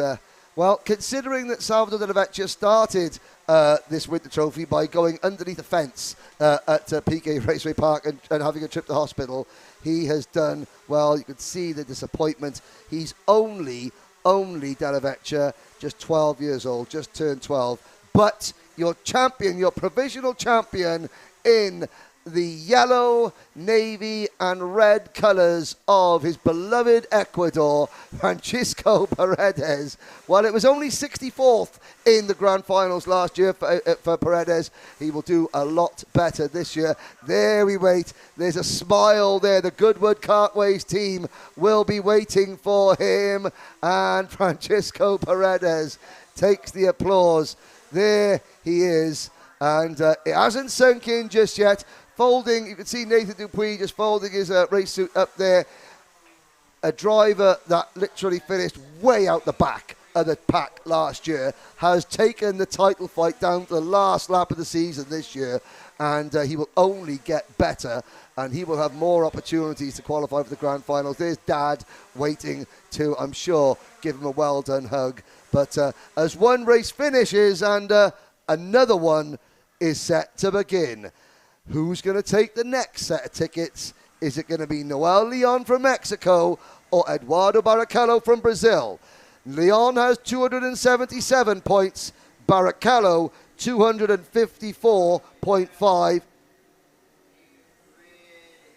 That is a 22.5 point advantage. 22.5 points, that is the difference between, well, if Leon finishes fourth and Barrichello wins, by my calculations, Leon's got to finish in the top three, Xander.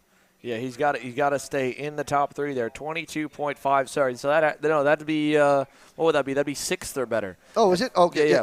Sixth or better. Correct. For Noel Leon here. We'll clinch that championship if we've got our provisional tally right. So if Barrichello wins, sixth or better. If Barrichello does not win, he can finish as low as eighth if he finishes second. So this is pretty safe stuff for Noel Leon. Again, he wants to give the Alessandro's Racing CRG group as best of a result as he can here at the moment. This is, of course, a ticket to the Rotax Grand Finals, but also doing his job as a fully supported pilot for the Alessandro's Racing CRG satellite team here in the States. He's had a very busy January. He's got one more kart race on the ticket next week for the SCUSA Winter Series at Homestead, and then his Formula Car career will take over for the summer until he comes back into Vegas season. Then again, all the international events kick off really in October, November, and then go and conclude with those Rotax World Finals in December in Bahrain for Noel Leon. And he's got a ticket potentially looming if he can just, again, stay inside the top six. Sixth or better clinches it for Noel Leon by our math here, unofficially in the booth. Again, all this to give you guys a better idea of the show.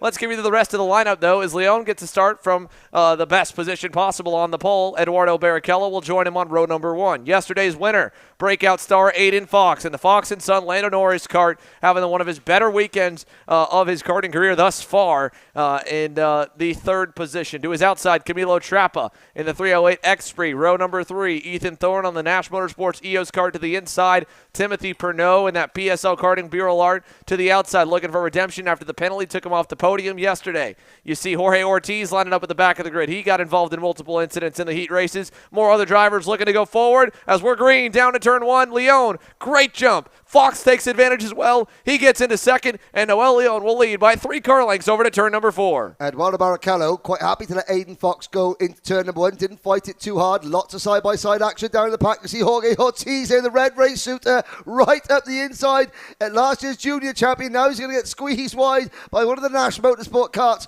further back in the pack. But Aiden Fox, Barrichello's thinking to himself, well, if Aiden was so quick in yesterday's final, he's probably going to be the same this time. I'll let him go. He can battle with Noel Leon, past Noel Leon, and that'll slow them all down, and then I can just pick up the pieces. But again, Leon, like you said, Xander, quite correctly, pardon my maths, it is a top 6 finish. That is what Noel Leon requires to go back to the Grand Finals the first time since Brazil 2018. Fox wants to go back for a third time. Aiden Fox raced at Sarno in 2016. He raced at Portimao in 2022. Eduardo Barrichello, only one trip to the Grand Finals for Dudu, but it was a successful one. And in fourth position, Ethan Thorne in kart 301. There's Timothy Pernod moving into fifth position at the expense of Camilo Trappa. Down to sixth, make that seventh because Manuel Gonzalez, inspired by the Dominican Republic's success in the last race, Gonzalez fires it up the inside and goes into fifth position. Further back, I don't think we got Santiago Aguirre out for this one, so we're down to 18 runners possibly. It's Leon, Fox, Barrichello, Thorne, Trapper, Pinot, Gonzalez, Nicholas Maldonado, 8. Wes Duchak up to 9th after failing to make it out of the first corner in heat number 2. Game on at the front though. Yeah, over the curbs there, Aiden Fox is all over Noel Leon here early on. Again, everybody got to see the big dominating run Aiden Fox put on the field yesterday. So I don't imagine they're going to let him get out in front and stay out in front for all too long on the chance he does it again today. But here he comes down the inside. New leader, Aiden Fox in turn 4. Leon's going to fight it over to 5, but he's going to hurt himself more as Barrichello goes by for second. And so now it is Aiden Fox out front. Eduardo Barrichello back to second. Noel Leon third. Ethan Thorne is fourth as they head through turn number 7 and 8. And behind them there, it's changed a little bit more back for the 5th spot with Pernod getting ahead and pulling away as they fight for 6. Duchak versus Gonzalez. Gonzalez, yeah. Manuel Gonzalez fighting him. But up front, we're still clean here with Aiden Fox leading over Barrichello, who's going to bear down on him into turn number 12. Aiden Fox got it all crossed up going into turn 10 and 11 there, but he managed to keep the car under control. Ethan could be about to become a thorn in the side of Noel Leon because Ethan Thorne is right there in P4. However, Noel Leon doesn't need to worry about that too much because 4th place would still be enough. Timothy Pinot, there goes the move from Eduardo Barrichello. Barrichello has the race lead. So, as things stand, it'll be 60 points for Barrichello. That would put him to 6, 4, 7, 4, 8, 4, 9, 4, 0, 4, 314 and a half points. Noel Leon running in third, that'll be 51 points. That'll put him on 228. Still not enough for Eduardo Barrichello. However, Timothy Pinot, Barrichello's teammate, Barrichello is not going to get all his own way at the front. He checks over his shoulder. Leon is right there.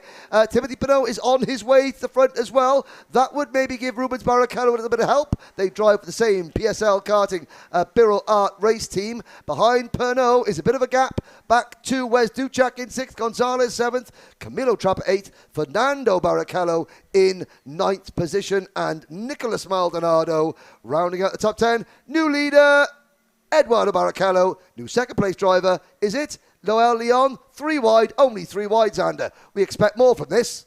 Yeah, Noel Leon, let's see if he tries to get a surprise move in the bend. Wasn't able to do it that time, but he had a look on the inside. Ethan Thorne now closes in. Here comes Timothy Pernod, way too hot through turn 7. Got sideways. He'll have to go back to work to close in, but Duchak's on the way. And we're playing a game right now of bully the leader. Here, don't fight for second. All these Senior Max drivers, this is a difference you normally see only when they get the experience and enough time running in the lead pack by the time they get into the Senior and DD2 Max ranks, where the drivers will put the egos aside for the middle of the lead pack and just kind of wait and trade the top spot until that position opens up because they don't want to lose a chance at the win. They don't want to just mess around for second. They want the overall honor. So Noel Leon is just kind of waiting here. He's getting to save his tires a little bit, not having to push too hard, ride in the draft of the top 2. And he says, all right, Aiden, you keep fighting Eduardo until you lose ground to him. I'm not going to fight you for second. And that has allowed, again, everyone to stay tightly matched, and it's brought more drivers in. Now, the more drivers you get in, though, that expertise, that extra bit of experience, that extra bit of patience, it starts to go by the wayside when you get drivers that aren't normally in this lead group, like Ethan Thorne closing in, Duchak in, who have not been up there the whole day. They're just eager to get as high as possible, and so those drivers may quickly disrupt the lead pack, and everything will kind of go astray. But when it's just 3 or 4 guys that have all had their kind of first bite of the apple, they've led laps before, they're not going to need to lead every single lap. They don't mind riding in 3rd or 4th and just saying, let's just fight for the lead here. I don't need to fight for second yet. So with now 6 laps in, 8 laps to go, though, no one's really fought for the lead at the moment. Fox has waited. I think Leon's tired of waiting for him, so he's going to make a move there for 4th. And now I don't feel like, see, right there, Noel Leon didn't block, and Fox didn't go on him. That right there is, again, something you very rarely see, in my opinion, outside of Senior and DD2 and maybe Masters classes, where they can pass for second, and both drivers, the passee and the passer, will minimize the damage so they don't lose the leader. Smart driving. Exactly, because by the time you get to Seniors at this level, you realize, okay, if I'm not leading into the next corner, it's okay. There is another corner and another corner after that to go. Now we've got a 6-car train for the race lead. Looking at it, the best that Eduardo Barrichello could do is 314.5 points. If Noel Leon finishes in 6th, that would be 317 points, 317.5. So you were right, yeah. 7th place, not good enough. 6th place, just good enough. But as Barrichello backs them up, will Aiden Fox now make a move? It's going to be tight. And of course, if Noel Leon gets a nose cone penalty, that's going to drop him way beyond the top 6. Because as have you look, Gonzalez in 7th, Trapper in 8th, and Fernando Barrichello in 9th. Are all within 5 seconds of the leader. So,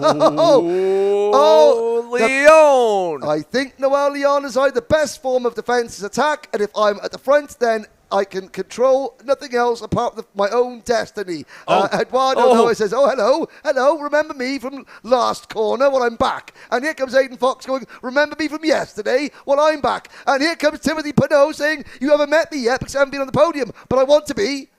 And he's got it. He's got himself into 3rd with a great move there as Fox jumped the curb and got sideways. Now Pernod, he's kind of almost getting shoved into a pass on Barrichello. Luckily, Leon's going to continue to block, so Pernod will hold on to 3rd and not lose too much time. But there is just chatter all over. Lots of kind of pushing and shoving at the limit here. This is, again, when the pack is a little bit too big. It'll burst at some point. When is it going to happen? Not yet. There it goes. There it is. Pernod gets on top of Leon. He's got heavy damage. That nose cone top bracket is broken. Noel Leon, how much damage? The radiator is broken. That is your championship points leader. We said he's got to finish 6th or better. Noel Leon might have just gotten cost his World Finals ticket as they battle here. Here he goes on the inside of Pernod. He's going to try and hang on. There's Fernando Barrichello. He knows who he's fighting for the championship. And so Noel Leon, he is getting swarmed by a sea of red, and he's going to get a bumper from Pernod in turn 1. They are just beating up the Mexican. You know, something, again, the crossover move for Timothy Pinot didn't work, and it was a fair move, and he just misjudged it ever so slightly. Now you've got 2 of Eduardo Barrichello's teammates sniffing around Noel Leon. I got a feeling Noel's hurt his shoulder as well, because Timothy Pinot, what we can't see is, you know, and this is what drivers don't want. Eduardo Barrichello does not want to get to the grand finals because 2 of his teammates took out his rival. I am sure that is not what will happen. But Fernando Barrichello has got past, and there is one of the Maldonados. Oh, well, welcome to Rotax Racing, number 335, Nicholas Maldonado. You've just found yourself in the middle of a massive hornet's nest. Now, of course, Eduardo Barrichello made the move. His teammate Timothy Pinot tried to follow him through completely fairly. Then there was a misjudgment, and it just so happened that it involved Noel Leon. Let's see. We've still got nose go penalty. It's still not beyond the realms of possibility. Leon just doing everything he can to fight here and hang on. I mean, this is to me here, Henry, one of the biggest testaments of willpower for Noel Leon. You get driven over. It's not over yet. It's not over yet. He's still going. He still has a shot. Right now, Noel Leon is Aiden Fox, Ethan Thorne, Wes Duchak's biggest fan, as there he is trying to get the radiator to just hang on as that thing is flopping here. I bet that engine's going to overheat it. Oh, no, he gets into more contact, and now he's off the racetrack again. Leon is frustrated here. You can tell the frustration is building. He continues to fall back. Everyone up front here is gunning for Barrichello as Verino is going to go at it with Maldonado. And that is still Maldonado in front. Well, I was going to say, Noel Leon, forget the radiator. It doesn't matter if it's hanging off. If the cart still runs, forget it. The bottom of your NASA panel bracket is still attached. Yes, the top is down, but forget about it. You've just got to drive. And then he seemed to get, I've got to say, he seemed to get distracted. And then he went in on, I think, Maldonado. And Maldonado trying to mind his own business. And that cost him. I was about to say it was still okay for Noel Leon. It wasn't game over. I fear for Noel Leon that it now is game over. He's down to 15th place. And Eduardo Barrichello, well, we've had one championship lead change today in juniors. Could we have one championship lead change in the very, very last race? Look, we've got 2 to go now. It's Eduardo Barrichello. It is Aiden Fox. It's Ethan Thorne. Noel Leon out of the race. It is over for Monterrey, Mexico. Remember, right? He's got 75% of the race done, so he'll still get points. He will. That's an excellent point. If Eduardo Barrichello fades back, how far back does he have to go? Points go back to 17th place. Oh. and Noel Leon is 17th. He's about to be 18th here. Matthew Verisay is going to cross the line. That'll put him 18th.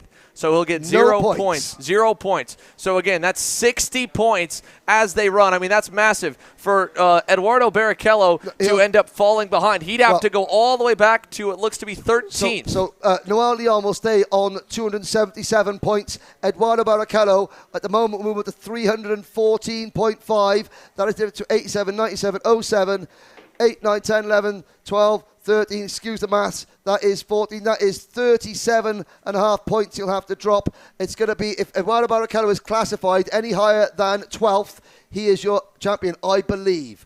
And he's still fighting for the race win. Barrichello has no idea what's going on with Leon besides maybe some hand signals. We're on the final lap. Aiden Fox trying to sweep the weekend. He's half a car length back in turn 7 and 8. All over the bumper. Out of turn 8 here this time. He's close enough. Barrichello, oh no, he didn't get a good exit. Barrichello should be safe. In fact, Fox has to worry about Ethan Thorne. Eduardo Barrichello on home soil. Maybe not the way he wanted to win it as they fight for second. He's going to have a big enough gap in front of his hometown crowd with his father on the grid and his brother just behind him. Eduardo Barrichello is going to win on Sunday and get the Rotax World Finals ticket to Bahrain. Win on Sunday, book your plane ticket on Monday.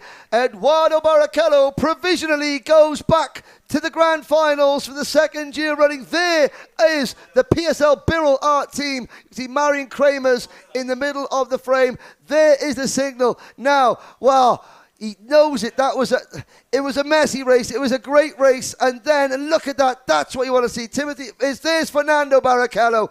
Fernando Barrichello has had an absolutely shocking winter tour. And yet, it doesn't matter because his big brother is going back to the Worlds. What a final. What a final. Oh, no. No, Fernando, don't crash into your brother and give him a nose-cone penalty. Man. Fernando, don't give him a nose-cone penalty. Look at these guys. They can't believe it. If he gets a penalty, don't forget, Eduardo Barrichello still needs to be classified finally in the top 15, I believe.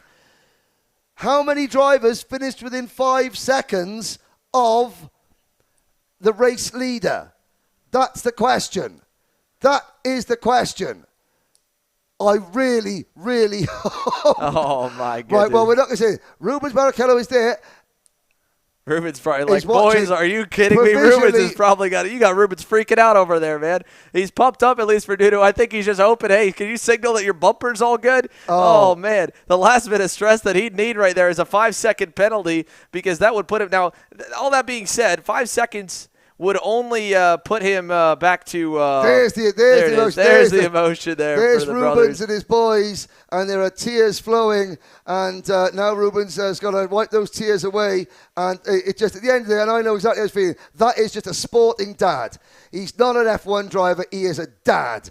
He is a father, and he's proud of his boy. And I know exactly how that feels as a sporting dad myself. And everybody can relate to that. Yeah, you do this job, but then again, at the end of the day, what's your number one job in life? Your job is to be a father or a mother or a parent. And a parent is proud of his child. Now that parent will go and try and do his job, but provisionally, subject to any bumper penalties, any protest, anything like that. It has been heartbreak for Noel Leon, elation for Eduardo Barrichello, and now Rubens will go to work. Obviously, there's a lot of comments coming in on the Kart Chaser Live channel.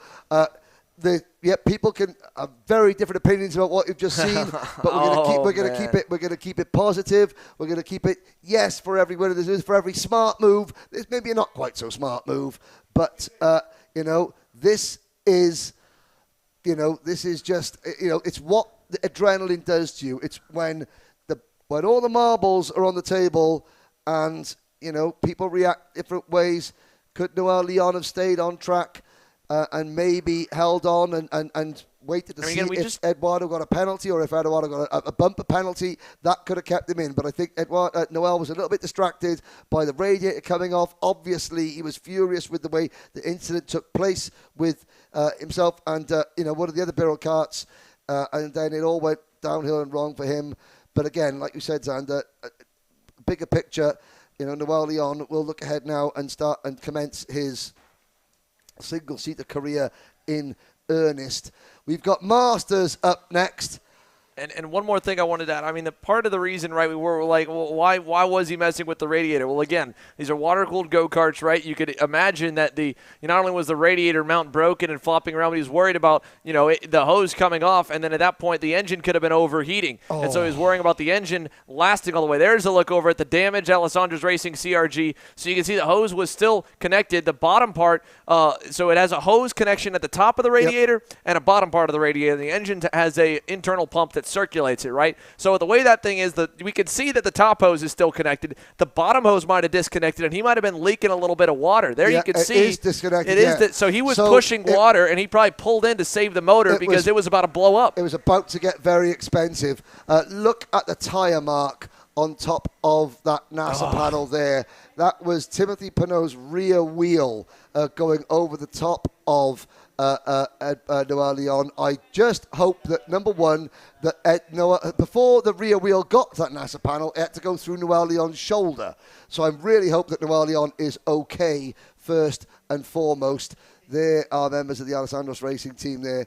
And, there might be, they're looking at the arm there. Hope, as long as Noel Leon is all right, that's our main point. On to Masters. Rubens Barrichello, 299.5 points. Antonio Pizzonia, 253 points. I am looking that the bumper penalties come in on a officials thing. Well, we got Timothy Pinot. A bumper penalty, unsurprisingly, seeing as that Timothy Pinot's bumper made contact with several parts of Noel Leon's go-kart and Noel Leon himself. But again, we laugh about it. I hope that Noel Leon is okay. Racing gets a bit closer. There was certainly, in those initial exchanges, there was nothing that was deliberately malicious or anything like that. Yeah, anyway, so we will get set here to get underway here for Masters Max as they make their way onto the circuit. Let's take you through the starting lineup as, again, everything was Senior Max there. That was, we talked about it in the second heat race. We were hoping everything would stay cordial. We knew they were on the limit in Heat 2. When they're on the limit in Heat 2 and then we get to the main, that's usually when things can potentially boil over. And again, just getting with it, Noel Leon, physically, Noel Leon is okay. Yes. Injury-wise, he's fine. So, for, again, friends and family watching back home, then that is the main thing. Masters, about to take the start. We go.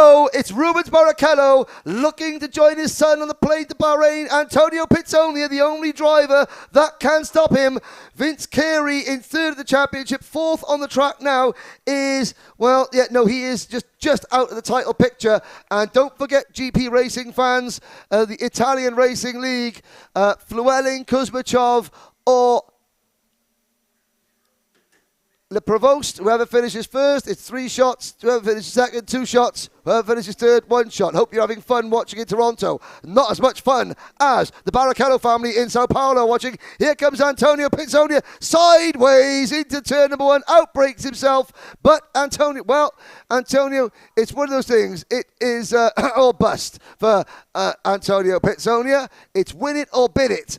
And he's just going to have some fun. If the kart's working, then even better. He's overcooking it. He wants to just go out on top.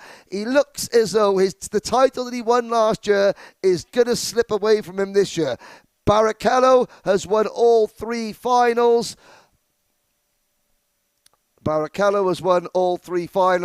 And so it would really, he is the deserved champion-elect as things stand. However, it's not over till the fat lady sings in this karting, and I haven't got my stockings and suspenders on just yet. But Barrichello leads. He's got to finish 75% of the race distance. Mundi Lawyer in third position is having a storming weekend here at Orlando Kart Center. Vince Carey in fourth, and the showman, Harold Watson, runs in fifth. Behind them, Luis Quinones runs in sixth position. Seventh for Abel Martinez. Victor Kuzmichov is leading the... David Lee Provost hasn't taken the start, or he has gone out early. That is a real shame. So, David Lee Provost fans, just 1 shot. No shots for you, because he didn't finish the race. So, Victor Kuzmichov and Logan Frewelling fans, you can get your your glasses out. 3 shots if your man wins, 2 shots if your man comes second. Pick your favourite. And up at the front, Barrichello, Pizzonia, Loya. Rubens Barrichello. Now, you saw on the screen the emotion that Ruben was going through. Imagine now you've got to shake off that emotion as a parent and go back to what you do as a racing driver and book your ticket. You've got one mistake for Rubens and Antonio, one mistake for Rubens, and if he fails to finish, that's it, game over. Antonio Pizzonia is on the plane to Bahrain. So Ruben has got to shake that off. Through turn number 12 we go. Mundi Loya, himself a former Grand Finals competitor. 56 years old from Lima, Peru, is Mundi Loya. He sits in third place. Vince Carey, once again, Vince's wife watching back home in New York, watching her 48-year-old husband, Sirius XM syndicated DJ, syndicated across the United States, syndicated around 9 countries in the world. Yesterday, he finished second, beating a Formula One driver. I wonder if he's going to mention that on his next show. Somehow, knowing Vince, very modest character that he is, I doubt it, but he should. He's driven really well, not as quick today as he was yesterday. Maybe they used both sets of new tyres yesterday in that Kartworks team, and Vince is now 5th behind the showman, Peru's Harold Watson. Harold Watson has only qualified for the Grand Finals once. That was in 2019 in Sarno, and the day before practice his appendix burst, which kind of spoilt his trip to Italy. But it looks as though Loya, Watson and Carey will and of course Vince Carey qualified for the Grand Finals in 2020, the year they were cancelled due to COVID.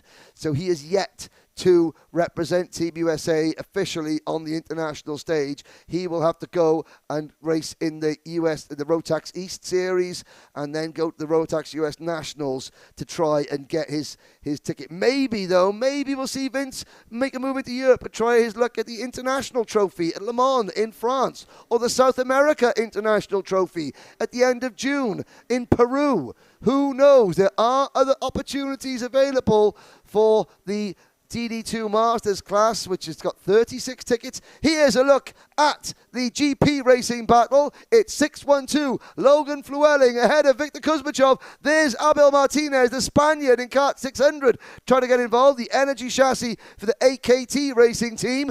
But Abel has to follow the 2 GP racing drivers. This is good to see as well, because at PK Race Park, the GP racing team were way out the back. And half of them didn't start half the time. And then when they did start, they very rarely made it to finish. This weekend, they have got their stuff together. They're much more competitive. They're far more competitive and quick and close to front. Their karts are generally more reliable, and hopefully we'll see far more members of the Italian Racing League down with us at the Winter Trophy next season, because it's a good week-long party, and we all know GP racing like a good social gathering. There is your race leader, Rubens Barrichello, only by half a second over Antonio Pizzonia. Mundi Loya sits just a 1/10 of a second behind Pizzonia as they come out of turn number 13. Tense at the front. Not in terms of the ticket to Bahrain. That is going the way of Rubens Barrichello if things stay the same. Once we get to 75% race distance, Barrichello can afford to have a retirement and still score points, and that will be enough to send him to the Grand Finals for the 3rd time in his long and illustrious career. Antonio Pizzonia not giving up, and you've got to give Antonio Pizzonia credit. The 42-year-old from Manaus in northern Brazil has had to overcome persistent engine problems, persistent problems with that Zanella racing kart. He has somehow managed to get them all solved and is now taking it to Rubens in the final. Mundi Loya, well, what can we say about the oldest competitor in the paddock, that Nash Motorsports Tony Kart chassis? There he is with that Michael Schumacher-style orange crash helmet, very reminiscent of some of Schumacher's later designs, certainly when he went back to Mercedes in the latter half of his Formula One career. And Loya is just loitering with intent behind Pizzonia. But again, this is what Xander was talking about earlier. You get to these senior classes, the more experienced drivers, and it's not just all in every single corner. Loya's happy to sit and wait. He says, well, if I go for Pizzonia, I'm going to get further away from Rubens Barrichello. Mundi Loya's not thinking about Antonio Pizzonia. He's thinking about Rubens Barrichello. Now he makes the move. No, he doesn't. Move wasn't on, and he thought to himself, I could slide at the inside. It'll cost us both time, and that's worrying. That is worrying for Antonio Pizzonia. He's jumping up and down in the seat. That did that engine briefly cut out? Or is it a little bit of a sputter? He moves the radiator. That allows a bit more air into the radiator. They can do that. They've all got radiator flaps. They can move up and down. Barrichello's is down. That means that there's less air going into the radiator. That does mean the engine's getting a little bit warm. You don't want to keep it down for the entire race distance, because if it gets too warm, it gets very expensive. But Pizzonia and Loya, a long way behind the top three. Harold Watson runs in fourth position, 5 seconds behind the top three. In fact, the showman Harold Watson in P4. Then it's Vince Carey in fifth position. Sixth is Luis Quinones. Logan Fluelling is seventh. Victor Kuzmichov is eighth. But then right behind Kuzmichov in ninth position is Abel Martinez. Out of turn number 13 we go. Barrichello on his way to another victory. We still don't know how much Barrichello has got, if anything, in hand. Pizzonia and Loya run side by side. Now they go into turn number 4. Loya makes the move, and on the cutback, Pizzonia retakes the position. That's cost them both a bit of time. Barrichello's lead extends from 0.6 of a second, probably to over a second. This race, Xander, the complete antithesis of the previous race, but still, in terms of the battle of the win, none less dramatic. You're just waiting for somebody to pull the pin up at the front. Pizzonia and Loya, however, can't afford to mess about with each other too much, because then Barrichello will pull clear and it will be game over. And again, it's now going to be officially game over for Rubens Barrichello to mathematically clinch that Rotax World Finals or Grand Finals berth here with 4 laps to go. He'll have completed now 75% plus of this main event, scoring him at minimum enough points there for 9th with David Leprevost off the racetrack. So Rubens Barrichello officially will join Eduardo Barrichello. His one still under review, I'm sure, but Rubens here, outside of a technical DQ in this main event, is going to clinch more than enough points without anything going wrong. And all he's got to do here is, again, just finish. Just bring it home. He'd love to continue to do that and seal the deal. I think it'd be the only class here, this entire Rotax Max Challenge Winter Trophy, where a driver has won all 4 main events. He had to fight in the first 2 at PK Race Park. He was able to kind of fight a little bit yesterday and then pull away in the main here for round 3. And now round 4, they've caught up finally at the end of the weekend. Antonio Pizzonia Sr. has gotten closer than he's been in every single session thus far. It's been a weekend of frustration and just missing the mark a little bit. Mondi Lawyer having his best weekend yet, though, of the RMC Winter Trophy final. And again, running right there with 2 ex-Formula 1 drivers, 2 world-class level pilots here. Only the best 20 to 26 in the world have ever set foot on a Formula 1 grid at any given season, and 2 of them here in the States, in Orlando, at home track advantage, by the way, mind you, for Pizzonia and for Barrichello. They live nearby here in Orlando. For Mondi Lawyer to be this competitive is impressive on its own. He's not thinking about how good it is, though. Third, just best of the non-F1 guys. He wants to be the best. He wants to go and win. He needs a little more to get to second. They're going to come to 2 laps to go this time by. Rubens Barrichello's lead sits at 0.8 of a second. Have they made any more of a dent into it? No. In fact, it's gone the other way. Another 10th brought out by Barrichello. It is now 0.9 of a second back to Antonio Pizzonia.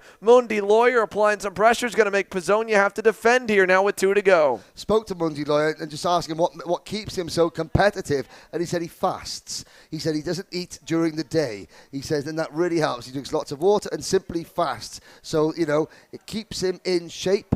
And, he says he goes 16 hours a day without eating, so he only in the evenings, not too late in the evenings, does he eat especially during when he's racing. There's the proof of the pudding. Not that Mondi Lawyer eats many puddings, because he is as fit as a butcher's dog is Mondi Lawyer, and he has side by side, wheel to wheel with Pizzonia, but he has to give best to the Brazilian one more time, as this Brazilian now sees the white flag. It's really, really ironic to say Rubens Barrichello has won the last major event he competed in before this one was the Brazilian Stock Car Championship. He won that championship. Next 2 weekends out, he's in a go-kart and he's winning then. He's 50 years old. He's in a rich vein of form. Yeah, he's looking great here. Now, talking about hungry for second, well, that means Mundy Lawyer fasting during the day is literally hungry and figuratively hungry for that spot as he exits turn number 8. How much is that hunger going to get him? He's got 4 turns to go to get by Pizzonia. There goes Barrichello on through. Here comes the fight for second. It'll go all the way down to the wire, to the final turn. Did he get a good enough launch out of turn number 9? I don't think so. I think he's too far back, and indeed, as they exit turn 12, Rubens Barrichello, book your ticket. 4 for 4. He sweeps the Masters class of the Winter Trophy. Every other driver in the DD2 Masters class with hopes of going to Bahrain, you will have to contest with Rubinho. Here comes your battle. There's the Barrichello camp up at the top of the chart there, at the top of the grandstand there, and there's Rubinho saying hello, a big thank you. Sportsmanship there. Pizzonia, no, he could do nothing, and it's a family vacation. National Barrichello's European vacation, no, a Middle Eastern vacation. All we got to do is invite Chevy Chase and Beverly D'Angelo, and we are going to Wally World. No, we're going to Bahrain. Rubens Barrichello, your 3-time Rotax Grand Finalist. Masters are put on note. It's going to be one heck of a race for the biggest, the most senior class in the Grand Finals, I am sure. Although the way that Rubens has dominated here, I bet he was going to go thinking to the Birrell team, to Jordan Lennox Lamb, and the rest of the people there going, maybe one more try in the main DD2 class. And thinking, no, Rubens, let's go Masters. Let's go Masters and have fun. It's finally time, right? 20 years after eligibility, Rubens Barrichello. Maybe now he goes into the DD2 Masters class. But in either case, you can see there is the red and white army of the PSL Karting Bureau Large. They've just now won back-to-back main events, back-to-back tickets to the Rotax Max Challenge Grand Finals in Bahrain. There's Diego Ramos here, factory-supported driver in the U.S., along with Mateus Morgado and Maureen Kremers, who are going to be in action here in the coming weeks on Kart Chaser as well. And they're here at the trackside supporting the Barrichellos. Timothy Pernod there in frame also. Yep. So, again, big wins for them. They win the second and the third classes out on the racetrack here as we're halfway in with halfway to go. Here come the brothers, Fernando and Dudu Barrichello, hot off the stand. They're going to make their way over to congratulate Dad and celebrate one more time. They got to celebrate one World Finals berth here just 20 minutes ago, and now they'll get to celebrate again with their father Rubens as he has clinched his ticket. Again, all he had to do was start that main event, and there's a congratulations. Very happy Eduardo Barrichello. Spots the camera. And again, you can see Eduardo Barrichello's kart still going through post-race tech. The engines are being torn apart here as is expected in a world-level event. There is Mundy Loy, who looks happy. That's 3 third-place finishes for Mundy in 4 rounds. And congratulations to Mundy, still going strong. There is Antonio Pizzonia going over the scales. You can see our RTX crew. There, the tyres getting scanned to make sure that they're using the 4 of the 8 prescribed race tyres. I've got to say, sorry, somehow now the main goal for the Barrichello family is let's see about getting Fernando a ticket. So Fernando's going to try and make it 3 Barrichellos in the Grand Finals. He missed out last year, finishing second in this championship. Missed out this year by having an absolutely horrible run. There's the Zanella racing team. You can see the bottom left-hand on your screen. That's Gustavo Suarez Zuniga from the SLA. He's brought some drivers over from Chile this year, working hard with the Sony Kart and the SLA racing team. And there's Tito from Nash Motorsport. Is that Elio? Here we go. There's the biggest smile in the paddock. It belongs to Rubens Barrichello once again. And yes, there are. And again, it's just, yep, this time it's son's turn to be proud of Dad. But there's no dad prouder in this paddock than the one that you're looking at on your screen there. Harold Watson going through in the black race suit. There is Vince Carey with the Slipstream haircut, the blue and black race suit for the Kartworks team. If ever you're in the paddock, you want to know if it's raining, just ask Vince Carey. He can tell if it's raining quicker than most. And behind them, you've got the 612 that's going through there. That'll be, well, let's have a quick glance at, there's Logan Flewelling in the green rib cage there.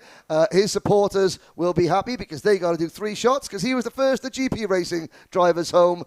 There's Luis Quinones. You see Luis at the bottom of Luis in the frame.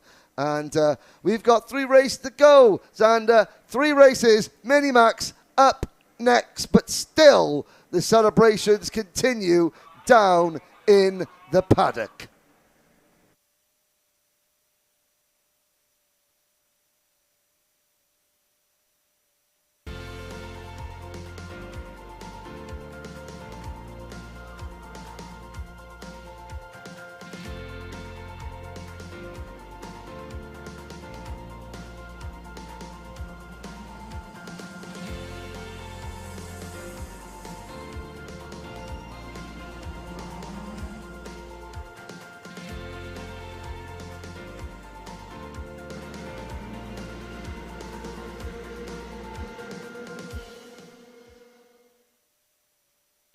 Welcome back here. The grid is clear. All clear here to go green on attempt number 1 for Minimax. We've just got three more main events here to come your way from Orlando, as we've got 3 more World Finals tickets to give out here. In the Minimax division, Kai Johnson entered the weekend here having as the underdog a little bit. Had to make up some points after a lackluster opening round on Saturday at PK Race Park. Came back, won on Sunday there, won the main event after having an issue in one of the heats. Then he wins on yesterday, and he enters today with a championship lead. He's done a solid job of trying to add on to that, and now Kai Man enters the final session of the day. Where's our points total? He's got 281.5 points as he leads the way over Antoine Lemieux, who is only 10.5 points back. So with 10.5 points, 11.5 points away. So with 11.5 points, third or better will clinch it for Kai Johnson. If Antoine Lemieux can win and Kai Johnson fades to 4th or worse, Antoine Lemieux, the Canadian,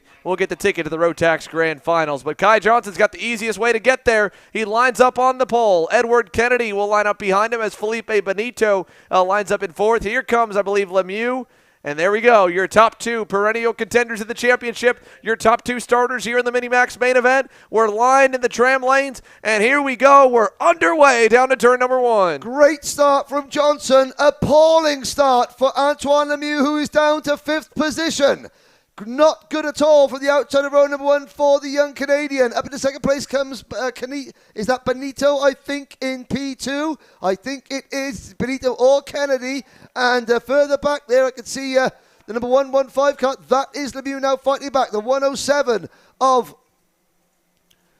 Matisse Brunetti is now the leading Blast Force driver. So changes back to the back. That's David Zhao for the Goodwood Kartways team, moving up with the Nitro chassis. But it's Johnson leading. I think that's Kennedy in 2nd. I think Luke Konjanapatak might have made a very good start. Up into 3rd place for the number 102 Zenit Racing Praga driver. Yes, indeed.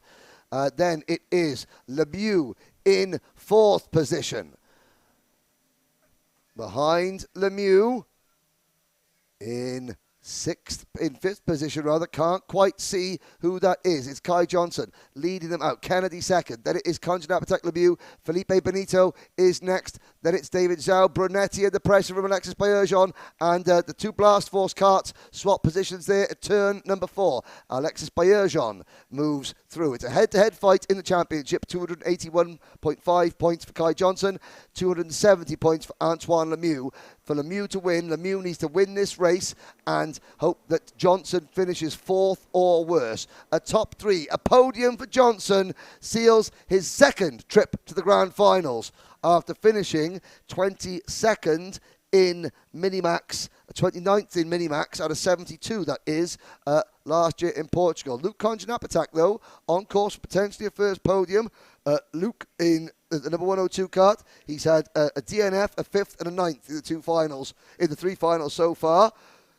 But he is challenging the number 113 kart of Edward Kennedy for 2nd position out of turn number 3. Into turn number 4. Lemieux is there. Now, Antoine Lemieux needs to keep these 4 karts together. So, how does Antoine Lemieux manufacture a situation where he gets to the head of the pack and pushes Johnson back to 4th place? He's got to make sure that Kennedy and Konjanapatak are still there right with them. Because if Antoine Lemieux gets past Konjanapatak and Kennedy and then they drop away, yeah, he might get up to Kai Johnson and overtake him, but Johnson then can just sit in second and take the championship. So Konjanapatak and Kennedy, in terms of Antoine Lemieux, he needs those 2 drivers to keep pushing and get closer to the front. So Antoine Lemieux with 9 to go, does he push or pass? And by push, I mean draft and slipstream with, not push off. Let's see. They come out of 3. Over those grass blocks. Up to 4. David Zhao. Benito, 5th and 6th. Now Lemieux makes his first move. Past Konjanapatak for 3rd. Konjanapatak doesn't fight back. That's smart.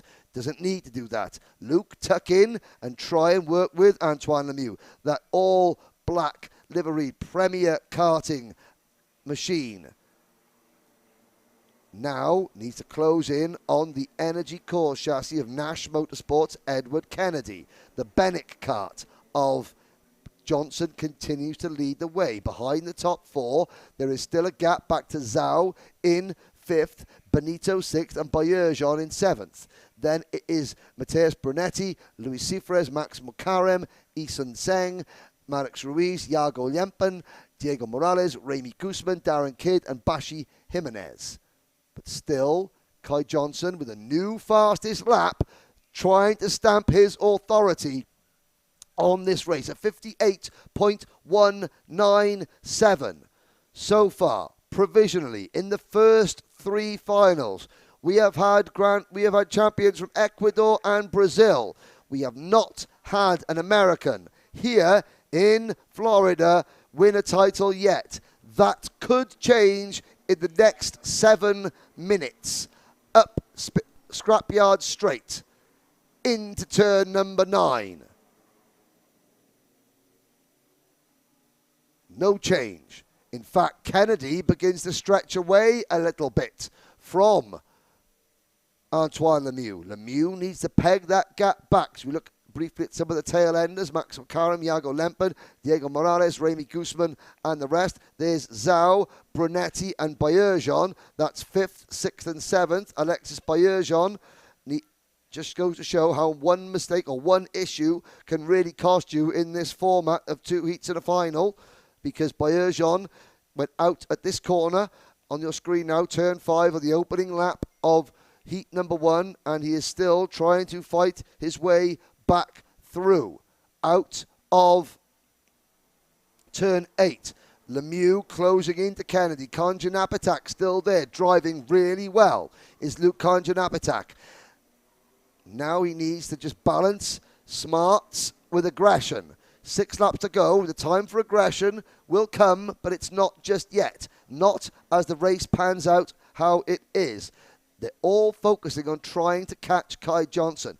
No, I got a feeling that any one of these 3 drivers on your screen now could make a move if they wanted to, but they're thinking they're being smart, and they're thinking, no, if I make a move now, then my chances of winning are gone. If I sit and continue to push and work with the driver in front of me, then my chances of winning actually go up as the laps wear down, because they're still closer to Kai Johnson. Johnson doesn't want to get shuffled to the back of this pack. Johnson can afford to lose 1, 2 of these places, but not all 3, as Konjanapatak just gets a bit too much of a run on Lemieux. Actually helps Lemieux a little bit with that nudge going through turn 7. Now Antoine Lemieux, will we see a move into turn number 9? No, we don't. We see Lemieux drawing up and using the slipstream that Kennedy's kart is providing. Into turn 10, they use the curb. You know they all stay off the curb going through 10 and 11. Now they head through 12 and out onto the start-finish line they go. Heads down, hunching down behind the NASA panel, trying to create maximum aerodynamic efficiency. You think it doesn't work? Well, if it didn't work, the drivers wouldn't do it. It might only give them a couple of thousandths of a second, but in karting, a couple of thousandths can be the difference between winning and losing. It's happened before, and it'll happen again. I've seen it and commentated on it. So the drivers, that's why sometimes you see them jumping up and down in the seats coming out of the corner. As a kart comes out of the corner, they jump up and down. Why? Just to get a little bit of weight off the rear axle, to maybe get the rear tyres to 1 or 2 extra revolutions, because that picks up the engines. That makes, again, another couple of thousands might be gained. You jump up and down the kart, you hunch down for maximum aerodynamic efficiency. Those couple of thousands turn into a couple of hundreds, turn into a tenth or two of a second. For example, in qualifying today, a tenth of a second covered the top 4 drivers. So it does make a difference. Out of turn number 2, through 3, over those grass blocks. Now up into that long, inviting, just such an inviting open. The track opens out beautifully there, and the temptation is to dive up the inside, especially into turn 5 as well. Now into the long, flat out turn 6, pits bend. You wait for the apex, you wait for it. There it is, over the curb. Set the kart up. Use the curb to actually turn the kart into turn number 8. Stay off that inside curb at turn 8, because you need the kart to be settled. You need to be on the power early for the run-up scrapyard straight. And the top 4 separated by 1.1 seconds. It's Edward Kennedy, new fastest lap, 58.046 seconds. The pressure is not off Kai Johnson yet. Antoine Lemieux's title hopes, don't throw them in the trash just yet. With 3 laps to go, it's still between Lemieux and Johnson. True, 2 laps to go, sorry.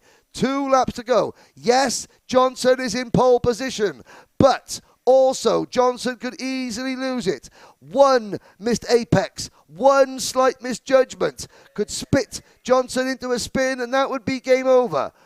Lemieux hasn't had the pace to challenge Kennedy just yet. However, if Kennedy can catch Johnson and they go side by side, that will bring Lemieux and Konja into play.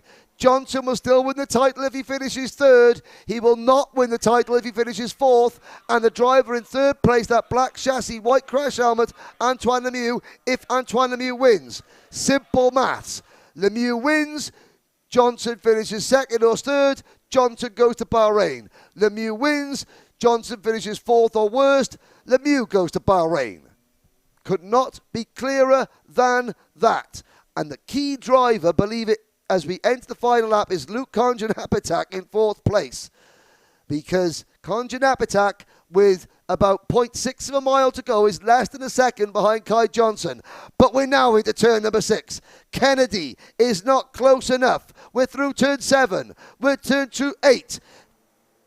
Lemieux is not close enough. Kai Johnson takes a long look over his shoulder. The Tiger, Kai Johnson's nickname, is baring its teeth, and it is about to unleash a mighty roar, because in 3, 2, 1 corner, Kai Johnson will see the checkered flag, and for the 2nd time in his career, he is a Rotax Max Challenge Grand Finalist by 0.2 of a second from Edward Kennedy, with Antoine Lemieux. Now we watch Lemieux slap his steering wheel. Disappointment, but you could do nothing. And Luke Konja, a best Rotax Winter Trophy finish of his career, 4th in the final. Alexis Payeurjean comes home in 5th. David Zhao is 6th.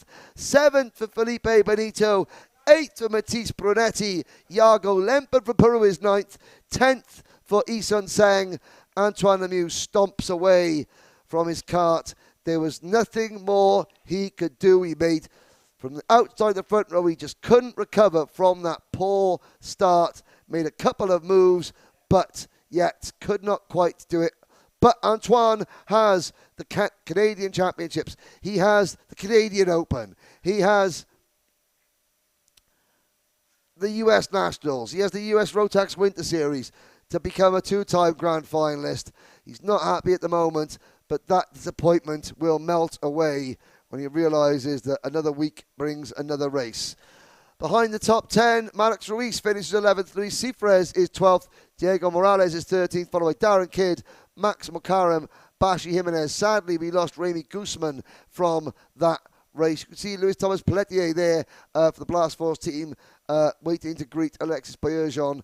And, helmet on, Antoine Lemieux knows the cameras are watching and just needs a moment. Wants the world to swallow him up whole. That is racing. We have seen tears of joy this afternoon. We now see tears of another kind as we go through the Minimax order. So as we watch, we'll just wait. There's Edward Kennedy, Luke Collins, and Apatak goes through. We will catch up with Kai Johnson a little bit later on. But right now, let's have a word from some of the people that make the Kart Chaser live stream possible, our sponsors.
Why do you come here?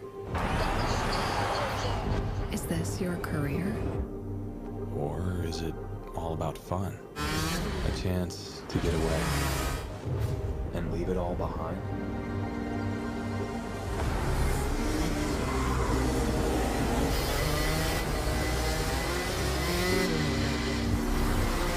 Or do you chase your personal best? Challenging yourself over and over again. Why do you come here? Maybe you're here to collect moments. Good ones. And not so good ones. Or you can't afford mistakes because you want that victory.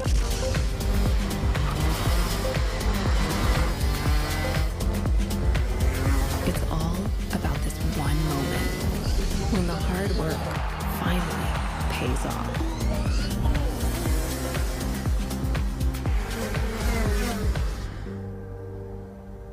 This is the place that brings us closer to the people who share our story. Whoever we are. Whatever we're here for. Racing is who we are.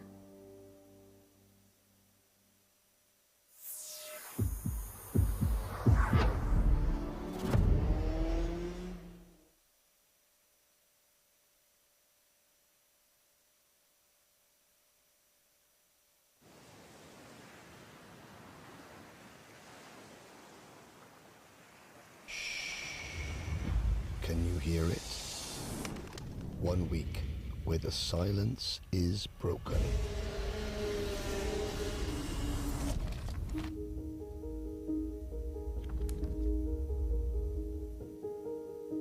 394 drivers, 60 nations, united in their goal to be the best, the very best. This is the most equal race in the whole world. I will win. There's no opportunity. No one has ever won junior, senior and DD2 before, and that's what we're aiming for this week. 1 week where every second counts.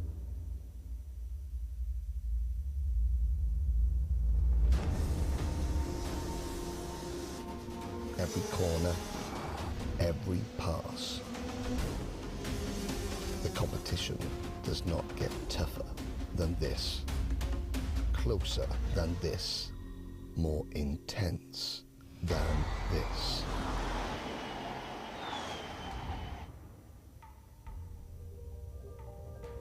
Seven days full of pride, passion, your nation, your roots.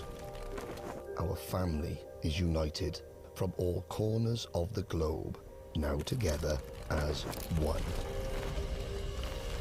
1 week to change your future, your career, your life. The time is now. Be bold, be brave, be brilliant.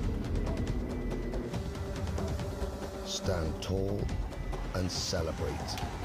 This is your week. And when all is said and done, and the silence returns, 12 months of hard work is about this week. 1 week. The 2022 Rotax Grand Finals.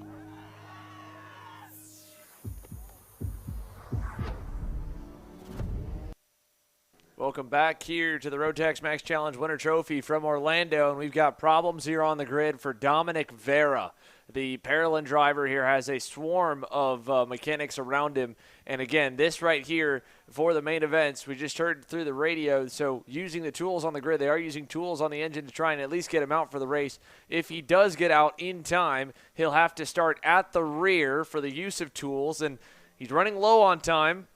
And it's also, I mean, again, he's not in there. And there he goes. So he may be penalised, but, he may be penalised, but, he's at least out there. And that's it. And I noticed that Julian Rivera's mechanic was helping there. Max Matcha's dad was there, as well as the SLA karting team. When these kids are this young, don't forget, this Dominic Vera's prize for winning the DM kart competition. We look back to the front of the grid. The championship standings are as follows. Julian Rivera has 274, 5 points. Antonio Pizzonia Jr., 261. Sebastian Piemonte, 242.5. Maxo Matcha, 239. All mathematically possible. All Julian Rivera needs to do is finish in the top 4. Top 4 will do it for Ecuador's Julian Rivera. But he starts on the outside of the front row. Lights are not green. No green. We will go around again. Now, will that eat 1 lap into the race distance of the final? Not quite sure. We will see. We've got 13 karts on the grid. It is Piemonte and Rivera, row 1. Pizzonia Jr. and Matcha, row 2. Chasse and Mazzacola, row 3. Lavoie and Francisco, row 4. Diniz, Dos Santos, row 5. Kishun, Lacroix, row 6. Vera will start at the back of the field. This is the penultimate race of the 2023 Rotax Winter Trophy, and with the DD2 title all but settled, this is the last real tense moment. Antonio Pizzonia Sr., he's gone back. He went from racing driver to dad. We said it with Rubens Barrichello. We saw it with Antonio Pizzonia Sr. coaching his son, Antonio Jr. on the grid. And they still go through. Yellow flags waving. Dominic Vera there in the silver crash helmet on the left-hand side of your screen. 3 from the back. There he is in kart number 7. Now that Paralin chassis is running, but there are tools using the grid, so there'll be a penalty, but he's out there and racing. 7 years old, that is all that matters. Last year, Julian Rivera won this title, but didn't go to the grand finals due to an arm injury. Will history repeat itself in terms of the first part of that story? Will he win and be the only, well, now one of 2 drivers? Dudu Barrichello has defended his title. Will Rivera defend his? And he makes a great start into turn number 1 and shoots into the race lead. Piemonte second, was caught napping at the start. Pitsonia Jr. third, Matcha is fourth. Side by side for second, have the Micromax field shot themselves collectively in the foot and given Rivera the break he needs at the front. Rivera needed a top 4 finish to seal his place, and he's leading. Pitsonia Jr. has got to win, and then he's got to slow Rivera down. But slowing Julian Rivera down is something that nobody has been able to do all weekend here at the Orlando Kart Center as they go up the scrapyard straight into turn number 9 for the first time. There's Vera alongside Olivier Chassé. That is the battle for 5th position. It's Rivera, it's Pitsonia Jr., it's Piemonte, and it is Matcha. These 4 drivers have battled it out for the top 4 positions throughout this winter tour, and it's going to come down to these 4 drivers once again in this, the last Micromax race of the 2023 Rotax Winter Trophy. The remaining Micromax drivers spread out far and behind. They will all get their moment in the sun at some point as they grow and progress through their career. But our eyes are fixed quite rightly on the front of the field as Rivera leads Pitsonia Jr. Head down for young Antonio. Multi-talented driver Antonio Pitsonia Jr. is an exceptionally talented pianist. I've watched him play the piano, and it's a thing of beauty. And he is also an exceptionally talented kart racer. What does his career hold? Will he make it to the grand finals the first time this year? Time will tell, although at the moment it looks as though Rivera will be the second Ecuadorian on the plane to Bahrain. Long way to go yet, and Pitsonia Jr. is not giving up. Now, if Pitsonia Jr. catches Rivera, he has to slow Rivera down, battle with him, bring Piemonte and Matcha into play. At the moment, well, they're flat out. When they're single file, they are quicker, much quicker than Piemonte and Matcha. So, Antonio Pitsonia Jr. will have to play the tactics game. First, though, he has got to catch him.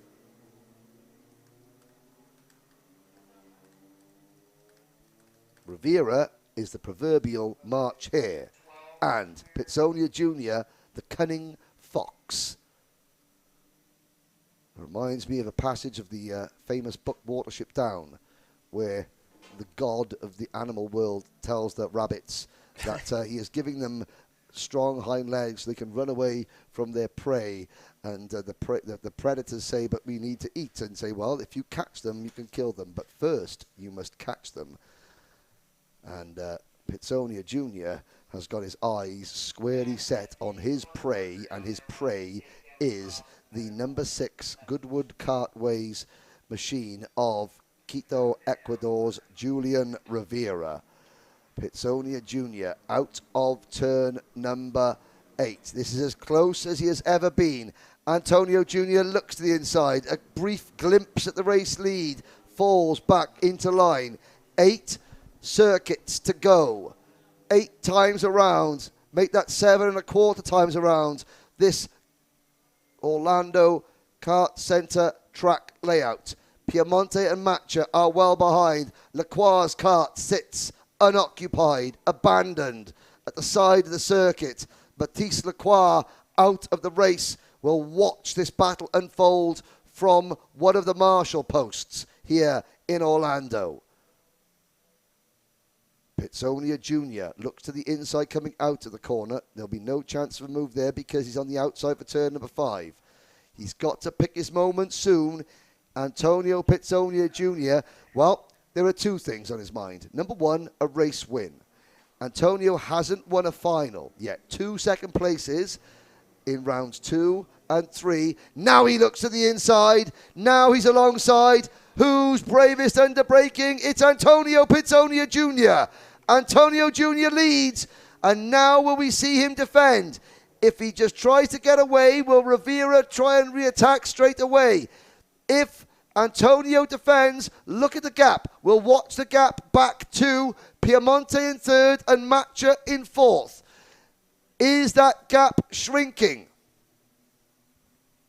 It's hard to say here as we watch the gap back between them all with just now here 6 laps coming on 5 laps to go in this Micro Max main event. For Antonio Pizzonia Jr., again, like you said, Henry, this is the closest he's been all weekend. They've been trying to close the gap. Rivera, even today, 7/10 up on the field in qualifying, but then he had the wrong set of tires on. He had to go to the rear in both of the heats and drive forward, and he did very easily, mind you. And now he's seen the biggest challenge he's seen from anyone this entire weekend in Orlando, and with 5 laps to go, what better way to send it off than a two-way battle of the 2 kids that have headlined this division here all season long in this 2-week mini championship? The answer to the question has been posed. Pizzonia Jr. does defend into turn number 10. The gap at the end of lap number 5 was 2.1 seconds between Sebastian Piemonte and Antonio Pizzonia Jr. As they complete lap number 6, it's still 2.1 seconds.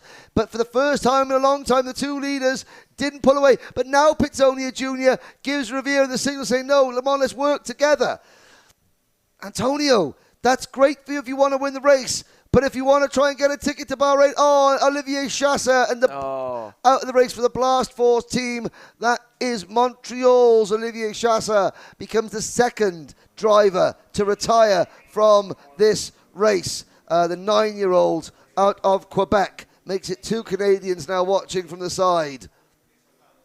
Yeah, but as you said, Henry, here, Antonio Pizzonia Jr., I don't think he's thinking about the championship points of how many positions here. He's just thinking, I just need to win the race. Not so much that he would low line all the way to bring the field into it there. That level of tactical aggression, I don't know if we'll see here again. We are also, of course, talking about these kids like it's a world championship on the line. It is a ticket to the Rotax Grand Finals. They're also just 7 to 10 years old, and they're just thinking. And these two are good friends. These two are good friends. And again, they had that clash at the final corner or the final lap of the first round at PK Race Park. 20 minutes after that, the parents may have been discussing things still, but the kids were running around, arms around each other, having a laugh in the paddock. And I don't believe that Antonio or his dad Antonio Sr. would want to see, they would want to, yes, if there was a way of getting Antonio to the final and beating Rivera, then fair enough. But it would literally take Pizzonia to start brake testing and slowing down, and they wouldn't want to win that way.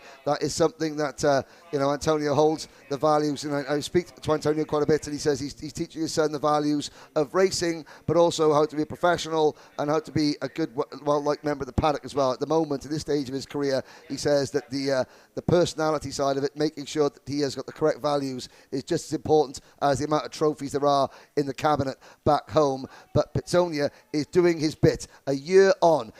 This is 53 weeks into his karting career, Antonio Pizzonia Jr. It was the first round of the Winter Tour last year that he made his karting debut. On that occasion, he was getting lapped. Now he is battling for the win. Further back, Aidan Kishan runs in 11th. Oh, there is the number 3 kart of Anthony Mazzacolo out of the race.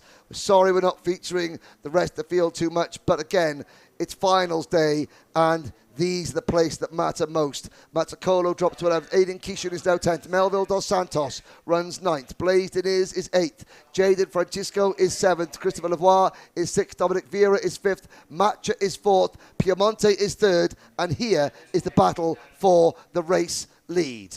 Out of the start of final corners here, 2 laps to go in the second to last main event of the RMC Winter Trophy. Still, the DD2 Max division is on grid. They'll put on a show here, but right now the spotlight remains on the top 2 kids in this class for the last 8 days of official racing action, really 2 full weeks of on-track action here with maybe a couple days off at the beginning of this one. Julian Rivera, looking to lock himself in to Bahrain, book that plane ticket as soon as he comes off the racetrack. All he's got to do is finish second. He's had a great time racing against his good buddy Antonio Pizzonia Jr., who has been chasing him all weekend and now has finally been able to go toe-to-toe with him. With a lap and a half to go, Pizzonia Jr. is worried about the gap from behind. He goes low to block, opens back up. Nearly a change in the lead right there, Henry. Indeed it was. Pizzonia Jr. now jumping up and down in the kart. Lap and a bit to go into turn number 12. They come into turn 12 now, and Rivera not quite close enough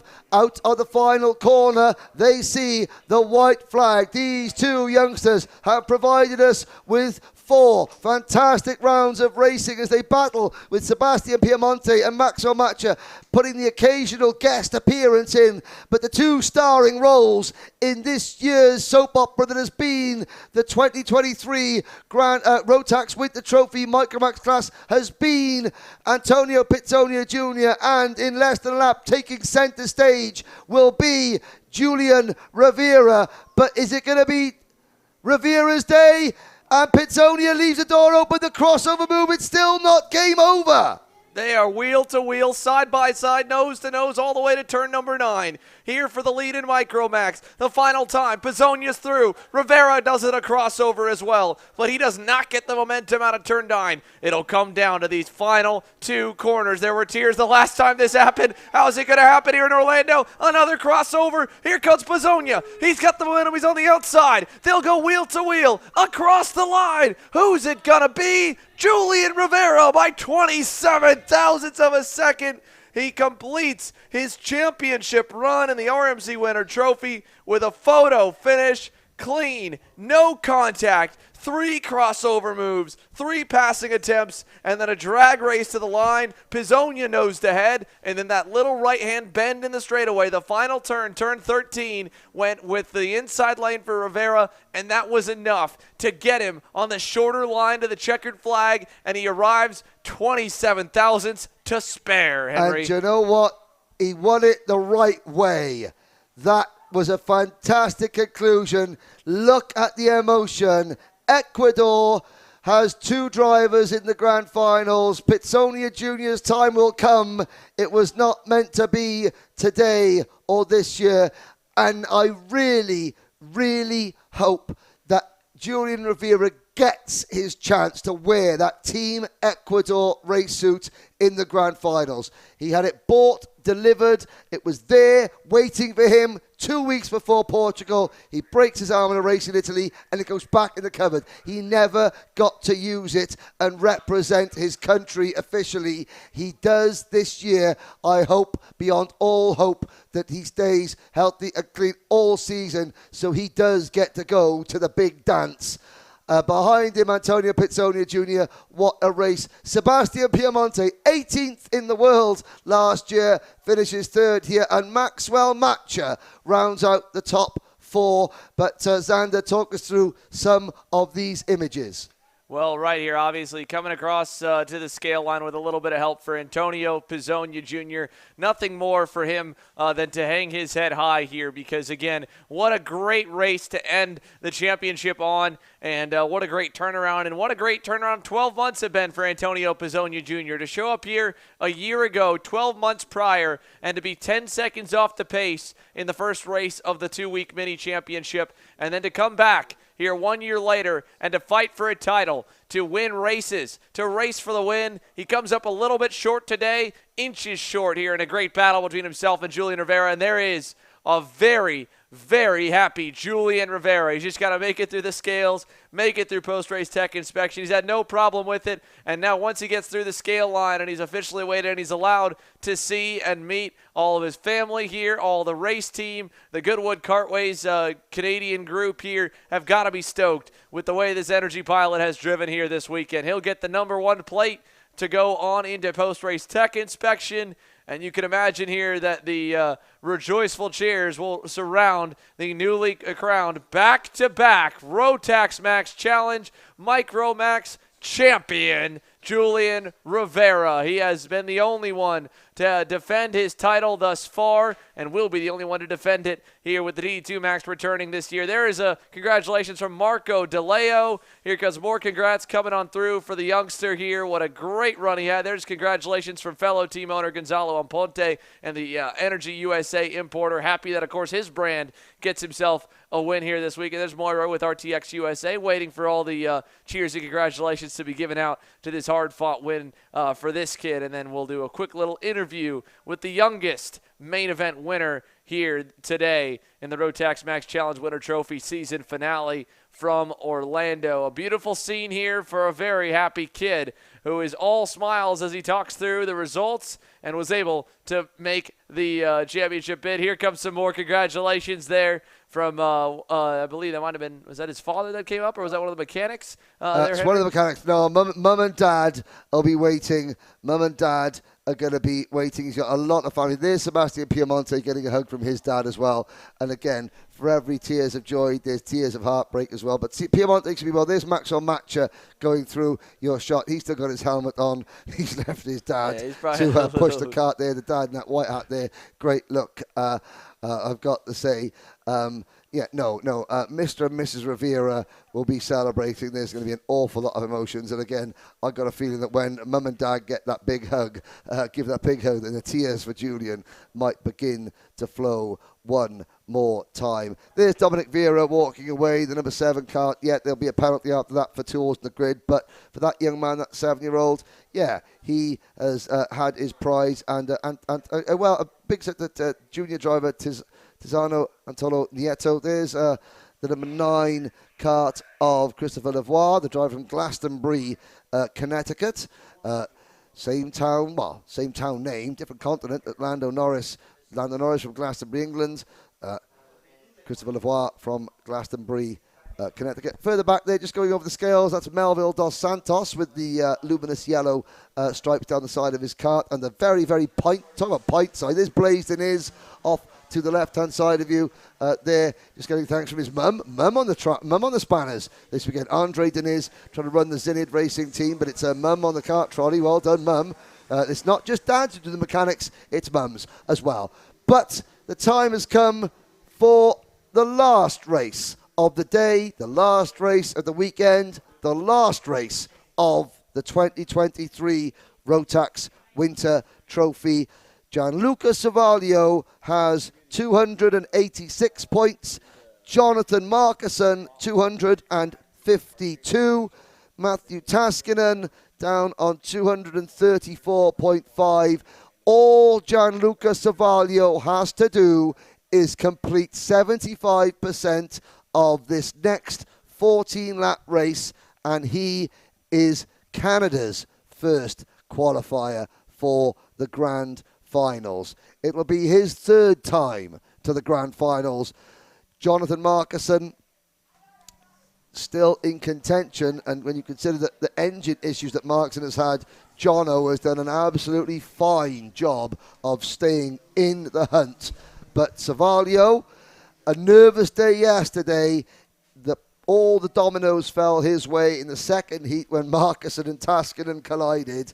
Manuel Ochoa from Peru will start up there on row number 1. Markison and Taskinen on row 2. Colin Livingston.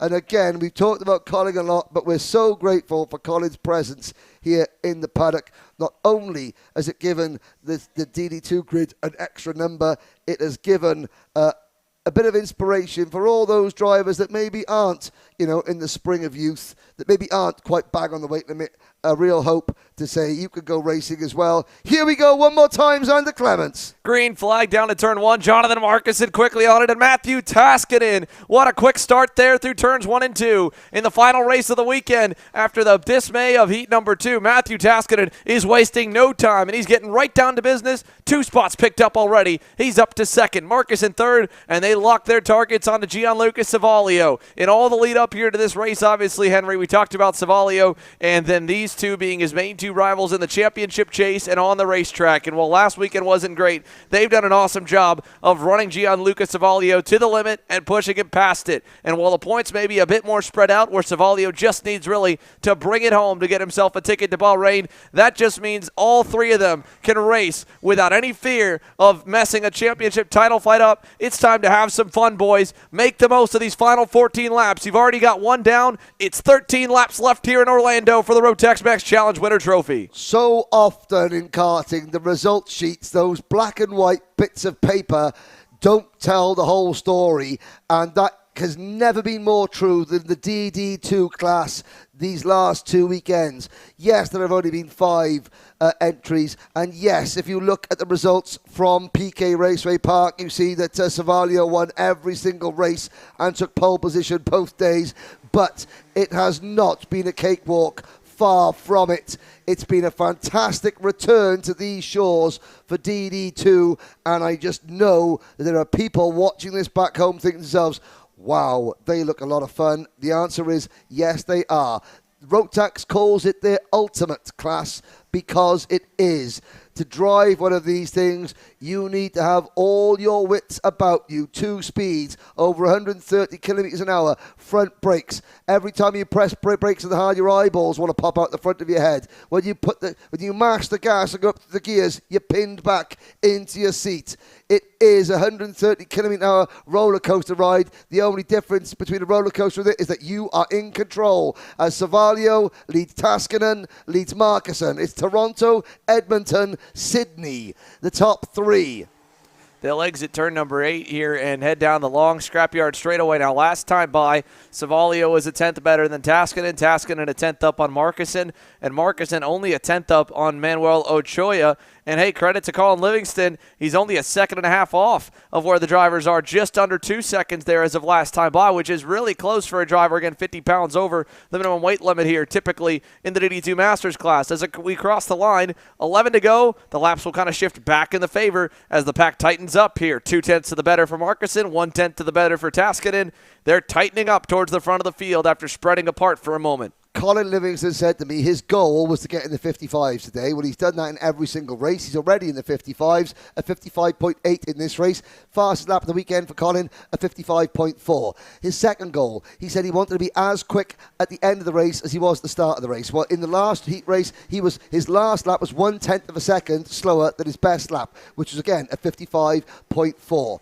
We talked about, gave the challenge out to Kimi Räikkönen to come and race Rotax with his son Robin in micro, to Kimi to come out and have a play with his old friends Antonio and Rubens in the Max Masters class or the DD2 Masters class. Well, Colin Livingston, he is a spotter in the NASCAR Pinty Series in Canada. His driver that he spots for is none other than ex-Champ Car World Series driver, kart driver and race winner Alex Tagliani. So Tag, if you're watching, if your spotter could do it, why can't you? The offer from BRP Rotax is not open just to ex-F1 drivers, it's open to ex-Champ Car drivers and Indy Racing League drivers as well. There you go. If your spotter could do it, Tag, why can't you? Savalio leads, Taskinen in second, Markussen in third. They couldn't be closer. You could literally flick a bogey over the three of them. They're that close. Into turn number 9 we go. Savalio, Taskinen, Markussen,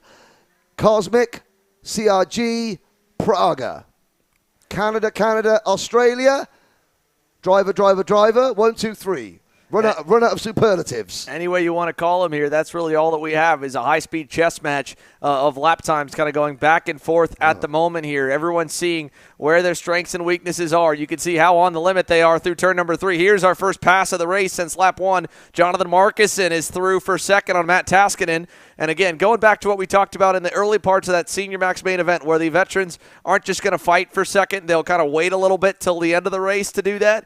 You see Taskinen not going to fight Markussen back. They're going to probably work together in the best way they can to try and hunt down Gianluca Savalio. And at the moment, pushing doesn't do a whole lot with how fast the karts are. It obviously helps a little bit, but they're already still they don't really top out on the power band like the minis and the micros and the juniors will. However, just staying in line, not pressuring the driver and forcing him to defend his position is all that you really can do and all that really helps in terms of trying to close the gap to the leader. So Jono has the fastest lap of the session on her right now at a 53.71, a tenth and a half better than the best lap of Gianluca Savalio. And credit to him with that pass made on Taskinen, he still did not lose a single thousandth. He gained 3 thousandths actually to Gianluca Savalio by making the pass and going offline. So you think Jonathan Marcuson looked fast that last lap. I think he's going to cut off at least a tenth or two this lap with plenty of time left, as we'll come to see the cross flags this time by. 7 in, 7 to go. Jonathan Marcuson on the way forward with engine gremlins that have taken him out of championship contention, taken him out of a main event in PK, took him out of the heats here today early on. They finally subsided enough to let him fight, and can he go back-to-back jacks and sweep the weekend in Orlando? He's going to have a shot here, Henry. Well, obviously that Praga chassis is fearful of being buried by one of Shano Marcuson's earth movers and is finally playing ball. Talk about the drivers getting locked in. Oh, Savalio slowing down. Hang on a minute. Hang on. We're not at 75% yet. Savalio slowing down. What is going on? Is he just now easing back and he's going to cruise up? Gianluca, do your maths, son. Do your maths. You're not at 75% yet. Suddenly there's a couple of nervous eyes up here in the country box. We're timekeeping. We got the point standings up here. Savalio sitting and waiting. He's going to let... I think he's realised he could sense Marcuson getting closer. Do you know what? I do not want any part of this. I don't want to run the risk of being taken out or involved in an accident that will take me out, that will get me a penalty. I am now going to sit because he's now back up to speed. There is some points racing right there. That is points racing, and quite well, you know, and fair play as well. That is smart. Again, it gives us commentators now to take a tablet and restart our heart, as he nearly gave me a clutcher there, Gianluca. Yeah, I don't think obviously he was set to pull in. No mechanical issue, but again, smart move by Gianluca Savalio. Just needed to start this main event, finish it, and run, or at least run 75% of it to get 5th place points, and he's more than clear for the title and the ticket to Bahrain here. For Jonathan Marcuson and Matt Taskinen, though, it's a long haul, like it is as well for Savalio, to come all the way down to Orlando, Florida. 40-plus hours in the RV for Matt Taskinen. A flight from halfway around the world for Jonathan Marcuson. The complete other side of the planet from down under here in Australia to come here for 2 weeks to Orlando, Florida. They've gotten used to it. The jet lag's worn off, and at this point, it's just a matter of running these last laps out and seeing who can be the best man to close away with another trophy, the biggest trophy possible. They're all set to finish on the podium, but the bigger trophy to take onto the airplane and find a way to fit on their way back home. A quick glance. Jono Marcuson, second in round 1, second in round 2, first yesterday. Potentially in the podium. That's going to be 4 trophies. I hope they are buying a second suitcase for the plane ride home, because Marcuson there coming through, it's been a great experience, and he hopes to use this to allow the opportunity for other Australian drivers, because Australia has a really proud tradition in DD2 and DD2 Masters and seniors as well. The likes of Bryce Forward, the likes of a lot of drivers. World champion Cody Gillis, right? Cody Gillis, yep. Cody has got a heck of a mustache on the 2017 Rotax DD2 champion Cody Gillis. But yeah, again, lots of drivers, even youngsters now. James Wharton, youngster, he's now the first grid kid to make it into single-seater racing. He's an FIA Formula 3 driver this year, and he was a grid kid at Melbourne back in about 2017. Now the question is going to be, will that Praga kart behave itself long enough for Jonathan Marcuson to keep it together for the last 4 laps? Because he's been saying the engine's been popping the longer the race progresses. So Taskinen is going to keep himself in with a shout here just in case those gremlins return. Because again, Shano has showed that go-kart. He probably gives the thumbs up to Jonathan Marcuson and then shows the go-kart a picture of what his earth movers and say, if you don't work, this is what's coming for you. I will bury you out the back of the paddock. Yeah, so Jonathan Marcuson now will take them across the line this time. 3 more laps. That thing's just got to hang on here. The Zenit Racing Team Praga has done a good job of surviving so far. Now, Matt Taskinen's not given up, though. He's closed the gap a little bit more. It's down to half a second. Indeed. It was up to nearly 9/10 between first and second. So in what's been a pretty evenly matched DD2 Max division, this might be one of the more strung out main events we've seen and sessions we've seen in general here. And Jonathan Markussen doing everything he can to keep it that way. Matt Taskinen trying to make it exciting, trying to give us one more good fight to close out the Rotax Max Challenge Winter Trophy with here in Orlando as they head down to turn number 9 here this time. It'll be coming around that other straightaway in the middle to cross the start-finish line and see the double sticks. 2 laps left in this 2-week, 4-round mini championship that has given us so much action, so much drama, so many storylines, and brought together so many different walks of life from all around the world and here stateside as well. 2 laps left here in the DD2 Max main event, and another 10th and a half lopped off by Matt Taskinen. It's not over. Indeed, it isn't. All 3 of these drivers have locked horns before at the Rotax Grand Finals, and they have all signaled their intent, their desire, their want to get back to the Grand Finals by simply entering here at the very start of the 2023 calendar year.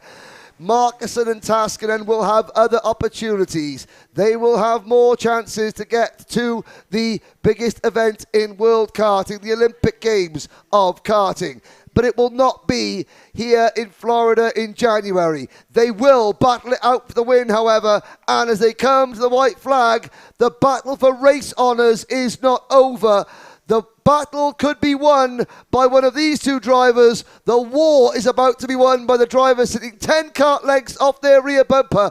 But for the next 50 seconds, who's it going to be? Markussen or Taskinen? Let's find out. Xander Clements. Over to turn number 5 here. Great final lap in the works for Jonathan Markussen. Matt Taskinen picked off 2/10 that time. He crossed the line 2/10 away, and a little bobble in turns 1 and 2 in comparison through 3 to 4 to Markussen cost him, and that gap has doubled. Out of turn number 8, Jono Markussen, not even a look over the shoulder. He's just keeping his eyes forward. That's all he's got to do, and man, what a up and down roller coaster of a Sunday it's been for the Aussie. You look at his win yesterday as a high, then enters today, nothing but trouble, nothing but problems, and a crash at the second heat, and somehow, some way, Jonathan Markussen will sweep the weekend in Orlando. He wins the main event, and Gianluca Savalio, you're going to Bahrain. He wins the title and the ticket to the Rotax Grand Finals 2023. Markussen the winner, Taskinen second, and there is Gianluca Savalio, who finally can breathe a sigh of relief here in what has been a very, very competitive weekend in this DD2 Max division. He is going on through as Markussen will go to the outside to pick up some of the marbles here. Matt Taskinen, great run, and here is his team owner across the line, Colin Livingston. One final salute to the flagman, and the last cart has got the checkered flag here from Orlando. Henry, as they go into the scale line, obviously scenes here a little bit more low-key, I'd have to imagine, for the DD2 Max classes. A lot was already wrapped up coming in. At this point here, again, it's just a matter of breathing and saying, it's over. Indeed, We've got is. it.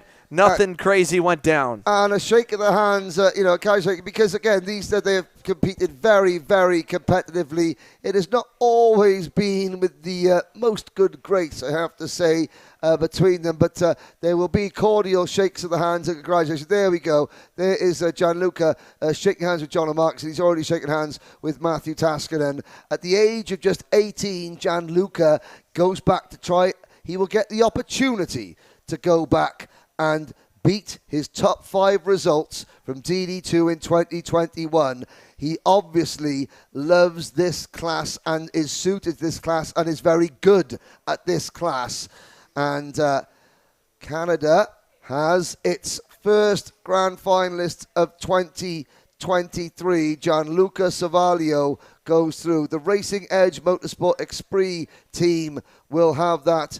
Gianluca will wait. He'll come off the scales. His mechanic is there. There's a shake of the hands between Jonathan Marcus' dad, Shane, the Praga T-shirt, and Gianluca's mechanic. There's Esteban Del Rio saying everyone else out of the tech area. That's a professional thing to do. You can't just crowd around the tech area. You have to wait. If not mechanic. There they go. there's a big there smile saying, hey, it's been a bit, up and down, and all's fair in love and war. Let's have a tinny, and good luck. Awesome stuff here from the sportsmanship here given to the DD2 Max Field there. Lots of handshakes going around. That one, of course, Matt Taskinen's dad. Yep. Giving a good congratulations, boys. Nice work. And there's Matt Taskinen there, they both father and son moustaches. There's Dylan Dana congratulating Jonathan Marcus in there. And there's Shano saying, well, son, you know what? Do you know what we're going to do now? I'm going to sit down, I'm going to have a cigar, we're going to get home, I'm going to have a salad. Because that's what he's wanting. Shano's been like, yeah, I'll need some greenery, mate.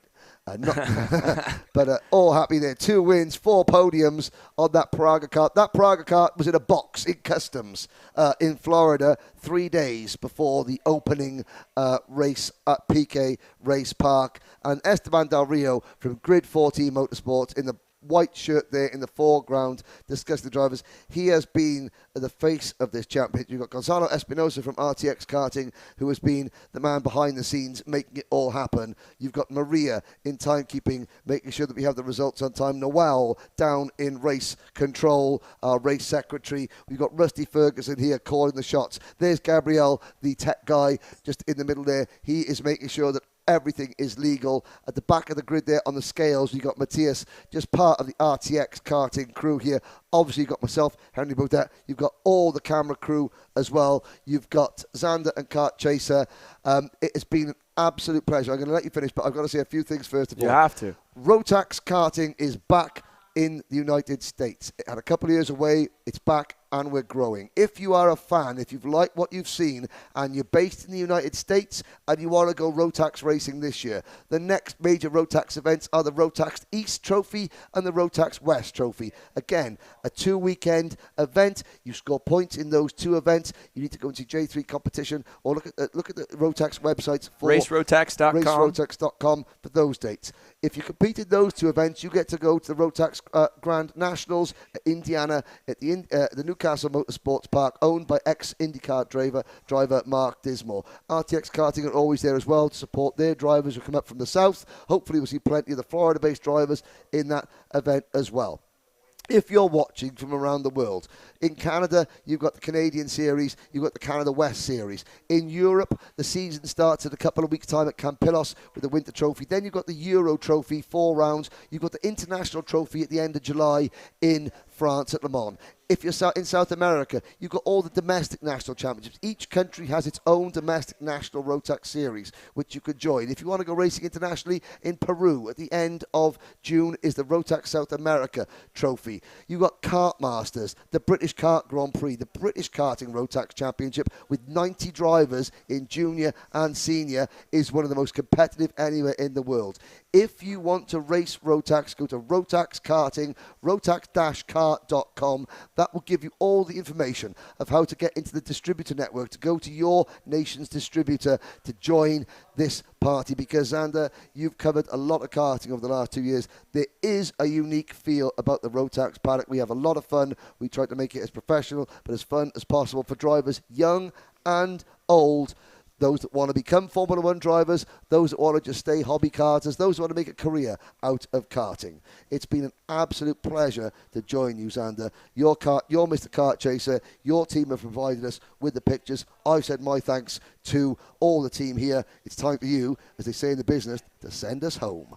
Yeah, we absolutely have to, of course, here. Huge thanks, as always, to Rotax BRP for stepping up here and helping us make these main events here free to you guys. As always, we've got a busy schedule here we've got to get to, but we've got to say our thanks as well first. Henry, of course, pleasure to join you. Been a big fan of following you and all the live streams that you're on here around the globe. It's been a good 4th weekend in a row for us here live on Kart Chaser. We've got 2 more coming up. Of course, the SCUSA Winter Series comes up next week here. We kick that off Saturday morning here in 6 days' time. The Florida Rock Winter Tour right after. Sorry, a busy March. Yeah, don't worry about all that stuff here, of course.